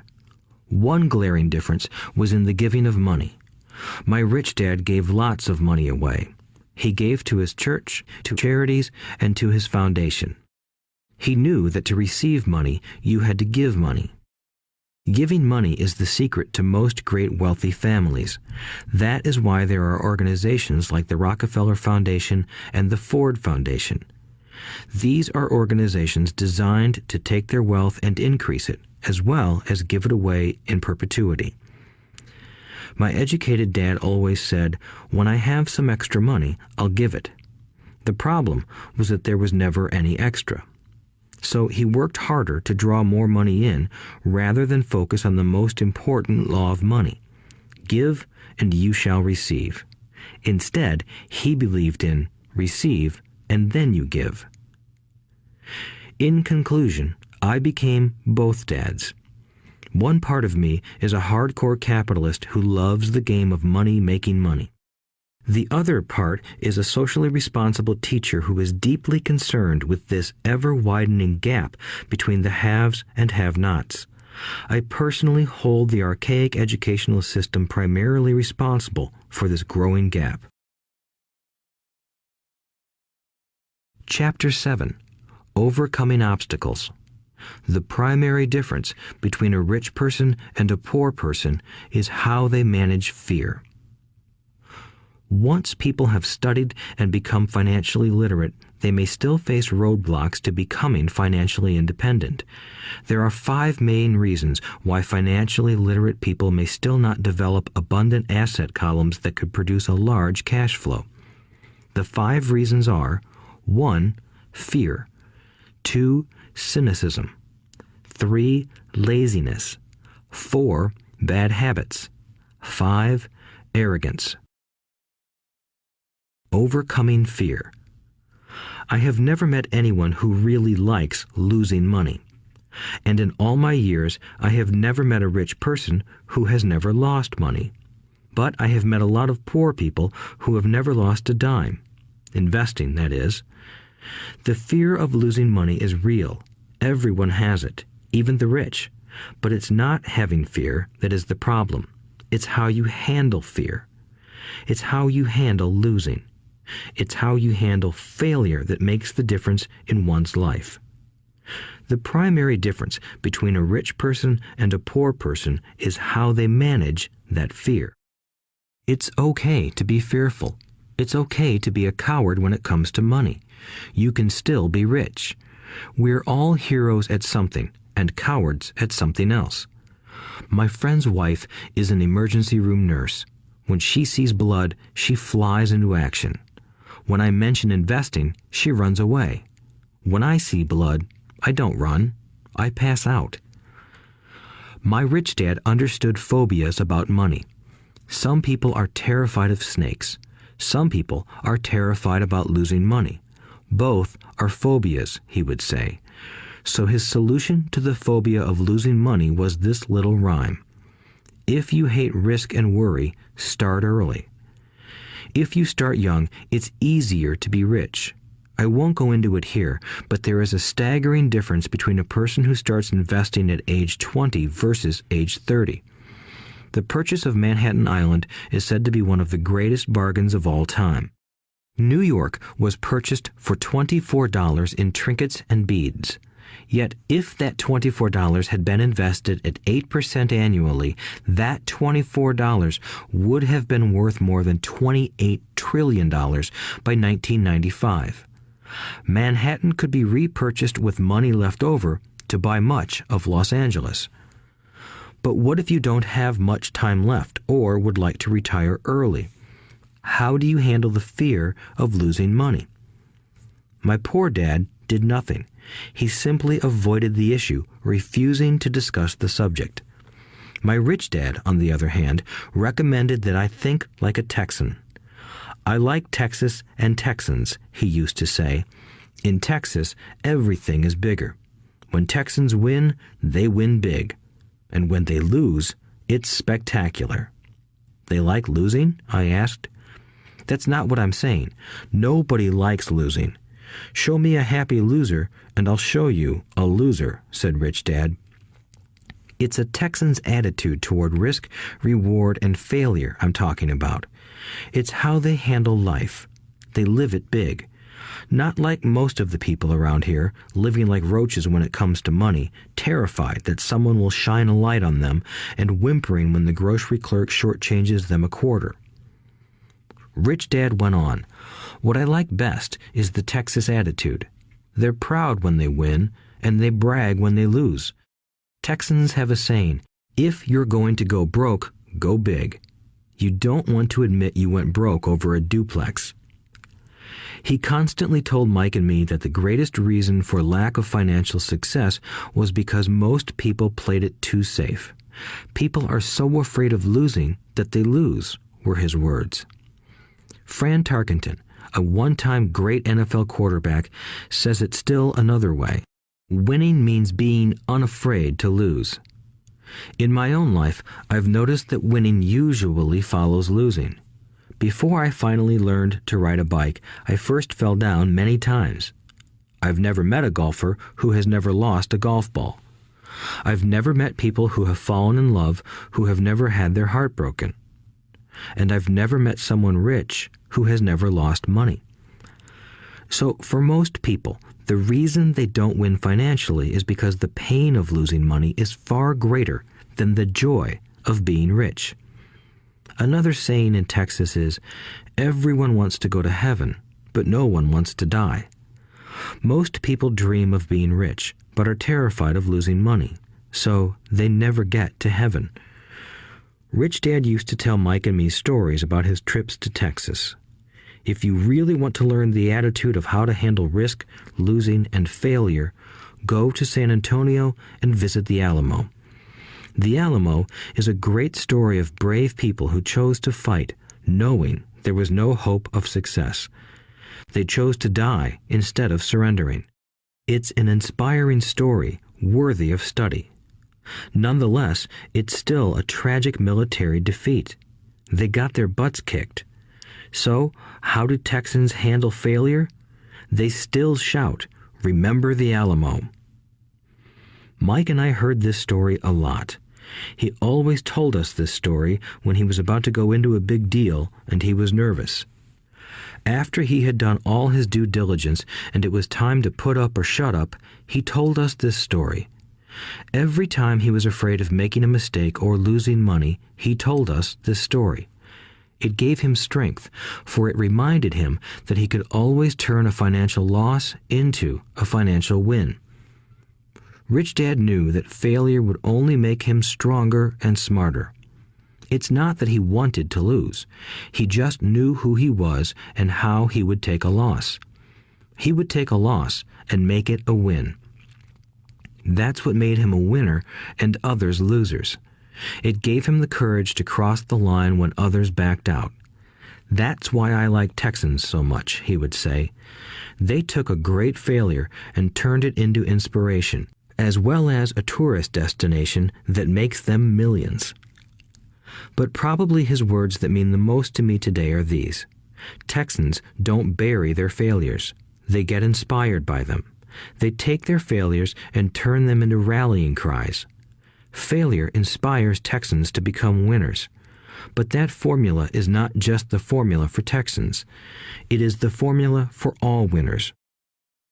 I've said that falling off my bike was part of learning to ride. I remember falling off only made me more determined to learn to ride, not less. I also said that I have never met a golfer who has never lost a ball. For top professional golfers, losing a ball or a tournament provides the inspiration to be better, to practice harder, to study more. That's what makes them better. For winners, losing inspires them. For losers, losing defeats them. I like to quote John D. Rockefeller, who said, "I always tried to turn every disaster into an opportunity." And being Japanese American, I can say this. Many people say that Pearl Harbor was an American mistake. I say it was a Japanese mistake. From the movie Tora, Tora, Tora, a somber Japanese admiral says to his cheering subordinates, "I am afraid we have awakened a sleeping giant." Remember Pearl Harbor became a rallying cry. It turned one of America's greatest losses into the reason to win. This great defeat gave America strength, and America soon emerged as a world power. Failure inspires winners, and failure defeats losers. It is the biggest secret of winners. It's the secret that losers do not know.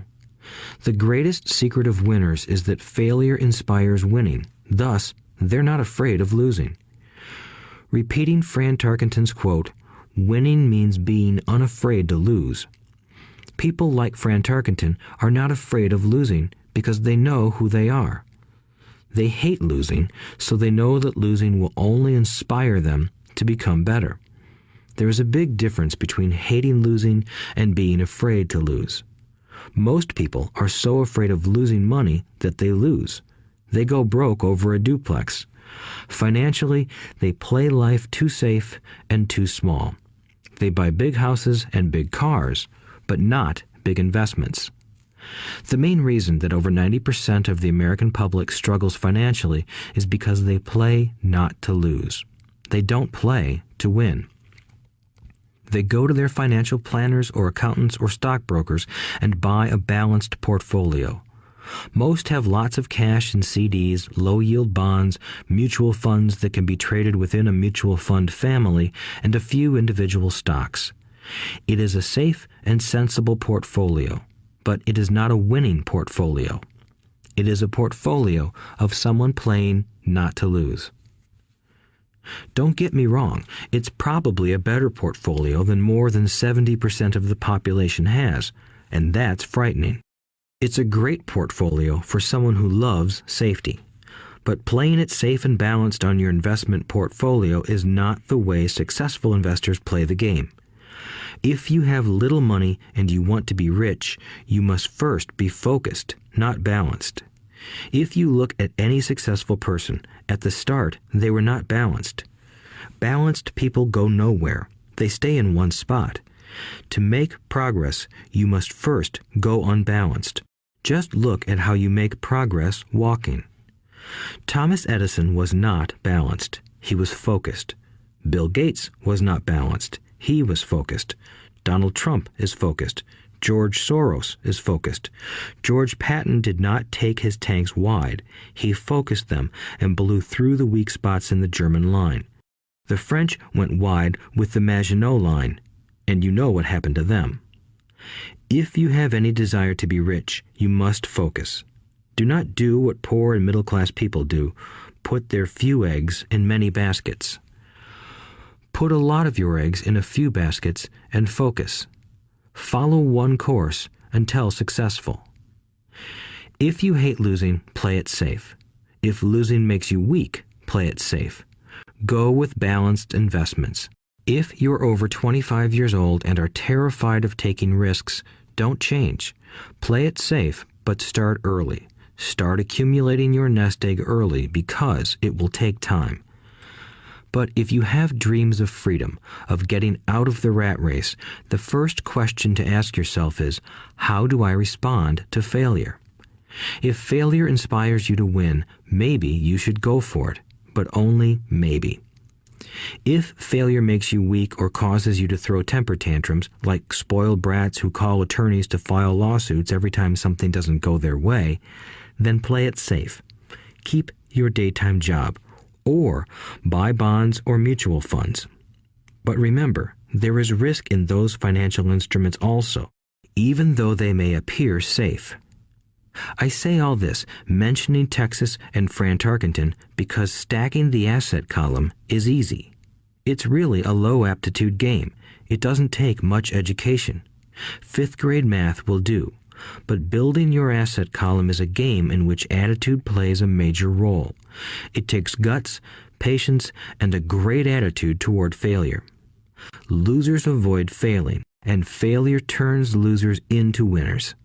Just remember the Alamo. Overcoming cynicism. The sky is falling. The sky is falling. Most of us know the story of Chicken Little, who ran around warning the barnyard of impending doom. We all know people who are that way. There's a Chicken Little inside each of us. As I stated earlier, the cynic is really a little chicken. We all get a little chicken when fear and doubt cloud our thoughts. All of us have doubts. I'm not smart. I'm not good enough. So-and-so is better than me. Our doubts often paralyze us. We play the what-if game. What if the economy crashes right after I invest? What if I lose control and I can't pay the money back? What if things don't go as I planned? Or we have friends or loved ones who will remind us of our shortcomings. They often say, "What makes you think you can do that?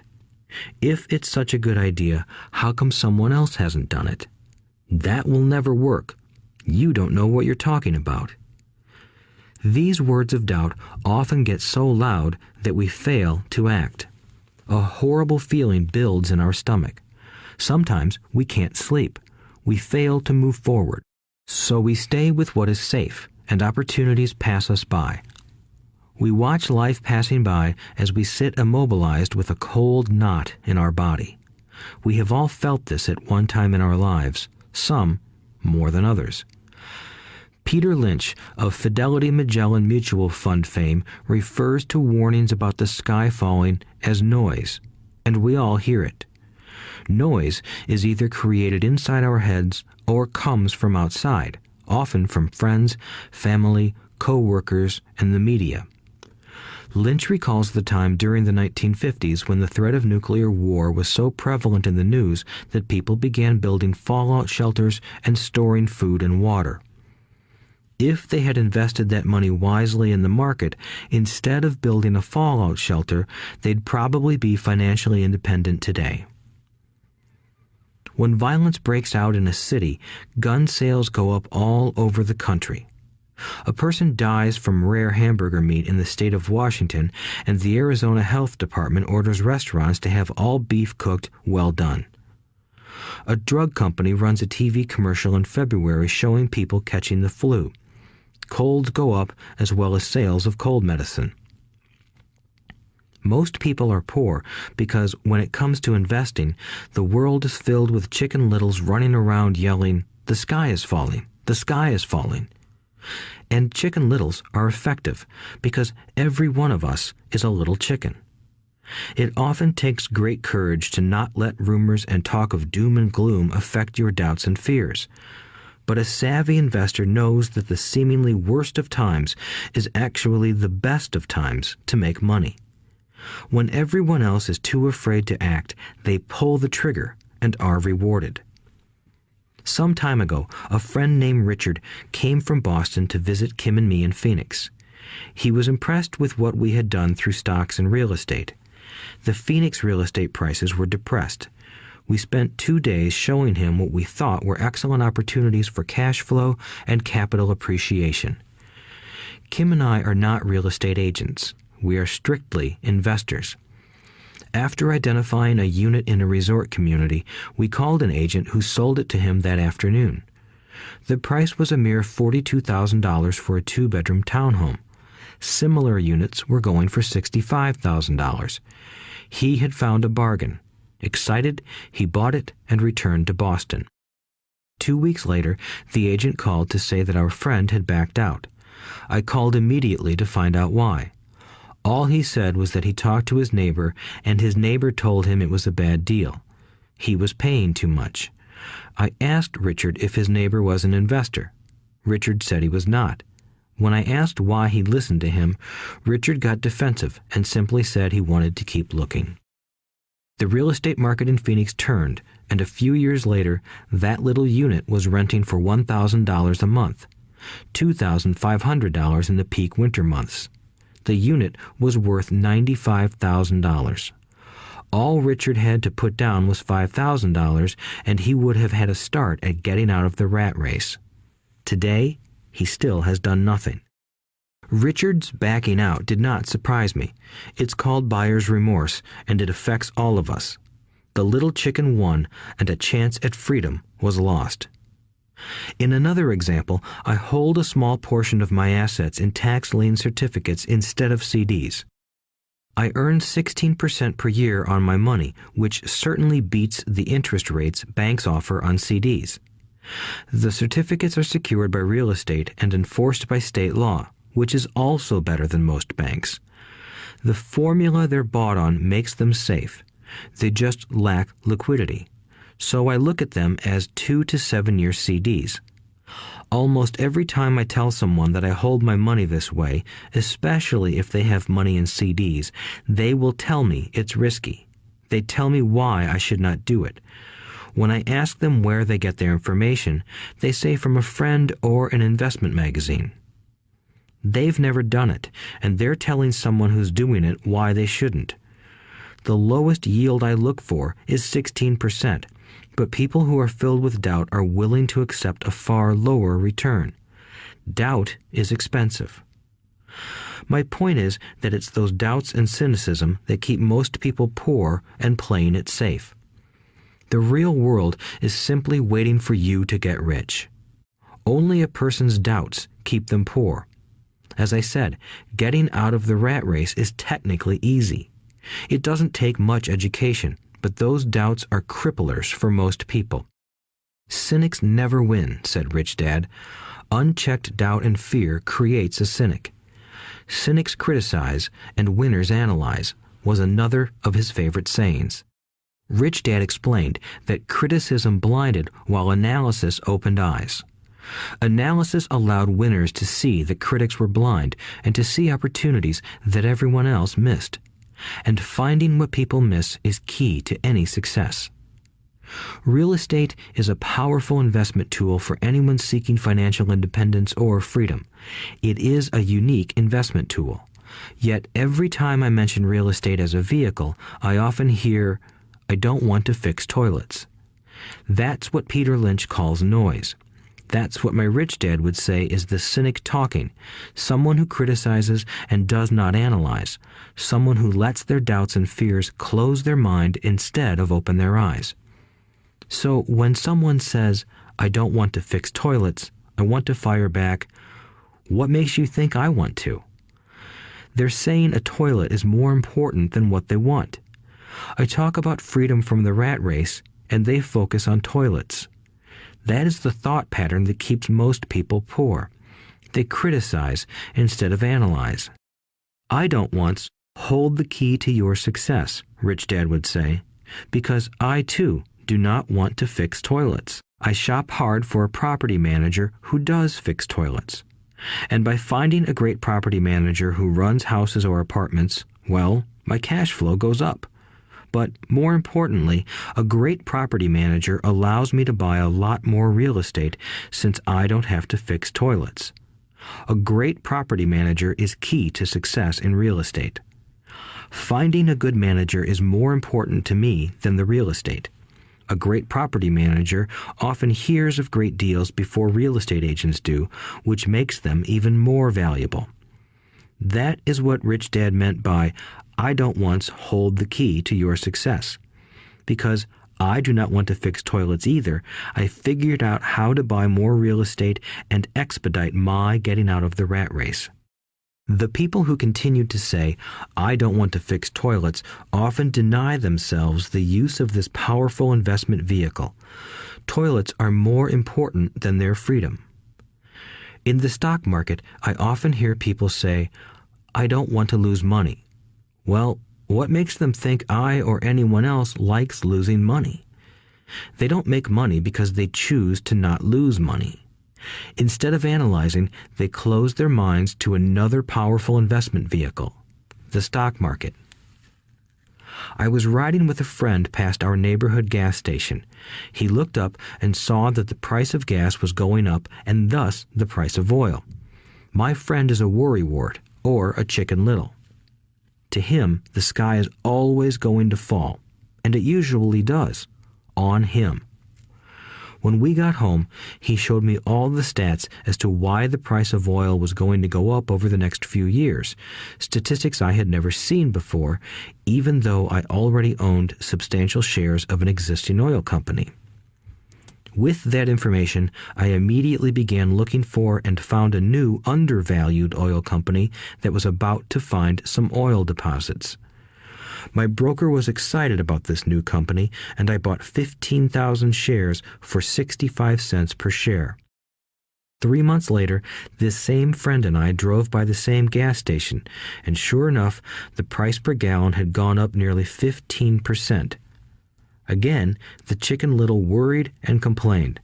I smiled, because a month earlier, that little oil company hit oil, and those 15,000 shares went up to more than $3 per share since he had first given me the tip. And the price of gas will continue to go up if what my friend says is true. If most people understood how a stop worked in stock market investing, there would be more people investing to win instead of investing not to lose.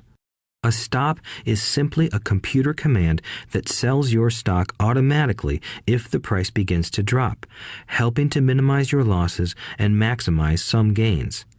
It's a great tool for those who are terrified of losing. So whenever I hear people focusing on their I don't wants rather than what they do want, I know the noise in their head must be loud. Chicken Little has taken over their brain and is yelling, the sky is falling and toilets are breaking. So they avoid their don't wants, but they pay a huge price. They may never get what they want in life. Instead of analyzing, their inner Chicken Little closes their mind. Rich Dad gave me a way of looking at Chicken Little. Just do what Colonel Sanders did. At the age of 66, he lost his business and began to live on his Social Security check. It wasn't enough. He went around the country selling his recipe for fried chicken. He was turned down 1,009 times before someone said yes, and he went on to become a multimillionaire at an age when most people are quitting. He was a brave and tenacious man, Rich Dad said of Harlan Sanders. So when you're in doubt and feeling a little afraid, just do what Colonel Sanders did to his little chicken. He fried it. Overcoming laziness. Busy people are often the most lazy. We have all heard stories of a businessman who works hard to earn money. He works hard to be a good provider for his wife and children. He spends long hours at the office and brings work home on weekends. One day he comes home to an empty house. His wife has left with the kids. He knew he and his wife had problems, but rather than work to make the relationship strong, he stayed busy at work. Dismayed, his performance at work slips and he loses his job. Today, I often meet people who are too busy to take care of their wealth, and there are people too busy to take care of their health. The cause is the same. They're busy, and they stay busy as a way of avoiding something they do not want to face. Nobody has to tell them. Deep down, they know. In fact, if you remind them, they often respond with anger or irritation. If they aren't busy at work or with the kids, they're often busy watching TV, fishing, playing golf, or shopping. Yet deep down, they know they are avoiding something important. That's the most common form of laziness. Laziness by staying busy. So, what is the cure for laziness? The answer is a little greed. For many of us, we were raised thinking of greed or desire as bad. Greedy people are bad people, my mom used to say, yet we all have inside of us this yearning to have nice, new, or exciting things. So to keep that emotion of desire under control, often parents find ways of suppressing that desire with guilt. You only think about yourself. Don't you know you have brothers and sisters? Was one of my mom's favorites. You want me to buy you what? Was a favorite of my dad. Do you think we're made of money? Do you think money grows on trees? We're not rich people, you know. It wasn't so much the words, but the angry guilt trip that went with the words that got to me.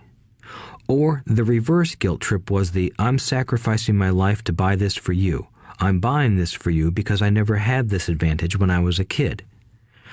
I have a neighbor who is stone broke but can't park his car in his garage. The garage is filled with toys for his kids. Those spoiled brats get everything they ask for. I don't want them to know the feeling of want, are his everyday words. He has nothing set aside for their college or his retirement, but his kids have every toy ever made. He recently got a new credit card in the mail and took his kids to visit Las Vegas. I'm doing it for the kids, he said with great sacrifice. Rich Dad forbade the words, I can't afford it. In my real home, that's all I heard. Instead, Rich Dad required his children to say, how can I afford it? He believed that the words, I can't afford it, shut down your brain. It didn't have to think anymore. How can I afford it opened up the brain and forced it to think and search for answers. But most importantly, he felt the words, I can't afford it, were a lie, and the human spirit knows it. The human spirit is very, very powerful, he would say. It knows it can do anything. By having a lazy mind that says, I can't afford it, a war breaks out inside you. Your spirit is angry, and your lazy mind must defend its lie. The spirit is screaming, come on, let's go to the gym and work out. And the lazy mind says, but I'm tired. I worked really hard today. Or the human spirit says, I'm sick and tired of being poor. Let's get out there and get rich. To which the lazy mind says, rich people are greedy. Besides, it's too much bother. It's not safe. I might lose money. I'm working hard enough as it is. I've got too much to do at work anyway. Look at what I have to do tonight. My boss wants it finished by morning. I can't afford it also causes sadness, a helplessness that leads to despondency and often depression. How can I afford it opens up possibilities, excitement, and dreams. So Rich Dad was not so concerned about what we wanted to buy as long as we understood that how can I afford it creates a stronger mind and a dynamic spirit. Thus, he rarely gave Mike or me anything. He would instead ask, how can you afford it? And that included college, which we paid for ourselves. It was not the goal, but the process of attaining the goal that he wanted us to learn. The problem I see today is that there are millions of people who feel guilty about their desire or their greed. It's old conditioning from their childhood. While they desire to have the finer things that life offers, most have been conditioned subconsciously to say, I can't have that, or I'll never be able to afford that. When I decided to exit the rat race, it was simply a question of how can I afford to never work again? And my mind began to kick out answers and solutions. The hardest part was fighting my real parents' dogma. We can't afford that. Stop thinking only about yourself. Why don't you think about others? And other similar sentiments designed to instill guilt to suppress my greed. So, how do you beat laziness? Once again, the answer is a little greed. It's that radio station WIIFM, which stands for What's in it for me? A person needs to sit down and ask, what would my life be like if I never had to work again? What would I do if I had all the money I needed? Without that little greed, the desire to have something better, progress is not made. Our world progresses because we all desire a better life. New inventions are made because we desire something better. We go to school and study hard because we want something better. So whenever you find yourself avoiding something you know you should be doing, then the only thing to ask yourself is, what's in it for me? Be a little greedy. It's the best cure for laziness. Too much greed, however, as anything in excess can be, is not good. But just remember what Michael Douglas said in the movie Wall Street. Greed is good. Rich Dad said it differently. Guilt is worse than greed, for guilt robs the body of its soul. I think Eleanor Roosevelt said it best. Do what you feel in your heart to be right, for you'll be criticized anyway. You'll be damned if you do, and damned if you don't. Overcoming bad habits. Our lives are a reflection of our habits more than our education. After seeing the movie Conan the Barbarian, starring Arnold Schwarzenegger, a friend said, "I'd love to have a body like Schwarzenegger." Most of the guys nodded in agreement. "I even heard he was really puny and skinny at one time," another friend added. "Yeah, I heard that too," another one said. "I heard he has a habit of working out almost every day in the gym." "Yeah, I'll bet he has to." "Nah," said the group's cynic. "I'll bet he was born that way. Besides, let's stop talking about Arnold and get some beers." This is an example of habits controlling behavior. I remember asking my rich dad about the habits of the rich. Instead of answering me outright, he wanted me to learn through example, as usual. "When does your dad pay his bills?" Rich Dad asked.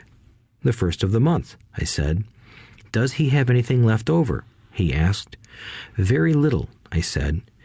"That's the main reason he struggles," said Rich Dad. "He has bad habits. Your dad pays everyone else first. He pays himself last, but only if he has anything left over." "Which he usually doesn't," I said.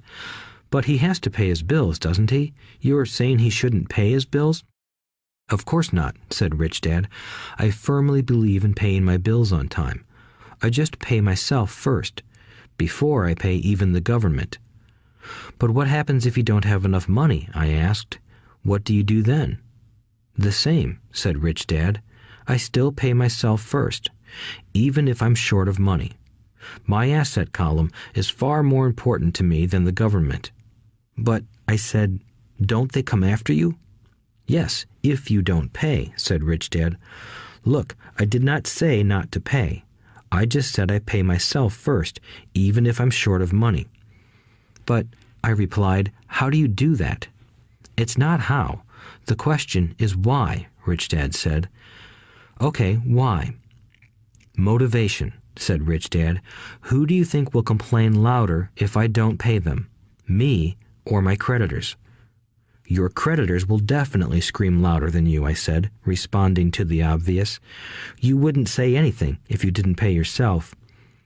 So you see, after paying myself, the pressure to pay my taxes and the other creditors is so great that it forces me to seek other forms of income. The pressure to pay becomes my motivation. I've worked extra jobs, started other companies, traded in the stock market, anything, just to make sure those guys don't start yelling at me. That pressure made me work harder, forced me to think, and all in all, made me smarter and more active when it comes to money. If I had paid myself last, I would have felt no pressure, but I'd be broke. So it is the fear of the government or other people you owe money to that motivates you? That's right, said Rich Dad. You see, government bill collectors are big bullies. So are bill collectors in general. Most people give in to those bullies. They pay them and never pay themselves. You know the story of the 98-pound weakling who gets sand kicked in his face? I nodded. I see that ad for weightlifting and bodybuilding lessons in the comic books all the time. Well, most people let the bullies kick sand in their faces. I decided to use the fear of the bully to make me stronger. Others got weaker. Forcing myself to think about how to make extra money is like going to the gym and working out with weights. The more I work my mental money muscles out, the stronger I get. Now, I'm not afraid of those bullies. I liked what Rich Dad was saying, so if I pay myself first, I get financially stronger mentally and fiscally. Rich Dad nodded. And if I pay myself last, or not at all, I get weaker. So, people like bosses, managers, tax collectors, bill collectors, and landlords push me around all my life just because I don't have good money habits. Rich Dad nodded, just like the 98-pound weakling. Overcoming arrogance. What I know makes me money. What I don't know loses me money. Every time I have been arrogant, I have lost money. Because when I'm arrogant, I truly believe that what I don't know is not important, Rich Dad would often tell me. I have found that many people use arrogance to try to hide their own ignorance. It often happens when I am discussing financial statements with accountants or even other investors. They try to bluster their way through the discussion. It is clear to me that they don't know what they're talking about. They're not lying, but they are not telling the truth. There are many people in the world of money, finances, and investments who have absolutely no idea what they're talking about. Most people in the money industry are just spouting off sales pitches like used car salesmen. When you know you are ignorant in a subject, start educating yourself by finding an expert in the field or a book on the subject. Chapter 8. Getting Started. There is gold everywhere. Most people are not trained to see it. I wish I could say acquiring wealth was easy for me, but it wasn't. So in response to the question, how do I start, I offer the thought process I go through on a day-to-day basis. It really is easy to find great deals. I promise you that. It's just like riding a bike. After a little wobbling, it's a piece of cake. But when it comes to money, it takes determination to get through the wobbling. That's a personal thing. To find million-dollar deals of a lifetime requires us to call on our financial genius. I believe that each of us has a financial genius within us. The problem is that our financial genius lies asleep, waiting to be called upon. It lies asleep because our culture has educated us into believing that the love of money is the root of all evil. It has encouraged us to learn a profession so we can work for money, but failed to teach us how to have money work for us. It taught us not to worry about our financial future because our company or the government would take care of us when our working days are over. However, it is our children, educated in the same school system, who will end up paying for this absence of financial education. The message is still to work hard, earn money, and spend it. And when we run short, we can always borrow more. Unfortunately, 90% of the Western world subscribes to the above dogma, simply because it's easier to find a job and work for money. If you are not one of the masses, I offer you the following 10 steps to awaken your financial genius. I simply offer you the steps I have personally followed. If you want to follow some of them, great. If you don't, make up your own. Your financial genius is smart enough to develop its own list. While in Peru, I asked a gold miner of 45 years how he was so confident about finding a gold mine. He replied, "There is gold everywhere. Most people are not trained to see it." And I would say that is true. In real estate, I can go out and in a day come up with 4 or 5 great potential deals. while the average person will go out and find nothing, even looking in the same neighborhood. The reason is that they have not taken the time to develop their financial genius. I offer you the following 10 steps as a process to develop your God-given powers, powers over which only you have control. 1. Find a reason greater than reality, the power of spirit. If you ask most people if they would like to be rich or financially free, they would say yes. But then reality sets in. The road seems too long with too many hills to climb. It's easier to just work for money and hand the excess over to your broker. I once met a young woman who had dreams of swimming for the U.S. Olympic team. The reality was that she had to get up every morning at 4 o'clock to swim for 3 hours before going to school. She did not party with her friends on Saturday night. She had to study and keep her grades up, just like everyone else.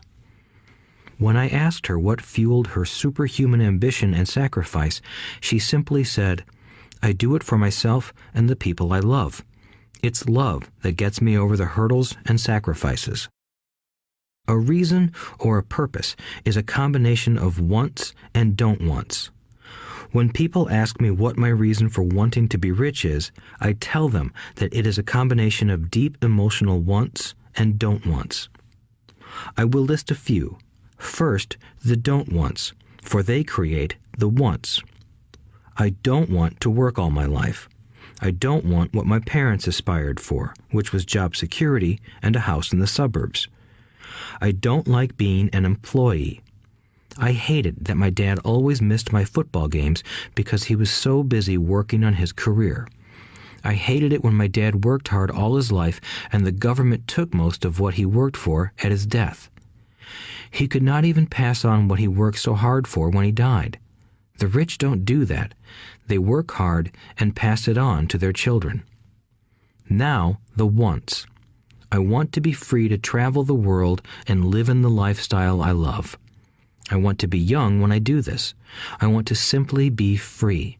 I want control over my time and my life. I want money to work for me. Those are my deep-seated emotional reasons. What are yours? If they are not strong enough, then the reality of the road ahead may be greater than your reasons. I have lost money and been set back many times, but it was the deep emotional reasons that kept me standing up and going forward. I wanted to be free by age 40, but it took me until I was 47, with many learning experiences along the way. As I said, I wish I could say it was easy. It wasn't, but it wasn't that hard either. I've learned that without a strong reason or purpose, anything in life is hard. If you do not have a strong reason, there is no sense listening further. It will sound like too much work. 2. Make daily choices. The power of choice. Choice is the main reason people want to live in a free country. We want the power to choose. Financially, with every dollar we get in our hands, we hold the power to choose our future, to be rich, poor, or middle class. Our spending habits reflect who we are. Poor people simply have poor spending habits. The benefit I had as a boy was that I loved playing Monopoly constantly. Nobody told me Monopoly was only for kids, so I just kept playing the game as an adult. I also had a rich dad who pointed out to me the difference between an asset and a liability. So a long time ago, as a little boy, I chose to be rich, and I knew that all I had to do was learn to acquire assets, real assets.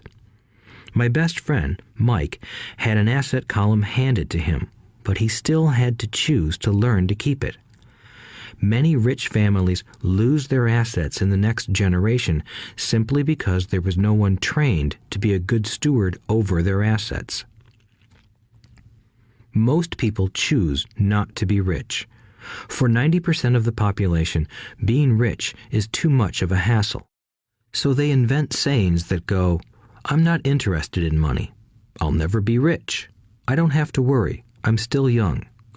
When I make some money, then I'll think about my future." My husband or wife handles the finances. The problem with those statements is that they rob the person who chooses to think such thoughts of two things. One is time, which is your most precious asset. The second is learning. Having no money should not be an excuse to not learn, but that is a choice we all make daily. The choice of what we do with our time, our money, and what we put in our heads. That is the power of choice. All of us have choice. I just choose to be rich, and I make that choice every day. Invest first in education. In reality, the only real asset you have is your mind, the most powerful tool we have dominion over.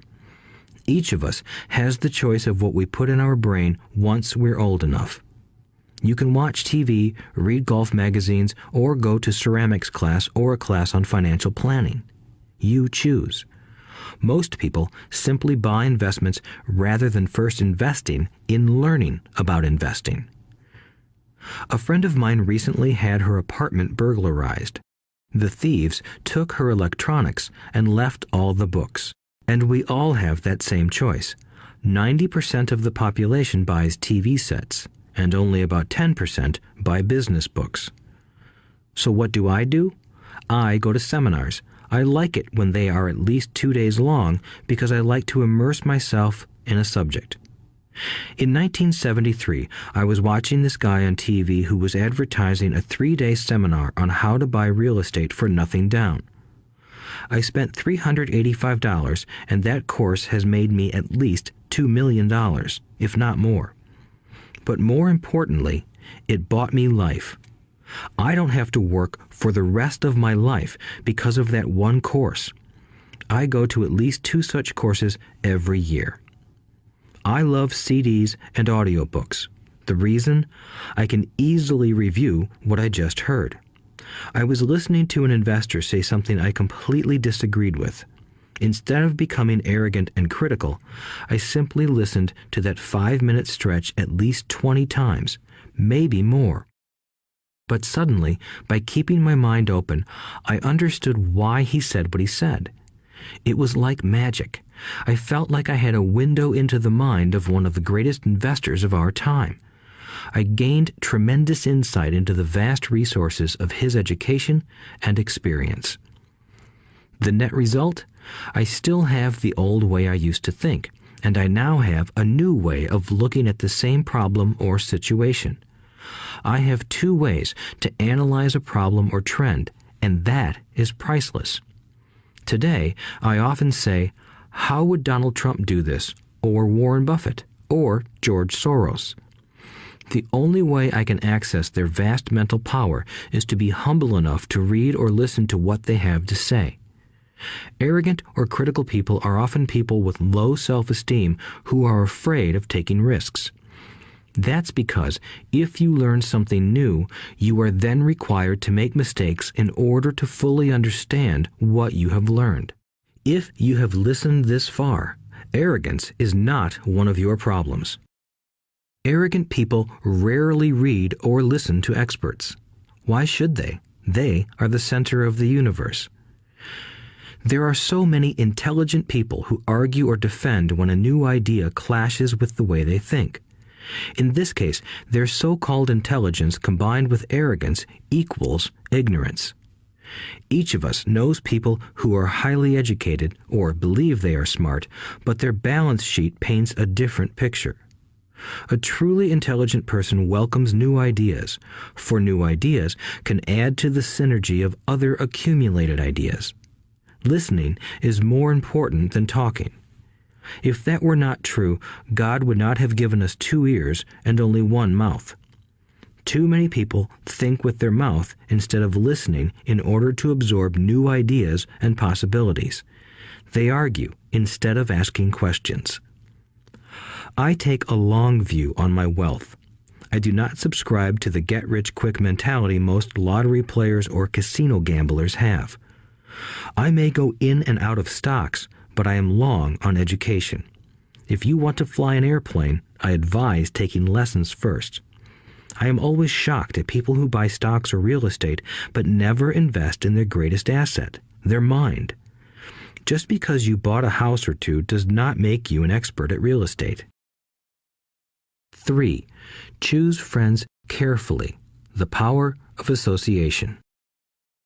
First of all, I do not choose my friends by their financial statements. I have friends who have actually taken a vow of poverty, as well as friends who earn millions every year. The point is that I learn from all of them. Now, I will admit that there are people I have actually sought out because they had money. But I was not after their money. I was seeking their knowledge. In some cases, these people who had money have become dear friends. I've noticed that my friends with money talk about money. They don't do it to brag. They're interested in the subject. So I learn from them, and they learn from me. My friends who are in dire financial straits do not like talking about money, business, or investing. They often think it rude or unintellectual. So I also learn from my friends who struggle financially. I find out what not to do. I have several friends who have generated over $1 billion in their short lifetimes. The 3 of them report the same phenomenon. Their friends who have no money have never come to them to ask them how they did it, but they do come asking for one of 2 things, or both, a loan or a job. Warning: don't listen to poor or frightened people. I have such friends, and while I love them dearly, they are the Chicken Littles of life. To them, when it comes to money, especially investments, it's always the sky is falling, the sky is falling. They can always tell you why something won't work. The problem is that people listen to them. But people who blindly accept doom and gloom information are also Chicken Littles. As that old saying goes, birds of a feather flock together. If you watch business channels on TV, they often have a panel of so-called experts. One expert will say the market is going to crash, and the other will say it's going to boom. If you're smart, you listen to both. Keep your mind open, because both have valid points. Unfortunately, most poor people listen to Chicken Little. I have had many close friends try to talk me out of a deal or an investment. Not long ago, a friend told me he was excited because he found a 6% certificate of deposit. I told him I earned 16% from the state government. The next day, he sent me an article about why my investment was dangerous. I have received 16% for years now, and he still receives 6%. I would say that one of the hardest things about wealth building is to be true to yourself and to be willing to not go along with the crowd. This is because, in the market, it is usually the crowd that shows up late that is slaughtered. If a great deal is on the front page, it's too late in most instances. Look for a new deal. As we used to say as surfers, there is always another wave. People who hurry and catch a wave late usually are the ones who wipe out. Smart investors don't time the markets. If they miss a wave, they search for the next one and get themselves in position. This is hard for most investors because buying what is not popular is frightening. Timid investors are like sheep going along with the crowd. Or their greed gets them in when wise investors have already taken their profits and moved on. Wise investors buy an investment when it's not popular. They know their profits are made when they buy, not when they sell. They wait patiently. As I said, they do not time the market. Just like a surfer, they get in position for the next big swell. It's all insider trading. There are forms of insider trading that are illegal, and there are forms of insider trading that are legal. But either way, it's insider trading. The only distinction is, how far away from the inside are you? The reason you want to have rich friends is because that is where the money is made. It's made on information. You want to hear about the next boom, get in and get out before the next bust. I'm not saying do it illegally, but the sooner you know, the better your chances are for profits with minimal risk. That is what friends are for, and that is financial intelligence. 4. Master a formula and then learn a new one. The power of learning quickly. In order to make bread, every baker follows a recipe, even if it's only held in their head. The same is true for making money. Most of us have heard the saying, "You are what you eat." I have a different slant. I say, "You become what you study." In other words, be careful what you learn, because your mind is so powerful that you become what you put in your head. For example, if you study cooking, you then tend to cook. If you don't want to be a cook anymore, then you need to study something else. When it comes to money, the masses generally have one basic formula they learned in school, and it's this: work for money. The predominant formula I see in the world is that every day millions of people get up, go to work, earn money, pay bills, balance checkbooks, buy some mutual funds, and go back to work. That is the basic formula, or recipe. If you're tired of what you're doing, or you're not making enough, it's simply a case of changing the formula via which you make money. Years ago, when I was 26, I took a weekend class called How to Buy Real Estate Foreclosures. I learned a formula. The next trick was to have the discipline to actually put into action what I had learned. That is where most people stop.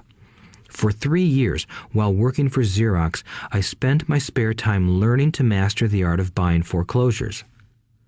I've made several $million using that formula.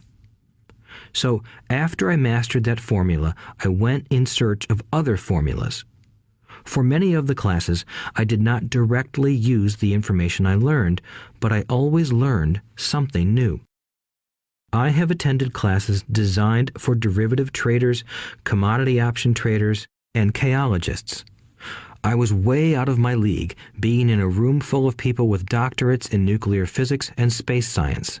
Yet, I learned a lot that made my stock and real estate investing more meaningful and lucrative. Most junior colleges and community colleges have classes on financial planning and buying traditional investments. They are good places to start, but I always search for a faster formula. That is why, on a fairly regular basis, I make more in a day than many people will make in their lifetime.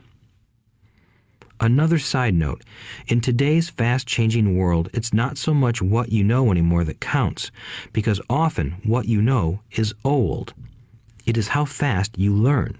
That skill is priceless. It's priceless in finding faster formulas, recipes, if you will, for making dough. Working hard for money is an old formula born in the day of cavemen. 5. Pay yourself first. The power of self-discipline. If you cannot get control of yourself, do not try to get rich. It makes no sense to invest, make money, and blow it. It is the lack of self-discipline that causes most lottery winners to go broke soon after winning millions. It is the lack of self-discipline that causes people who get a raise to immediately go out and buy a new car or take a cruise. It is difficult to say which of the 10 steps is the most important, but of all the steps, this step is probably the most difficult to master if it is not already a part of your makeup. I would venture to say that personal self-discipline is the number one delineating factor between the rich, the poor, and the middle class. Simply put, people who have low self-esteem and low tolerance for financial pressure can never be rich. As I have said, a lesson learned from my rich dad was that the world will push you around. The world pushes people around, not because other people are bullies, but because the individual lacks internal control and discipline. People who lack internal fortitude often become victims of those who have self-discipline. In the entrepreneur classes I teach, I constantly remind people to not focus on their product, service, or widget, but to focus on developing management skills. The 3 most important management skills necessary to start your own business are management of 1. Cash flow, 2. People, 3. Personal time. I would say the skills to manage these three apply to anything, not just entrepreneurs. The three matter in the way you live your life as an individual or as part of a family, a business, a charitable organization, a city, or a nation. Each of these skills is enhanced by the mastery of self-discipline. I do not take the saying, "pay yourself first," lightly. The statement, "pay yourself first," comes from George Clayson's book, The Richest Man in Babylon. Millions of copies have been sold. But while millions of people freely repeat that powerful statement, few follow the advice. As I said, financial literacy allows one to read numbers, and numbers tell the story. By looking at a person's income statement and balance sheet, I can readily see if people who spout the words, "pay yourself first," actually practice what they preach. In reality, each month, many allocate money to their asset column before they pay their monthly expenses. Although millions of people have read Clayson's book and understand the words, "pay yourself first," in reality, they pay themselves last. Now, I can hear the howls from those of you who sincerely believe in paying your bills first, and I can hear all the responsible people who pay their bills on time. I am not saying be irresponsible and not pay your bills. All I am saying is do what the book says, which is pay yourself first. If you can truly begin to understand the power of cash flow, you will soon realize why 90% of people work hard all their lives and need government support like Social Security when they are no longer able to work. Kim and I have had many bookkeepers, accountants, and bankers who have had a major problem with this way of looking at pay yourself first. The reason is that these financial professionals actually do what the masses do. They pay themselves last. There have been times in my life when, for whatever reason, cash flow was far less than my bills. I still paid myself first. My accountant and bookkeeper screamed in panic. "They're going to come after you. The IRS is going to put you in jail. You're going to ruin your credit rating. They'll cut off the electricity." I still paid myself first. Why, you ask? Because that's what the story, The Richest Man in Babylon, was all about. The power of self-discipline and the power of internal fortitude. As my rich dad taught me the first month I worked for him, most people allow the world to push them around. A bill collector calls and you pay or else. A sales clerk says, "Oh, just put it on your charge card." Your real estate agent tells you, "Go ahead. The government allows you a tax deduction on your home." That is what the book is really about. Having the guts to go against the tide and get rich. You may not be weak, but when it comes to money, many people get wimpy. I am not saying be irresponsible. The reason I don't have high credit card debt and doodad debt is because I pay myself first. The reason I minimize my income is because I don't want to pay it to the government. That is why my income comes from my asset column through a Nevada corporation. If I work for money, the government takes it. Although I pay my bills last, I am financially astute enough to not get into a tough financial situation. I don't like consumer debt. I actually have liabilities that are higher than 99% of the population, but I don't pay for them. Other people pay for my liabilities. They're called tenants. So rule number 1 in paying yourself first is don't get into debt in the first place.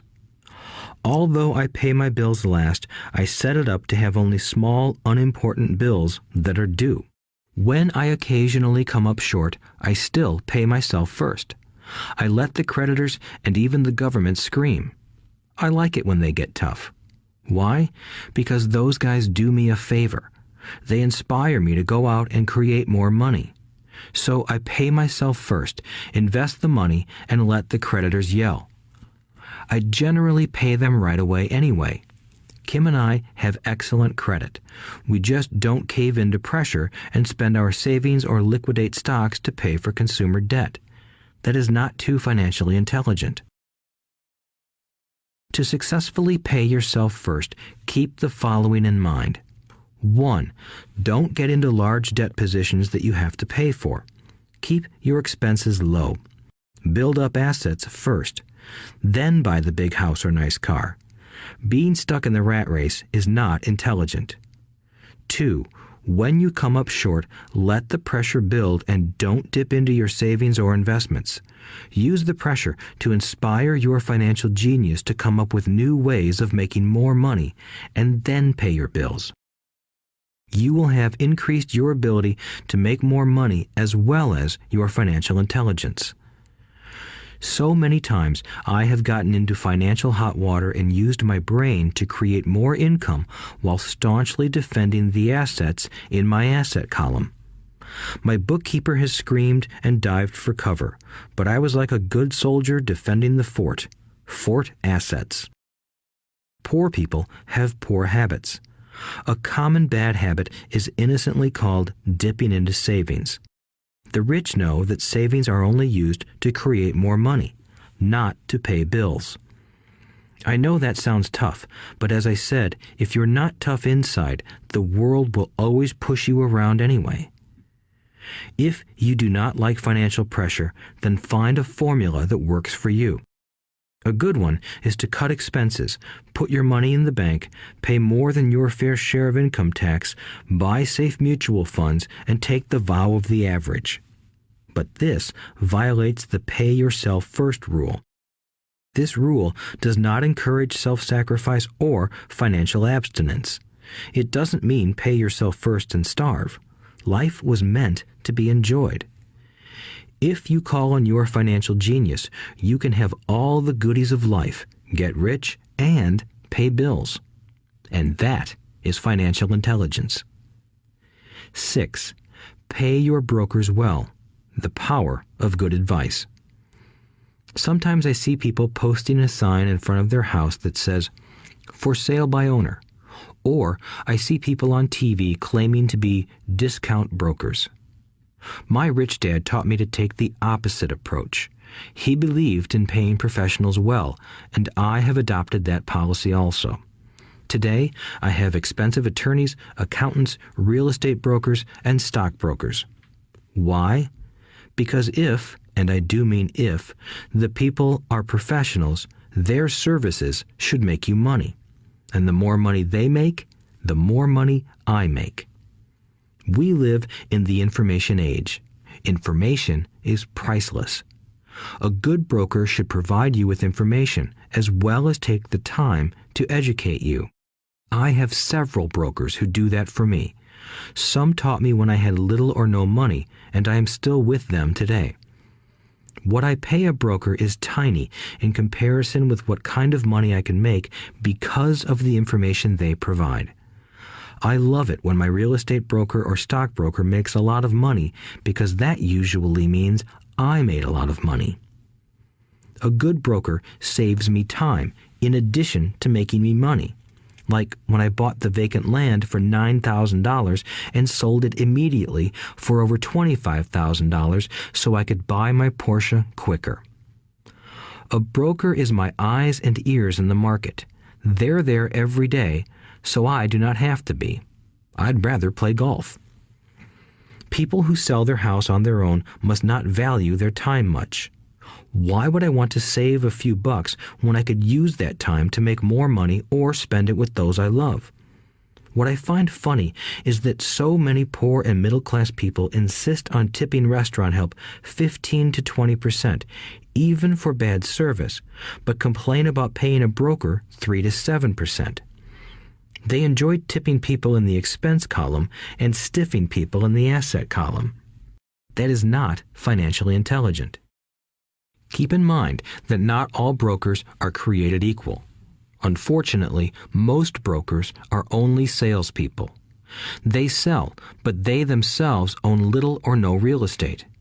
There is a tremendous difference between a broker who sells houses and a broker who sells investments. The same is true for stock, bond, mutual fund, and insurance, brokers who call themselves financial planners.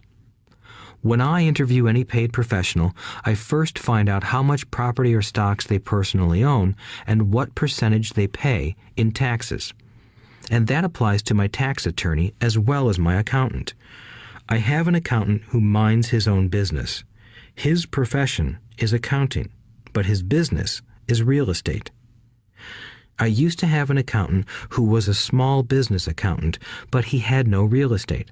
I switched because we did not love the same business. Find a broker who has your best interests at heart. Many brokers will spend the time educating you, and they could be the best asset you find. Just be fair, and most of them will be fair to you. If all you can think about is cutting their commissions, then why should they want to help you? It's just simple logic. As I said earlier, one of the management skills is the management of people. Many people only manage people they feel smarter than and they have power over. Many middle managers remain middle managers, failing to get promoted because they know how to work with people below them, but not with people above them. The real skill is to manage and reward the people who are smarter than you in some technical area. That is why companies have a board of directors. You should have one too. That is financial intelligence. 7. Be an Indian giver. The power of getting something for nothing. When the first European settlers came to America, they were taken aback by a cultural practice some American Indians had. For example, if a settler was cold, the Indian would give the person a blanket. Mistaking it for a gift, the settler was often offended when the Indian asked for it back. The Indians also got upset when they realized that settlers did not want to give it back. That is where the term Indian giver came from, a simple cultural misunderstanding. In the world of the asset column, being an Indian giver is vital to wealth. The sophisticated investor's first question is, how fast do I get my money back? They also want to know what they get for free, also called a piece of the action. That is why the ROI, or return on investment, is so important. For example, I found a small condominium that was in foreclosure a few blocks from where I lived. The bank wanted $60,000 and I submitted a bid for $50,000, which they took simply because, along with my bid, was a cashier's check for $50,000. They realized I was serious. Most investors would say, "Aren't you tying up a lot of cash? Would it not be better to get a loan on it?" The answer is, not in this case. My investment company uses this condominium as a vacation rental in the winter months when the snowbirds come to Arizona. It rents for $2,500 a month for 4 months out of the year. For rental during the off-season, it rents for only $1,000 a month. I had my money back in about 3 years. Now I own this asset, which pumps money out for me, month in and month out. The same is done with stocks. Frequently, my broker calls and recommends I move a sizable amount of money into the stock of a company that he feels is just about to make a move that will add value to the stock, like announcing a new product. I will move my money in for a week to a month while the stock moves up. Then I pull my initial dollar amount out and stop worrying about the fluctuations of the market because my initial money is back and ready to work on another asset. So my money goes in, and then it comes out, and I own an asset that was technically free. True, I have lost money on many occasions, but I only play with money I can afford to lose. I would say, on an average 10 investments, I hit home runs on 2 or 3, while 5 or 6 do nothing, and I lose on 2 or 3. But I limit my losses to only the money I have in at that time. People who hate risk put their money in the bank. In the long run, safe savings are better than no savings. But it takes a long time to get your money back, and, in most instances, you don't get anything for free with it. On every one of my investments, there must be an upside, something for free, like a condominium, a mini storage, a piece of free land, a house, stock shares, or an office building. and there must be limited risk or a low-risk idea. There are books devoted entirely to this subject, so I will not talk about it here. Ray Kroc of McDonald's fame sold hamburger franchises, not because he loved hamburgers, but because he wanted the real estate under the franchise for free. So wise investors must look at more than ROI. They look at the assets they get for free once they get their money back. That is financial intelligence. 8. Use assets to buy luxuries. The power of focus. A friend's child has been developing a nasty habit of burning a hole in his pocket. Just 16, he wanted his own car. The excuse? All his friends' parents gave their kids cars. The child wanted to go into his savings and use it for a down payment. That was when his father called me and then came to see me. Do you think I should let him do it, or should I just buy him a car? I answered, it might relieve the pressure in the short term, but what have you taught him in the long term? Can you use this desire to own a car and inspire your son to learn something? Suddenly, the lights went on and he hurried home. 2 months later, I ran into my friend again. Does your son have his new car? I asked. No, he doesn't, but I gave him $3,000 for the car. I told him to use my money instead of his college money. Well, that's generous of you, I said. Not really. The money came with a hitch. So what was the hitch? I asked. Well, first we played your cash flow game. We then had a long discussion about the wise use of money. After that, I gave him a subscription to the Wall Street Journal and a few books on the stock market. Then what? I asked. What was the catch? I told him the $3,000 was his, but he could not directly buy a car with it. He could use it to find a stockbroker and buy and sell stocks. Once he had made $6,000 with the $3,000, the money would be his for the car, and the $3,000 would go into his college fund. And what are the results? I asked. Well, he got lucky early in his trading, but lost everything a few days later. Then he really got interested. Today, I would say he is down $2,000, but his interest is up. He has read all the books I bought him, and he's gone to the library to get more. He reads the Wall Street Journal voraciously, watching for indicators. He's only got $1,000 left, but his interest and learning are sky high. He knows that if he loses that money, he walks for 2 more years. But he does not seem to care. He even seems uninterested in getting a car because he's found a game that is more fun. What happens if he loses all the money? I asked. We'll cross that bridge when we get to it.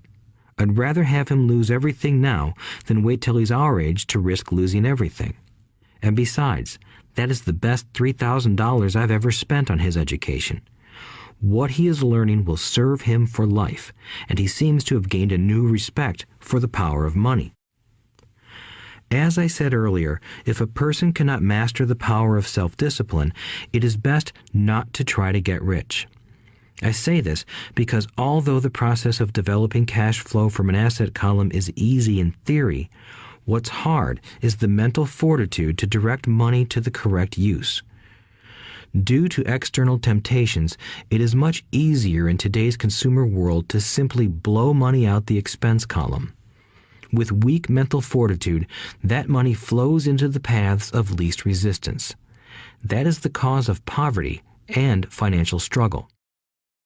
The following example illustrates the financial intelligence needed to direct money to make more money. If we give 100 people $10,000 at the start of the year, I believe that at the end of the year, 80 would have nothing left. In fact, many would have created greater debt by making a down payment on a new car, refrigerator, electronics, or a holiday. 16 would have increased that $10,000 by 5 to 10%. 4 would have increased it to $20,000 or into the millions. We go to school to learn a profession so we can work for money. It is my opinion that it's just as important to learn how to have money work for you. I love my luxuries as much as anyone else. The difference is I don't buy them on credit. It's the keep up with the Joneses trap. When I wanted to buy a Porsche, the easy road would have been to call my banker and get a loan. Instead of choosing to focus in the liability column, I chose to focus in the asset column. As a habit, I use my desire to consume to inspire and motivate my financial genius to invest. Too often today, we focus on borrowing money to get the things we want instead of focusing on creating money. One is easier in the short term, but harder in the long term. It's a bad habit that we as individuals and as a nation have gotten into. Remember, the easy road often becomes hard, and the hard road often becomes easy. The earlier you can train yourself and those you love to be masters of money, the better. Money is a powerful force. Unfortunately, people use the power of money against themselves. If your financial intelligence is low, money will run all over you. It will be smarter than you. If money is smarter than you, you will work for it all your life. To be the master of money, you need to be smarter than it. Then money will do as it is told. It will obey you. Instead of being a slave to it, you will be the master of it. That is financial intelligence. 9. Choose heroes. The power of myth. When I was a kid, I greatly admired Willie Mays, Hank Aaron, and Yogi Berra. They were my heroes, and I wanted to be just like them. I treasured their baseball cards. I knew their stats, the RBIs, the ERAs, their batting averages, how much they got paid, and how they came up from the minor leagues. As a 9-year-old kid, when I stepped up to bat or played first base or catcher, I wasn't me. I pretended I was a famous baseball player. It's one of the most powerful ways we learn, and we often lose that as adults. We lose our heroes. Today, I watch young kids playing basketball near my home. On the court, they're not little Johnny. They're pretending to be their favorite basketball hero. Copying or emulating heroes is true power learning. I have new heroes as I grow older. I have golf heroes, and I copy their swings and do my best to read everything I can about them. I also have heroes such as Donald Trump, Warren Buffett, Peter Lynch, George Soros, and Jim Rogers. I know their stats just like I knew the ERAs and RBIs of my childhood baseball heroes. I follow what Warren Buffett invests in, and I read anything I can about his point of view on the market and how he chooses stocks. And I read about Donald Trump, trying to find out how he negotiates and puts deals together. Just as I was not me when I was up to bat, when I'm in the market or I'm negotiating a deal, I am subconsciously acting with the bravado of Trump. Or, when analyzing a trend, I look at it as though Warren Buffett were doing it. By having heroes, we tap into a tremendous source of raw genius. But heroes do more than simply inspire us. Heroes make things look easy. Making it look easy convinces us to want to be just like them. If they can do it, so can I. When it comes to investing, too many people make it sound hard. Instead, find heroes who make it look easy. 10. Teach and you shall receive. The power of giving. Both of my dads were teachers. My rich dad taught me a lesson I have carried all my life, the necessity of being charitable or giving. My educated dad gave a lot of his time and knowledge, but almost never gave away money. He usually said that he would give when he had some extra money, but of course, there was rarely any extra. My rich dad gave money as well as education. He believed firmly in tithing. If you want something, you first need to give, he would always say. When he was short of money, he gave money to his church or to his favorite charity. If I could leave one single idea with you, it is that idea. Whenever you feel short or in need of something, give what you want first, and it will come back in buckets. That is true for money, a smile, love, or friendship.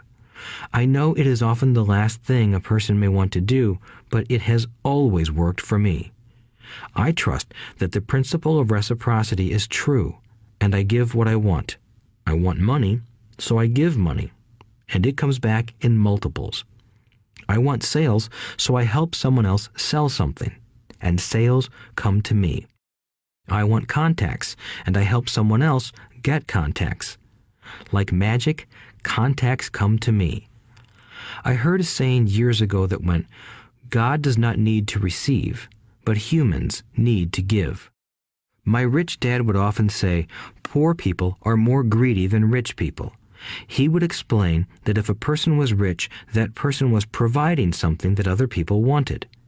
In my life, whenever I have felt needy or short of money or short of help, I simply went out or found in my heart what I wanted and decided to give it first. And when I gave, it always came back. It reminds me of the story of the guy sitting with firewood in his arms on a cold, freezing night. He is yelling at the pot-bellied stove, "When you give me some heat, then I'll put some wood in you." And when it comes to money, love, happiness, sales, and contacts, all one needs to remember is to give first. Often, just the process of thinking of what I want and how I could give that to someone else breaks free a torrent of bounty. Whenever I feel that people aren't smiling at me, I simply begin smiling and saying hello. Like magic, the next thing I know, I'm surrounded by smiling people. It is true that your world is only a mirror of you. So that's why I say, teach and you shall receive. I have found that the more I teach those who want to learn, the more I learn. If you want to learn about money, teach it to someone else. A torrent of new ideas and finer distinctions will come in. There are times when I have given and nothing has come back, or what I have received is not what I wanted. But upon closer inspection and soul-searching, I was often giving to receive in those instances, instead of giving for the joy that giving itself brings. My dad taught teachers, and he became a master teacher. My rich dad always taught young people his way of doing business. In retrospect, it was their generosity with what they knew that made them smarter. There are powers in this world that are much smarter than we are. You can get there on your own, but it's easier with the help of the powers that be. You only need to be generous with what you have. Chapter 9. Still want more? Here are some to-dos. Many people may not be satisfied with my 10 steps. They see them more as philosophies than actions. I think understanding the philosophy is just as important as the action. There are many people who want to do instead of think, and then there are people who think but do not do. I would say that I am both. I love new ideas, and I love action. So for those who want a to-do list on how to get started, I will share with you some of the things I do in abbreviated form. Stop doing what you're doing. In other words, take a break and assess what is working and what is not working. The definition of insanity is doing the same thing over and over and expecting a different result. Stop doing what is not working and look for something new. Look for new ideas. For new investing ideas, I go to bookstores and search for books on different and unique subjects. I call them formulas. I buy how-to books on formulas I know nothing about. For example, in the bookstore I found the book The 16% Solution by Joel Moskowitz. I bought the book and read it, and the next Thursday I did exactly as the book said. Most people do not take action, or they let someone talk them out of whatever new formula they are studying. My neighbor told me why 16% would not work. I did not listen to him because he's never done it. Find someone who has done what you want to do. take them to lunch, and ask them for tips and tricks of the trade. As for 16% tax lien certificates, I went to the county tax office and found the government employee who worked in that office. I found out that she, too, invested in the tax liens. Immediately, I invited her to lunch. She was thrilled to tell me everything she knew and how to do it. After lunch, she spent all afternoon showing me everything. By the next day, I found 2 great properties with her help that have been accruing interest at 16% ever since. It took a day to read the book, a day to take action, an hour for lunch, and a day to acquire 2 great deals. Take classes, read, and attend seminars. I search newspapers and the internet for new and interesting classes, many of which are free or inexpensive. I also attend and pay for expensive seminars on what I want to learn. I am wealthy and free from needing a job simply because of the courses I took. I have friends who did not take those classes who told me I was wasting my money, and yet they're still at the same job. Make lots of offers. When I want a piece of real estate, I look at many properties and generally write an offer. If you don't know what the right offer is, neither do I. That is the job of the real estate agent. They make the offers.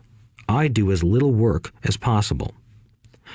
A friend wanted me to show her how to buy apartment houses. So one Saturday, she, her agent, and I went and looked at 6 apartment houses. 4 were dogs, but 2 were good.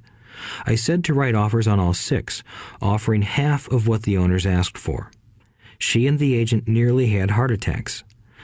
They thought it was rude and would offend the sellers, but I really don't think the agent wanted to work that hard. So they did nothing and went on looking for a better deal. No offers were ever made, and that person is still looking for the right deal at the right price. Well, you don't know what the right price is until you have a second party who wants to deal. Most sellers ask too much. It is rare that a seller asks a price that is less than something is worth. Moral of the story: make offers. People who are not investors have no idea what it feels like to try to sell something. I have had a piece of real estate that I wanted to sell for months. I would have welcomed any offer. They could have offered me 10 pigs and I would have been happy. Not at the offer, but just because someone was interested. I would have countered, maybe for a pig farm in exchange. But that's how the game works. The game of buying and selling is fun. Keep that in mind. It's fun and only a game. Make offers. Someone might say yes. I always make offers with escape clauses. In real estate, I make an offer with language that details subject to contingencies, such as the approval of a business partner. Never specify who the business partner is. Most people don't know that my partner is my cat. If they accept the offer and I don't want the deal, I call home and speak to my cat. I make this ridiculous statement to illustrate how absurdly easy and simple the game is. So many people make things too difficult and take it too seriously. Finding a good deal, the right business, the right people, the right investors, or whatever is just like dating. You must go to the market and talk to a lot of people, make a lot of offers, counter-offers, negotiate, reject, and accept. I know single people who sit at home and wait for the phone to ring, but it's better to go to the market, even if it's only the supermarket. Search, offer, reject, negotiate, and accept are all parts of the process of almost everything in life. Jog, walk, or drive a certain area once a month for 10 minutes. I have found some of my best real estate investments doing this. I will jog a certain neighborhood for a year and look for change. For there to be profit in a deal, there must be 2 elements, a bargain and change. There are lots of bargains, but it's change that turns a bargain into a profitable opportunity. So when I jog a neighborhood I might like to invest in. It is the repetition that causes me to notice slight differences. I notice real estate signs that are up for a long time. That means the seller might be more agreeable to deal. I watch for moving trucks going in or out. I stop and talk to the drivers. I talk to the postal carriers. It's amazing how much information they acquire about an area. I find a bad area, especially an area that the news has scared everyone away from. I drive it for sometimes a year, waiting for signs of something changing for the better. I talk to retailers, especially new ones, and find out why they're moving in. It takes only a few minutes a month, and I do it while doing something else, like exercising or going to and from the store. Shop for bargains in all markets. Consumers will always be poor. When the supermarket has a sale, say on toilet paper, the consumer runs in and stocks up. But when the housing or stock market has a sale, most often called a crash or correction, the same consumer often runs away from it. When the supermarket raises its prices, the consumer shops somewhere else. But when housing or the stock market raises their prices, the same consumer often rushes in and starts buying. Always remember, profits are made in the buying, not in the selling. Look in the right places. A neighbor bought a condominium for $100,000. I bought the identical condo next door for $50,000. He told me he's waiting for the price to go up. I told him that profit is made when you buy, not when you sell. He shopped with a real estate broker who owns no property of her own. I shopped at the foreclosure auction. I paid $500 for a class on how to do this. My neighbor thought that the $500 for a real estate investment class was too expensive. He said he could not afford the money or the time. So he waits for the prices to go up. Look for people who want to buy first, then look for someone who wants to sell. A friend was looking for a certain piece of land. He had the money, but did not have the time. I found a large piece of land, larger than what my friend wanted to buy, tied it up with an option, called my friend, and he said he wanted a piece of it. So I sold the piece to him and then bought the land. I kept the remaining land as mine for free. Moral of the story: buy the pie and cut it in pieces. Most people look for what they can afford, so they look too small. They buy only a piece of the pie, so they end up paying more for less. Small thinkers don't get the big breaks. If you want to get richer, think big. Think big. Retailers love giving volume discounts simply because most business people love big spenders. So even if you're small, you can always think big. When my company was in the market for computers, I called several friends and asked them if they were ready to buy also. We then went to different dealers and negotiated a great deal because we wanted to buy so many. I have done the same with stocks. Small people remain small because they think small, act alone, or don't act at all. Learn from history. All the big companies on the stock exchange started out as small companies. Colonel Sanders did not get rich until after he lost everything in his 60s. Bill Gates was one of the richest men in the world before he was 30. Action always beats inaction. These are just a few of the things I have done and continue to do to recognize opportunities. The important words are have done and do. As repeated many times throughout this audiobook, you must take action before you can receive the financial rewards. Act now. Final thoughts. I would like to share some final thoughts with you. The main reason I wrote this book, and the reason it has remained a bestseller since 2000, was to share insights into how increased financial intelligence can be used to solve many of life's common problems.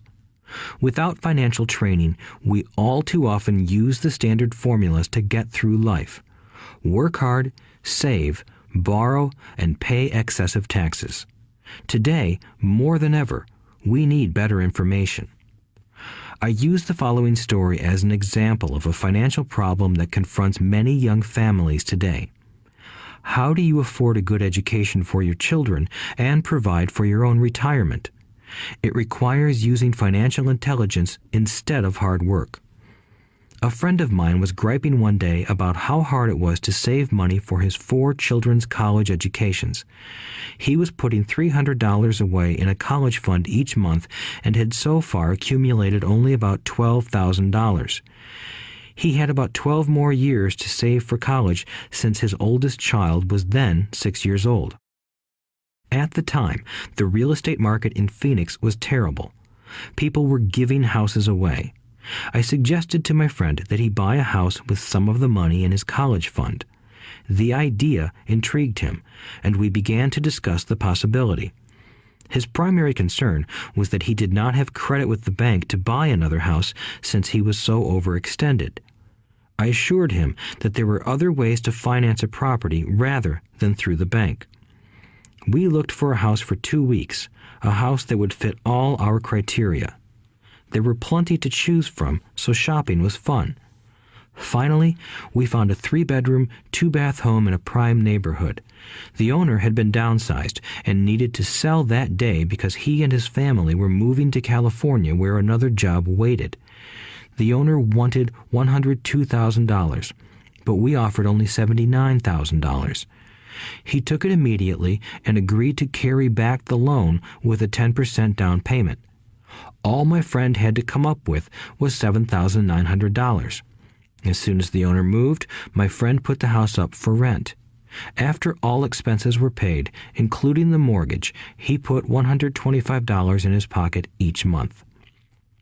His plan was to keep the house for 12 years and let the mortgage get paid down faster by applying the extra $125 to the principal each month. We figured that in 12 years, a large portion of the mortgage would be paid off and he could possibly be clearing $800 a month by the time his first child went to college. He could also sell the house if it had appreciated in value. 3 years later, the real estate market greatly improved in Phoenix, and he was offered $156,000 for the same house by the tenant who lived in it. Again, he asked me what I thought. I advised that he sell it, using a 1031 tax-deferred exchange. Suddenly, he had nearly $80,000 to operate with. I called another friend in Austin, Texas, who then moved this tax-deferred capital gain into a mini storage facility.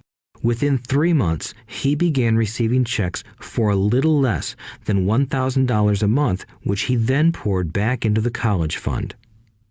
A couple of years later, the mini warehouse sold, and he received a check for nearly $330,000 as proceeds from the sale. He rolled those funds into a new project that would now generate over $3,000 a month in income, again going into the college fund. He is now very confident that his goal will be met easily. It only took $7,900 to start and a little financial intelligence. His children will be able to afford the education they want, and he will then use the underlying asset, wrapped in his legal entity, to pay for his retirement. As a result of this successful investment strategy, he will be able to retire early. Thank you for listening to this audiobook. I hope it has provided some insights into utilizing the power of money to work for you.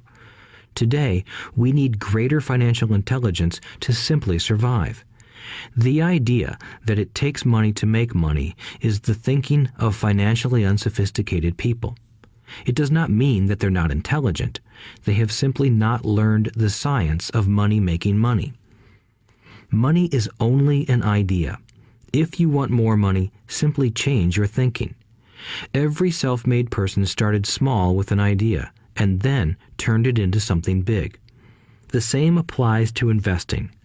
It takes only a few dollars to start and grow it into something big. I meet so many people who spend their lives chasing the big deal or trying to amass a lot of money to get into a big deal. But to me, that is foolish. Too often, I have seen unsophisticated investors put their large nest egg into one deal and lose most of it rapidly. They may have been good workers, but they were not good investors. Education and wisdom about money are important. Start early. Buy a book. Go to a seminar. Practice. Start small. I turned $5,000 cash into a $1 million asset, producing $5,000 a month cash flow in less than 6 years. But I started learning as a kid. I encourage you to learn because it's not that hard. In fact, it's pretty easy once you get the hang of it. I think I have made my message clear. It's what is in your head that determines what is in your hands. Money is only an idea. There is a great book called Think and Grow Rich.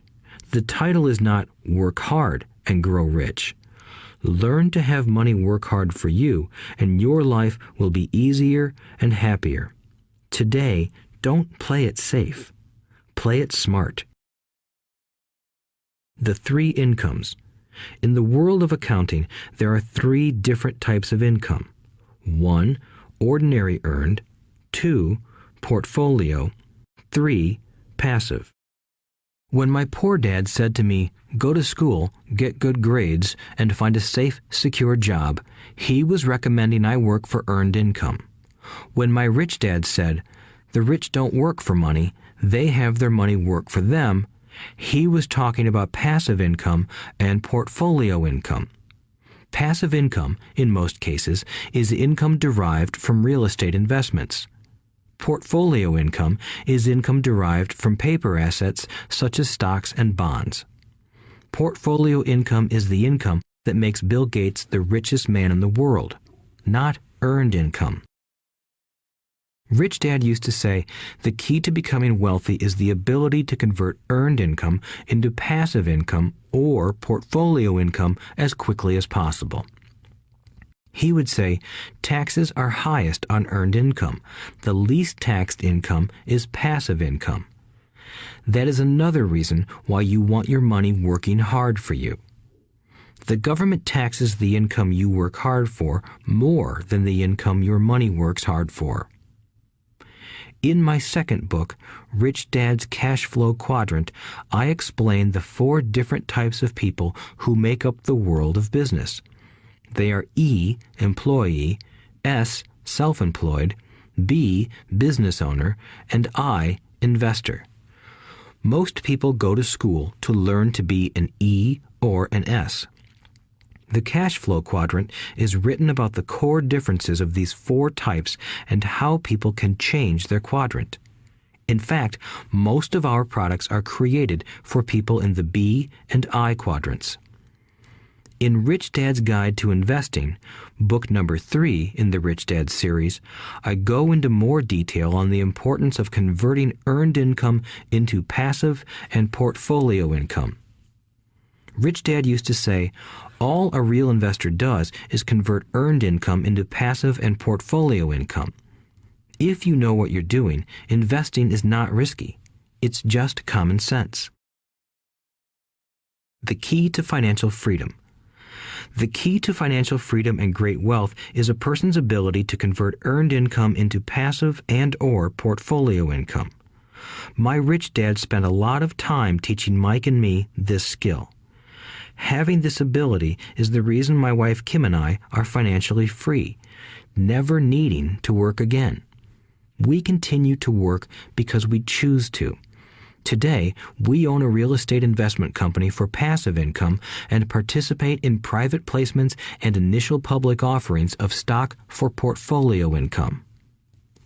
We also went back to work to build a financial education company so that we can continue to create and publish books and games. All of our educational products are created to teach the same skills my rich dad taught me, the skills of converting earned income into passive and portfolio income. The games we create are important because they teach what books cannot teach. For example, you would never learn to ride a bicycle by only reading a book.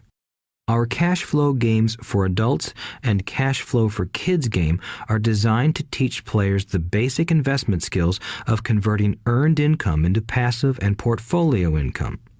They also teach the principles of accounting and financial literacy. These games are the only educational products in the world that teach people all of these skills simultaneously. Cash Flow 202 is the advanced version of Cash Flow 101 and requires the game board from 101 as well as a full understanding of 101 before it can be played. Cash Flow 101 and Cash Flow for Kids teach the principles of fundamental investing. Cash Flow 202 teaches the principles of technical investing. Technical investing involves advanced trading techniques such as short selling, call options, put options, and straddles. A person who understands these advanced techniques is able to make money when the market goes up, as well as when the market comes down. As my rich dad would say, a real investor makes money in an up market and a down market. That is why they make so much money. One of the reasons they make more money is simply because they have more self-confidence. Rich Dad would say they have more self-confidence because they are less afraid of losing. In other words, the average investor does not make as much money because they are so afraid of losing money. The average investor does not know how to protect themselves from losses, and that is what Cash Flow 202 teaches. Average investors think investing is risky because they have not been formally trained to be professional investors.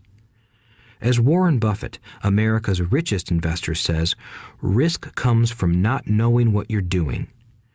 My board games teach the simple basics of fundamental investing and technical investing while people are having fun.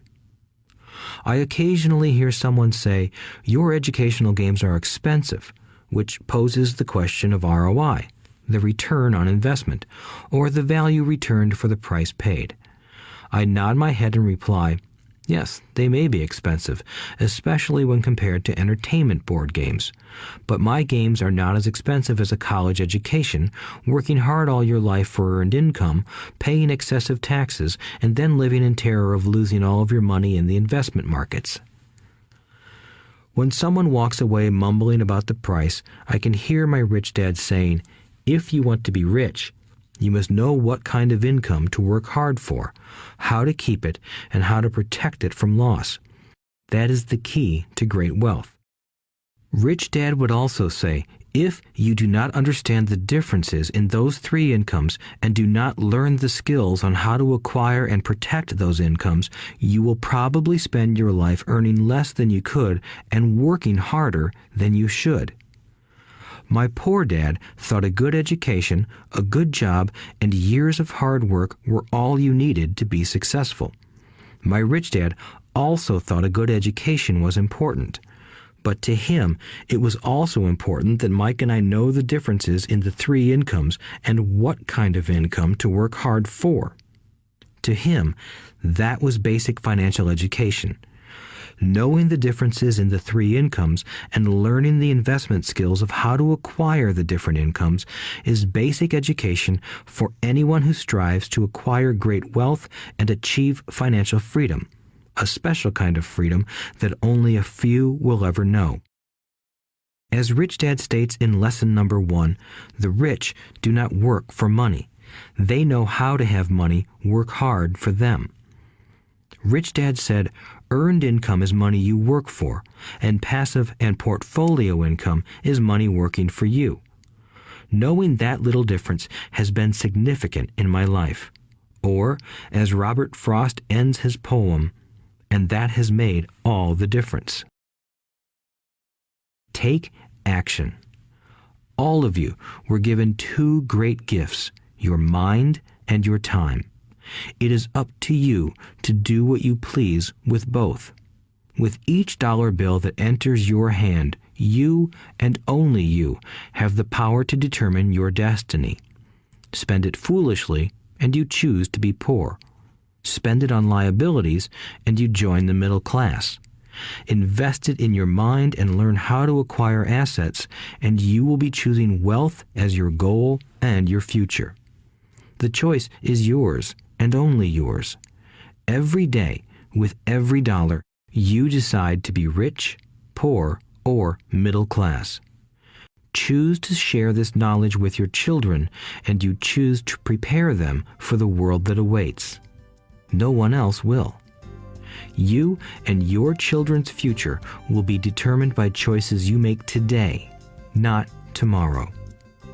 I wish you great wealth and much happiness with this fabulous gift called life. Robert Kiyosaki.